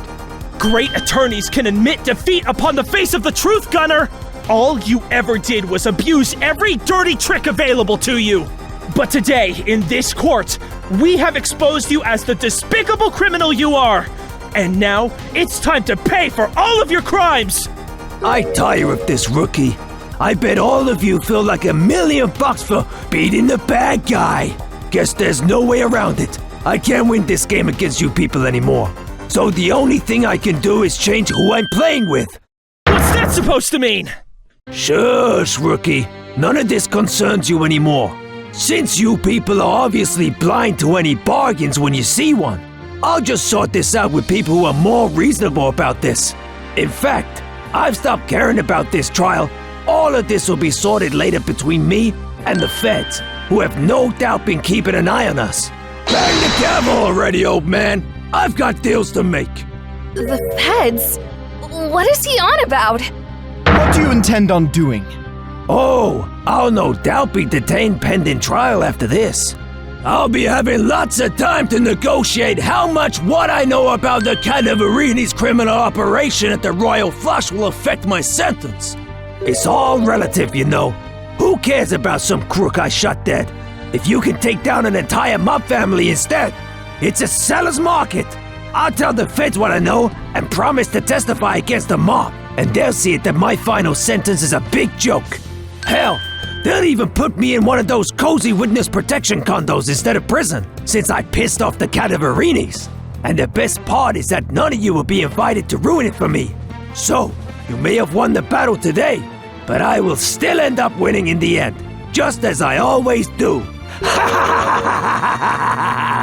That has got to be a lie. You can't let him just walk after everything he's done. Like you yourself said, talk is cheap, Gunner, especially from you. Then let's bring something tangible to the table, huh? See, I've got this key here, or rather, a tag belonging to one of the safety deposit boxes in the Royal Flush Casino's vaults. Hey, where'd you get that? From the Cadaverinis, of course. Like I've said, word travels fast within the criminally inclined crowd. And back when we were keeping tabs on the house, I checked some real clandestine channels for people in the business. Didn't bother to tell LordIban though. Anyway, according to the grapevine, Viola's people are using the casino vaults as a bank for people's contraband and assorted illegal stuff. Can't get much more secure than that. And it's all kept out of reach of those bothersome police raids. It will all be clear as day as soon as you open my deposit box and find other stuff than money in there.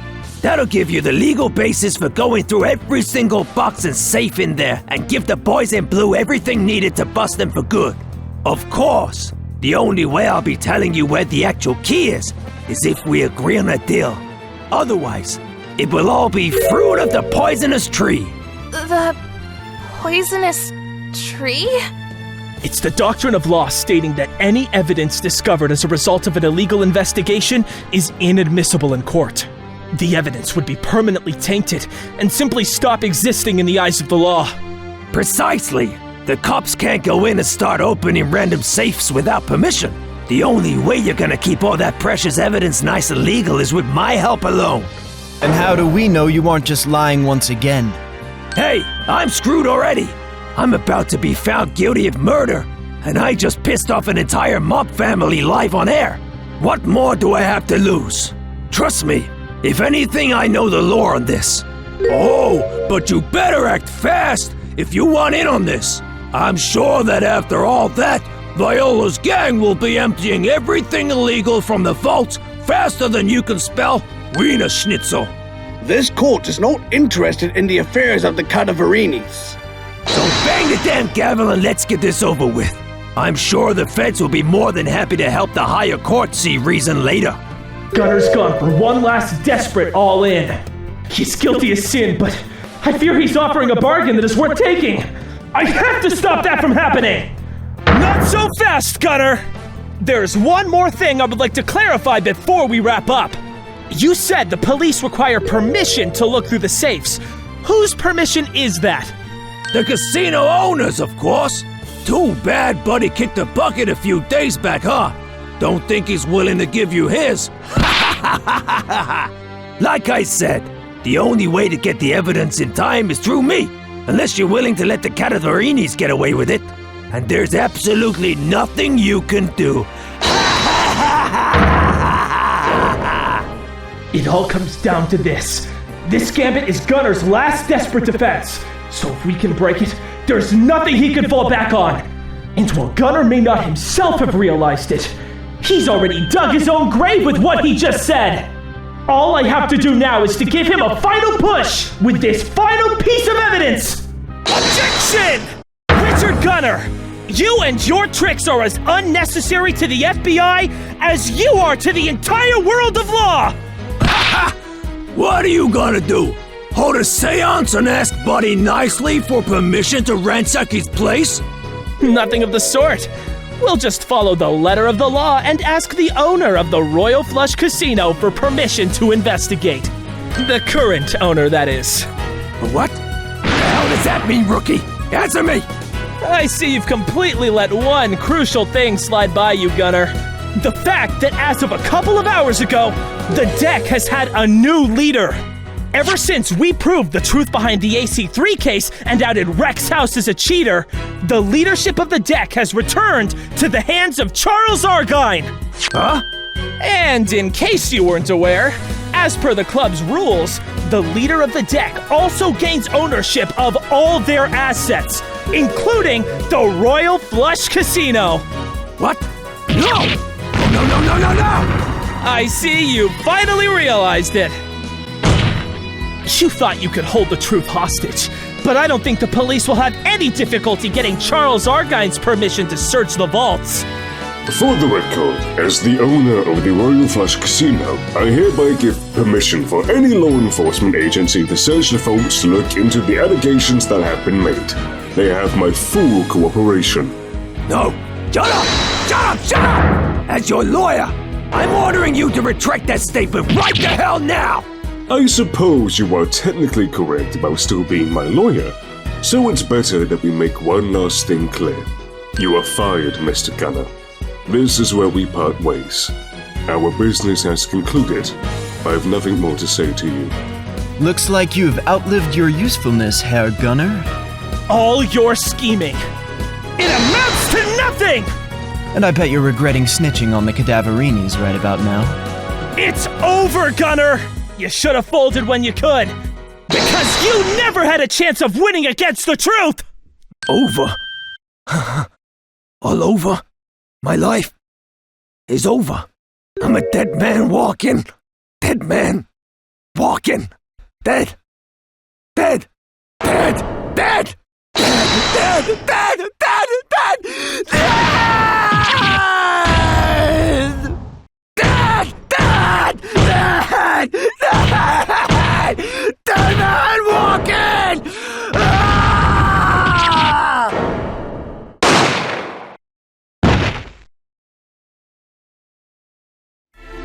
Prosecutor Gavin, can you please confirm the status of Mr. Gunner? I am glad to inform the court that Herr Gunner has been detained and is currently in police custody. It looks like his days of avoiding facing justice are at an end. Then it seems this trial can finally be brought to a close. Mr. Justice, Mr. Gavin, you truly went above and beyond today, especially considering what has become of the courts in recent years. For all my years, I'm grateful to see that the new generation of attorneys isn't holding anything back and fights with all their hearts until the end. Heaven knows we all need that kind of reassurance in these trying times. For that, I would like to commend both of you. Thank you, Herr Judge, but I'm just doing my job as a prosecutor. The truth takes no sides in court, Your Honor. But, thanks.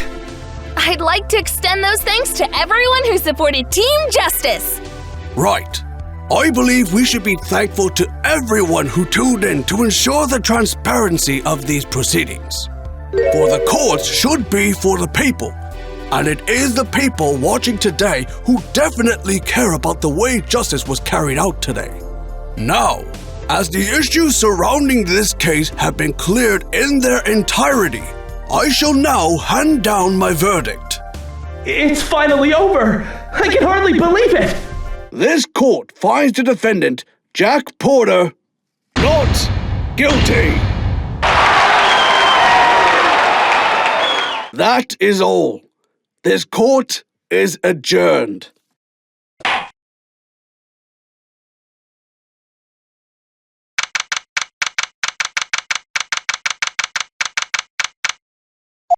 We did it, Apollo! Sweet, sweet victory! I'm glad that's all over. Things got pretty intense there for a moment. But all in all, I'd say this ended up being a great start for the year. I guess that takes care of my New Year's resolution. Apollo, Trucy, thank you. Thank you so much. I gotta say, I wasn't entirely sure who to bet on when this all started, but then I remembered the age-old gambling strategy that has never failed me. When in doubt, always bet on red. You are most welcome, Mr. Porter. Although, I don't want to hog all the glory. Trucy and Mr. Wright were of great help too. Right. Can't forget Trucy and old Nicky. Don't sell yourself short, Apollo. Not just anyone could have pulled off what you did back there. That was all you and Trucy. I just helped a bit in the end. I guess we can all agree that the three of us make an excellent team. We'll be sure to get to the bottom of any case. Well, let me tell you, it really seems like the apple doesn't fall far from the tree when it comes to bluffing. Thanks to y'all, this nightmare of mine is finally at an end. I'm a free man! So what are you planning to do with your newfound freedom? Other than treat us to that fancy dinner, that is. Priorities, Mr. Wright! Well, the first thing I should do is apologize to you, Nicky. You see, there's one important thing that I haven't told you during all our years together. Oh, you mean the fact that you're an undercover FBI agent? What? How? Daddy! How did you know that? And why haven't you told us anything? Because Jack only confirmed my hunch just now. Looks like I was right on the money. What gave it away, Nicky? Ever since we had our first chat with you in the detention center, I could tell you were hiding something. And after Apollo and Trucy had their second chat with you, I could tell something had been bothering my dear daughter. Something you must have told the two. I sensed you wanted to tell me too, but were concerned about upsetting me, so I figured I'd let you tell me when you were ready. But when the FBI appeared on the crime scene, it was a dead giveaway to me at what your role had really been. Especially considering everything you've told me during the past years. Well, it was between you being an agent or a mafia plant. And how'd you settle on agent then? Easy enough. After all this time together, I just couldn't see you as a bad guy. Wow! That's some impressive deduction work, Mr. Wright! Just something I've picked up from another friend of mine. Still, I'm glad you finally told me, Jack. I'm glad too. Trucy, I'm hoping that maybe now things can return to how they once were. I'm not asking either of you to forgive this here and now, but it would be nice to one day be able to leave this behind us. I don't think we can ever go back to the way things were, but maybe we can have a new start instead. I'd like that a lot. Right. Let's keep our eyes on what the future holds. For what it's worth, you're still welcome to stop by and play a round of cards anytime. Thanks, Nicky.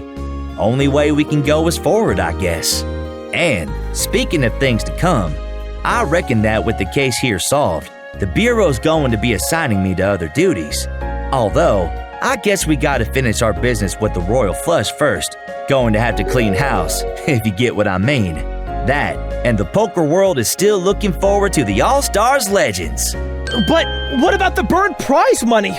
Or the Cadaverinis? Things have a way of working out. The money's got insurance, and I'm sure the people at Gatewater can find a few more bucks between the couch cushions.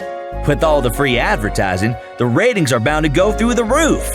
As for the Cadaverinis, they will no doubt be too busy scrambling in the face of our investigation to even try to touch the Royal Flush with a 10-foot pole. And it's not like Argon himself owes them a single cent. Speaking of, I would love to chat with you some more, but duty calls. We gotta get back to chewing the fat tomorrow during that nice dinner I promised. But for now, I've got an investigation team to coordinate. Of course. See you tomorrow then. Looking forward to it, Jack.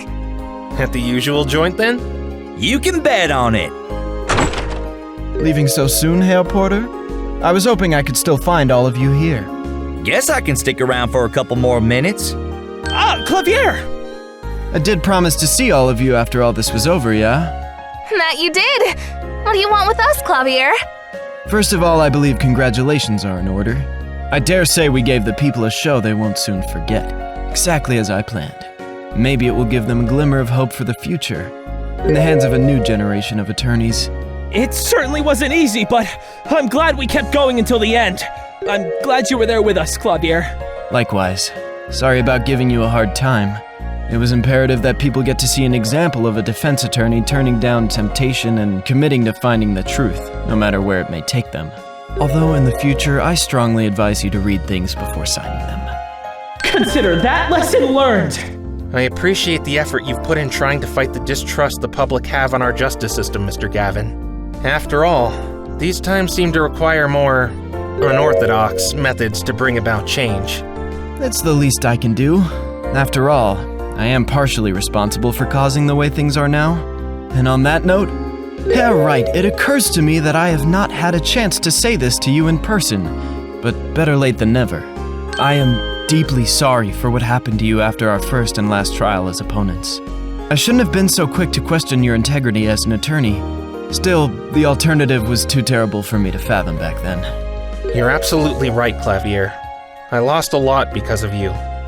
But it's also due to that very trial that I've gained things I never could have anticipated. Most importantly, my wonderful daughter. Aw, thanks, Daddy. In the face of loss, you start reflecting on what's truly important to you.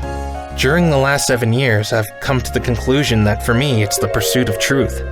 Not only for myself, but to reform the entire justice system, so that anyone going into court can be secure knowing the search for truth is the founding principle of any trial. I've come to understand that as well. Even though it hasn't been all that long, in the aftermath of that trial, I've come to realize just how deep the rot in our current system runs. I've been wrong about so many people. It's been difficult at times to know who or what to believe in. But I know that one person I can believe in is myself, and my ability to make a difference. I'm grateful for what you've done, Herr Wright, for me and everyone else. I hope that you can keep up your good fight, and to one day see you back behind the defense bench, searching for the truth on the front lines of our legal system. Most of all, I hope that together with you, I, our chief prosecutor, and the new generation of attorneys, we can bring about a brighter age of the law. So, in the spirit of the new year, shall we call this a fresh start between us? Sounds good to me. Well, it's about high time you apologized. Emma? How long have you been listening in? Long enough. Here I was about to give Prosecutor Gavin a piece of my mind, but considering that whole exchange, I think I'm going to let him off the hook this time. Sounds to me like you managed to avoid a proper snackooing there, Clavier. I'm more than happy to hear that, Fraulein. Perhaps you might have a soft spot for me after all. Don't push your luck. Just because you made up with Mr. Wright doesn't mean that we're in the clear, because I will expect you to put your money where your mouth is. Although, I wouldn't mind having a fresh start myself, with us both having to work together and all. At least as long as I'm stuck as a detective. Can't very well find the truth in court if our cooperation isn't working out. Scientifically speaking. If you are willing to give me another chance, I am more than happy to take it, Detective Sky. Glad those two are also setting aside their differences.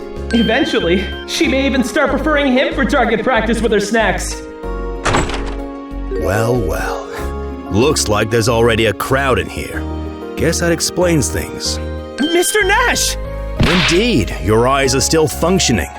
And I brought Charles and Angela with me. Hopefully you didn't think we'd just slip away without a word. In fact, you were taking so long, I thought you'd forgotten about the rest of us. Sorry. We kinda got carried away. Well, while you were busy celebrating amongst yourselves, Charles, Angela, and I had a chance for a heart-to-heart. You certainly wasted no time with that.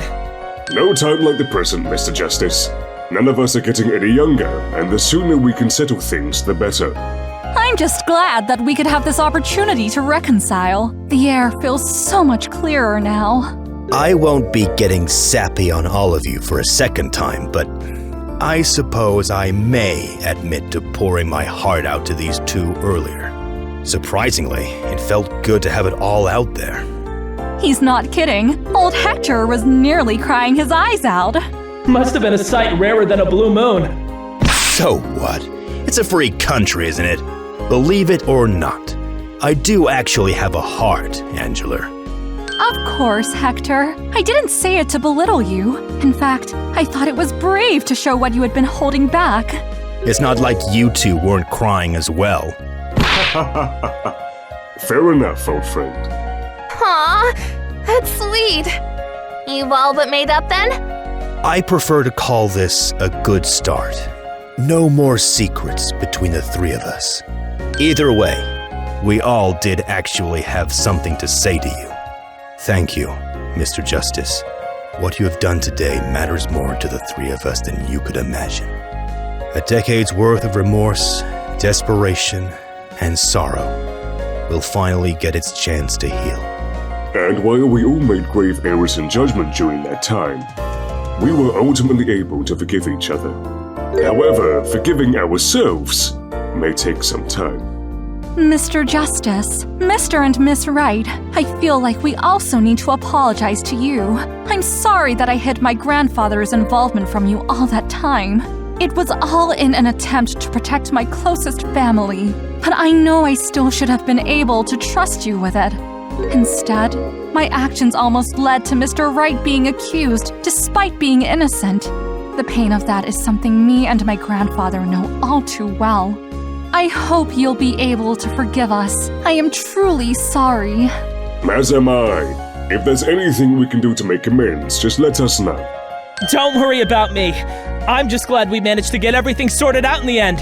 Likewise. Apology accepted. For what it's worth, I was confident in Apollo's ability to sort it all out. So no harm was really done there. Albeit I would really appreciate it if you refurbished that grape juice you disposed of. Daddy! This is really not the time! Really? Like Mr. Argine said, no time like the present. He's got you there, young lady. I'll see to it that you are compensated for your drinks, Mr. Wright. And I can assure you that we're even in my books. All's well that ends well. You can say that again. By the way, Trucy told me you decided to take my case pro bono. Thanks, Paulo. Huh? That's awfully generous of Mr. Justice, especially since you already owe me for letting you investigate the masked stranger's room. I'm thinking paying for a month's supply of snackoos will be sufficient. Huh? Hey, if anyone's got first dibs on this guy's wallet, it's me. I haven't forgotten about my lighter, you know. My very expensive solid gold lighter. Huh? At least you got a nice holiday out of your bonus, huh? Well, a nice single holiday off, more like. Although I'm moved by your acts of generosity, we've got bills to pay and other expenses coming, so we'll have to return to work a bit earlier than planned.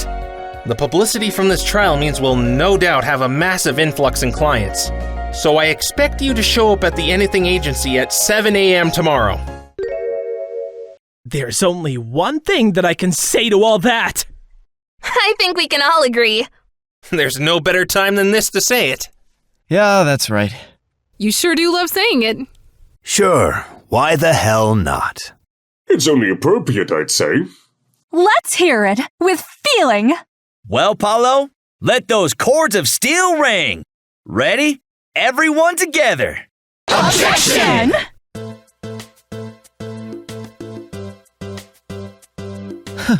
What a show. The reviews are in and the press is going absolutely wild. The courts are finally starting to get some of their legitimacy back. Not my worst performance, if I do say so myself. Of course, I'll have to give credit to Herr Justice as well for doing his part. He was a fan favorite during the live stream, you know. Unfortunately, I don't think we'll be streaming any more trials live for quite some time. I've been warned by the chief prosecutor that the higher-ups are already preparing the red tape. And while a lot of work still remains, we have finally pierced a hole into the suffocating veil of this dark age of the law, one that lets through a ray of hope. Now, more than ever, we need a beacon of hope and a call to action for those who have previously felt paralyzed. I am confident that one day this dark age will be but a distant memory. But until then, we must keep up the good fight, because this darkness can only endure as long as those with good hearts feel like their actions don't matter.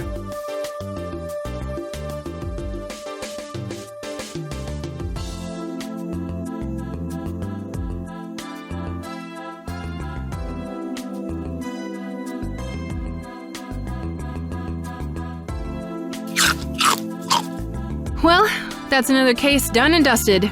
We got to use my forensics kit to its full extent, so I have no complaints about how things turned out.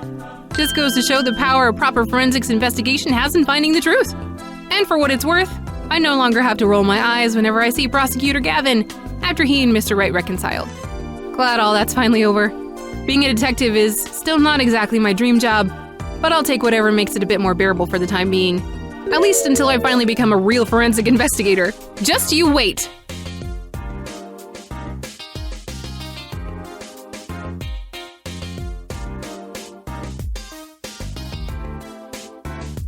I'd like to say that I'm surprised to have been invited to play against the world's best poker players in Mr. Wright's stead.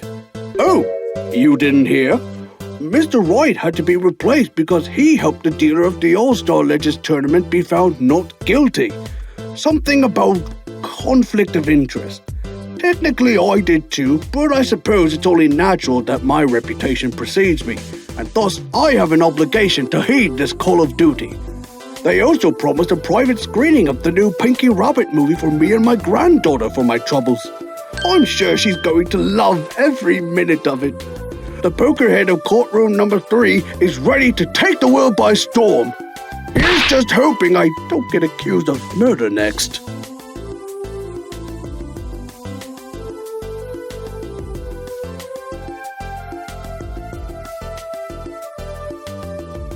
I was left with quite a mess to clean. A decade of mismanagement and a criminal investigation into how the casino vaults were being used. I've also had to figure out what on earth was going on with the tank supply. On top of that, I am reviving Argine systems with the help of my dear friend Hector, so we can finish what we started all those years ago. Not to mention reconnecting with my granddaughter in earnest. As for the masked stranger, I believe they have finished making their rounds. I have my hands full here at home, especially with the upcoming tournament. But who knows? Perhaps one day they might return.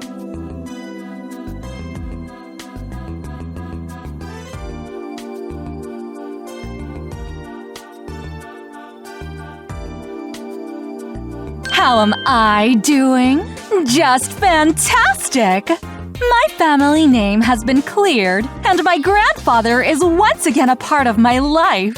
And Mr. Pinky is back too! Hello, my name is Pinky Rabbit. He had to go through some pretty intense restoration to get him back into shape, but now he's doing better than ever! Isn't that right, Mr. Pinky? Today is going to be a great day! Pinky Patrol is back in action! Don't worry, there's nothing extra inside him anymore, but some other additions have been made. Non-toxic fireproof coating, for example. And listen to this! Objection! The one who actually stole the cookies is you! Now that's how you do a remake. The Gatewater group ought to be taking notes.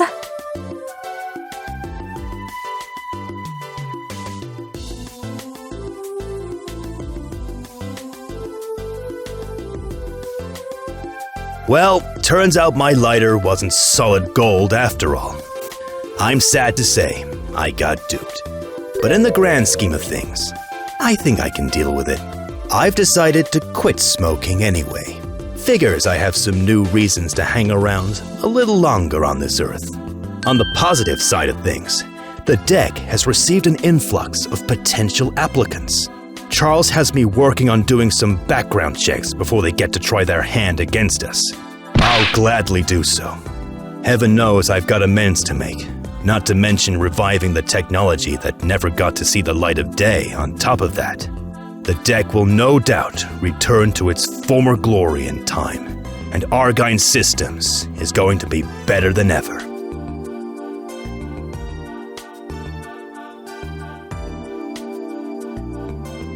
My name is Flint Rockwell, and I am afraid of rabbits. See? I can say that now without flinching! The therapy is working! Thankfully, Miss Argine decided not to press charges despite my escapade that night, and I'm still allowed to participate in the tournament. Soon, they'll be facing a much stronger Flint Rockwell. We're starting small, but I'm working hard to overcome my final weakness. First, we'll go through all the Pinky Rabbit cartoons. And finally, a trip to a petting zoo. I'm just so excited I could just... Ouch! That hurt. Never doing that again.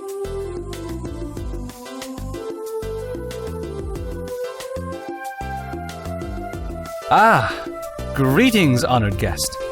Welcome to the Royal Flush Casino, House of Scandals. I hope you'll enjoy your stay. Make sure to check out our selection of replica duffel bags in the gift shop. Truth be told, the latter part of the name isn't official, but I think it makes for great advertising, even if management doesn't seem to agree. I happen to know for a fact that a wiretap being discovered in one of the hotel rooms leads to increased sales. Admittedly, the management wasn't too thrilled about us bursting into guest rooms with do not disturb signs in search of Mr. Argine. Luckily, he owns the casino now, so I'm no doubt in his good graces. In the end, it was all worth it to become the bellboy who helped the defense find a key witness. Twice. I'm sure they'll start calling me that any day now.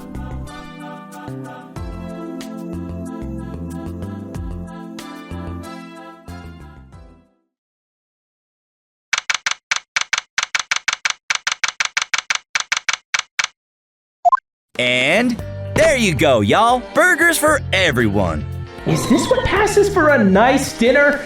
I was expecting steak at least. Is there something wrong with your taste buds, Polly? You gotta try these, they're delicious! That's right. Eat your hamburgers, Apollo.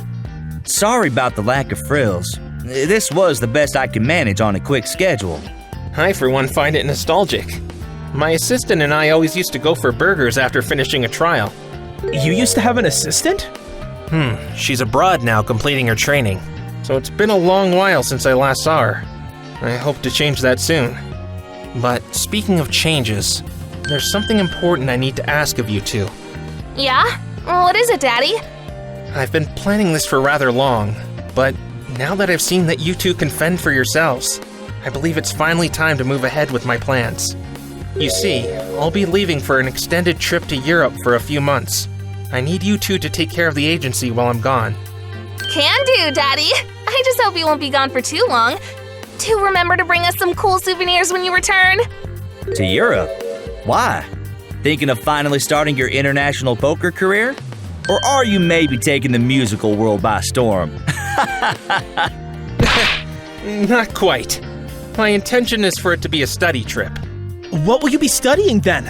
The legal system of various nations. While the dark age of the law may have a grip on ours, it doesn't mean that it's like that around the rest of the world. They may have buried the juris system, but I'm not about to let that stop me. There must be a way to dispel the darkness. I just know it. But we need both knowledge, new points of view, and bright young minds who are dedicated to such a task.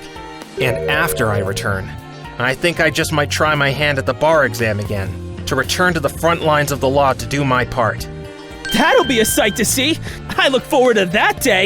You do whatever you need to do, Daddy. The agency will be in good hands. Yeah! Trucy and I will make sure the lights stay on while you're away. Wonderful. Then I know I won't have anything to worry about. Thankfully, the $5 I bet on Apollo's victory goes a long way to help pay for the journey. On a related note, I'm afraid I won't be able to make it for the tournament's new date. I hope that won't cause too much trouble for you, Jack. That's a shame. But don't you worry, Nikki. I actually think it's better this way, so we don't get people yelling at us for conflicts of interest, since You did help me get off the hook in a murder trial. Besides, I heard the organizers found a new underdog to replace you. Huh. I wonder who they got. Looks to be a time for change for a lot of us. Exposing the Cadaverini operation at the Royal Flush has given us the breakthrough we needed. Now, all we need to do is pursue it relentlessly until the day we can bring the heads of the family to court. They'll need me to stick around for a bit longer. But after that, it's back to the HQ with me. That also means I'll be leaving town soon enough. And I would rather leave things in a way I can accept. So, no hard feelings, anyone? I, for one, wish you good luck in all your future endeavors, Mr. Porter. I do too. If you're ever in town, give us a call. It'll be my treat next time. You better visit us soon. I promise to do that on my first opportunity. One last thing. I figured to commemorate this occasion, we could take a photo with the entire gang together. It'll be a nice thing to hang on the wall of my office to remind me of some of the greatest people I've had the pleasure of knowing. Nikki, Polly, and I mean... You meant Cece, right, Uncle Jack? That I did. Now, I'll just mosey over here to set up the camera. Let's just get the timer running.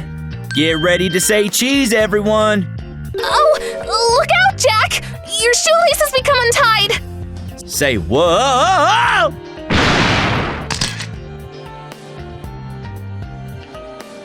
And so another round of Fate's game comes to a close. At least, until it is time to play the next hand. In the end, the game is not decided by the cards you are dealt, nor by how skilled you are at deceiving your fellow players. For even if you have lost everything to the whims of fate, you can still emerge victorious. Because the only way to truly win at Fate's game is not to defeat the ones you are playing it with. It is by building bonds with them.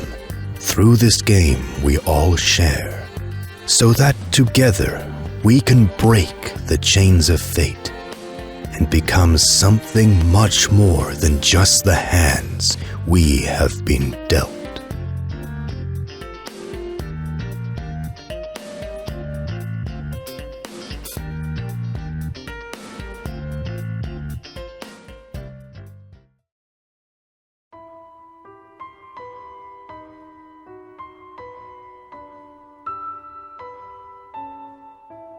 Here at the Elysian Fields farm with the owner, Miss Dixie Bell. Miss Bell, under your care, your business has grown to be one of the most respected cultivators of various rare flora in the country. What is the secret behind your success? Well, thank you for asking. I truly am honored and grateful to be able to enjoy such status in the field. As for my secret, besides hard work and dedication, I think a lot of it comes from hiring the most talented and passionate professionals to work with me. I dare say I would trust each one of them with my very life. Thank you so much, Miss Bell. Next I'd like to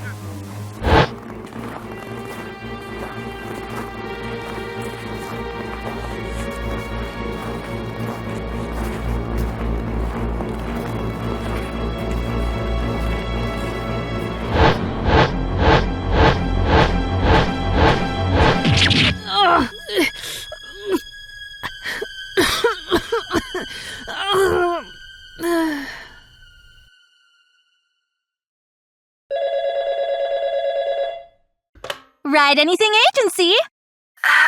Hello? Junie? Is that you? What's wrong? It's my friend, Billy. He's in big trouble and needs an attorney right away. An attorney, huh? Well, you've called just the right place. So what kind of trouble is he in? He's been accused of murder. Oh, that's pretty big, all right. But don't worry, I promise that your friend will be A-OK. Thank you so much. I knew I could count on you. Things are looking really bad for him, though. Are you sure you'll be able to handle it all? As sure as my name is Athena Sykes.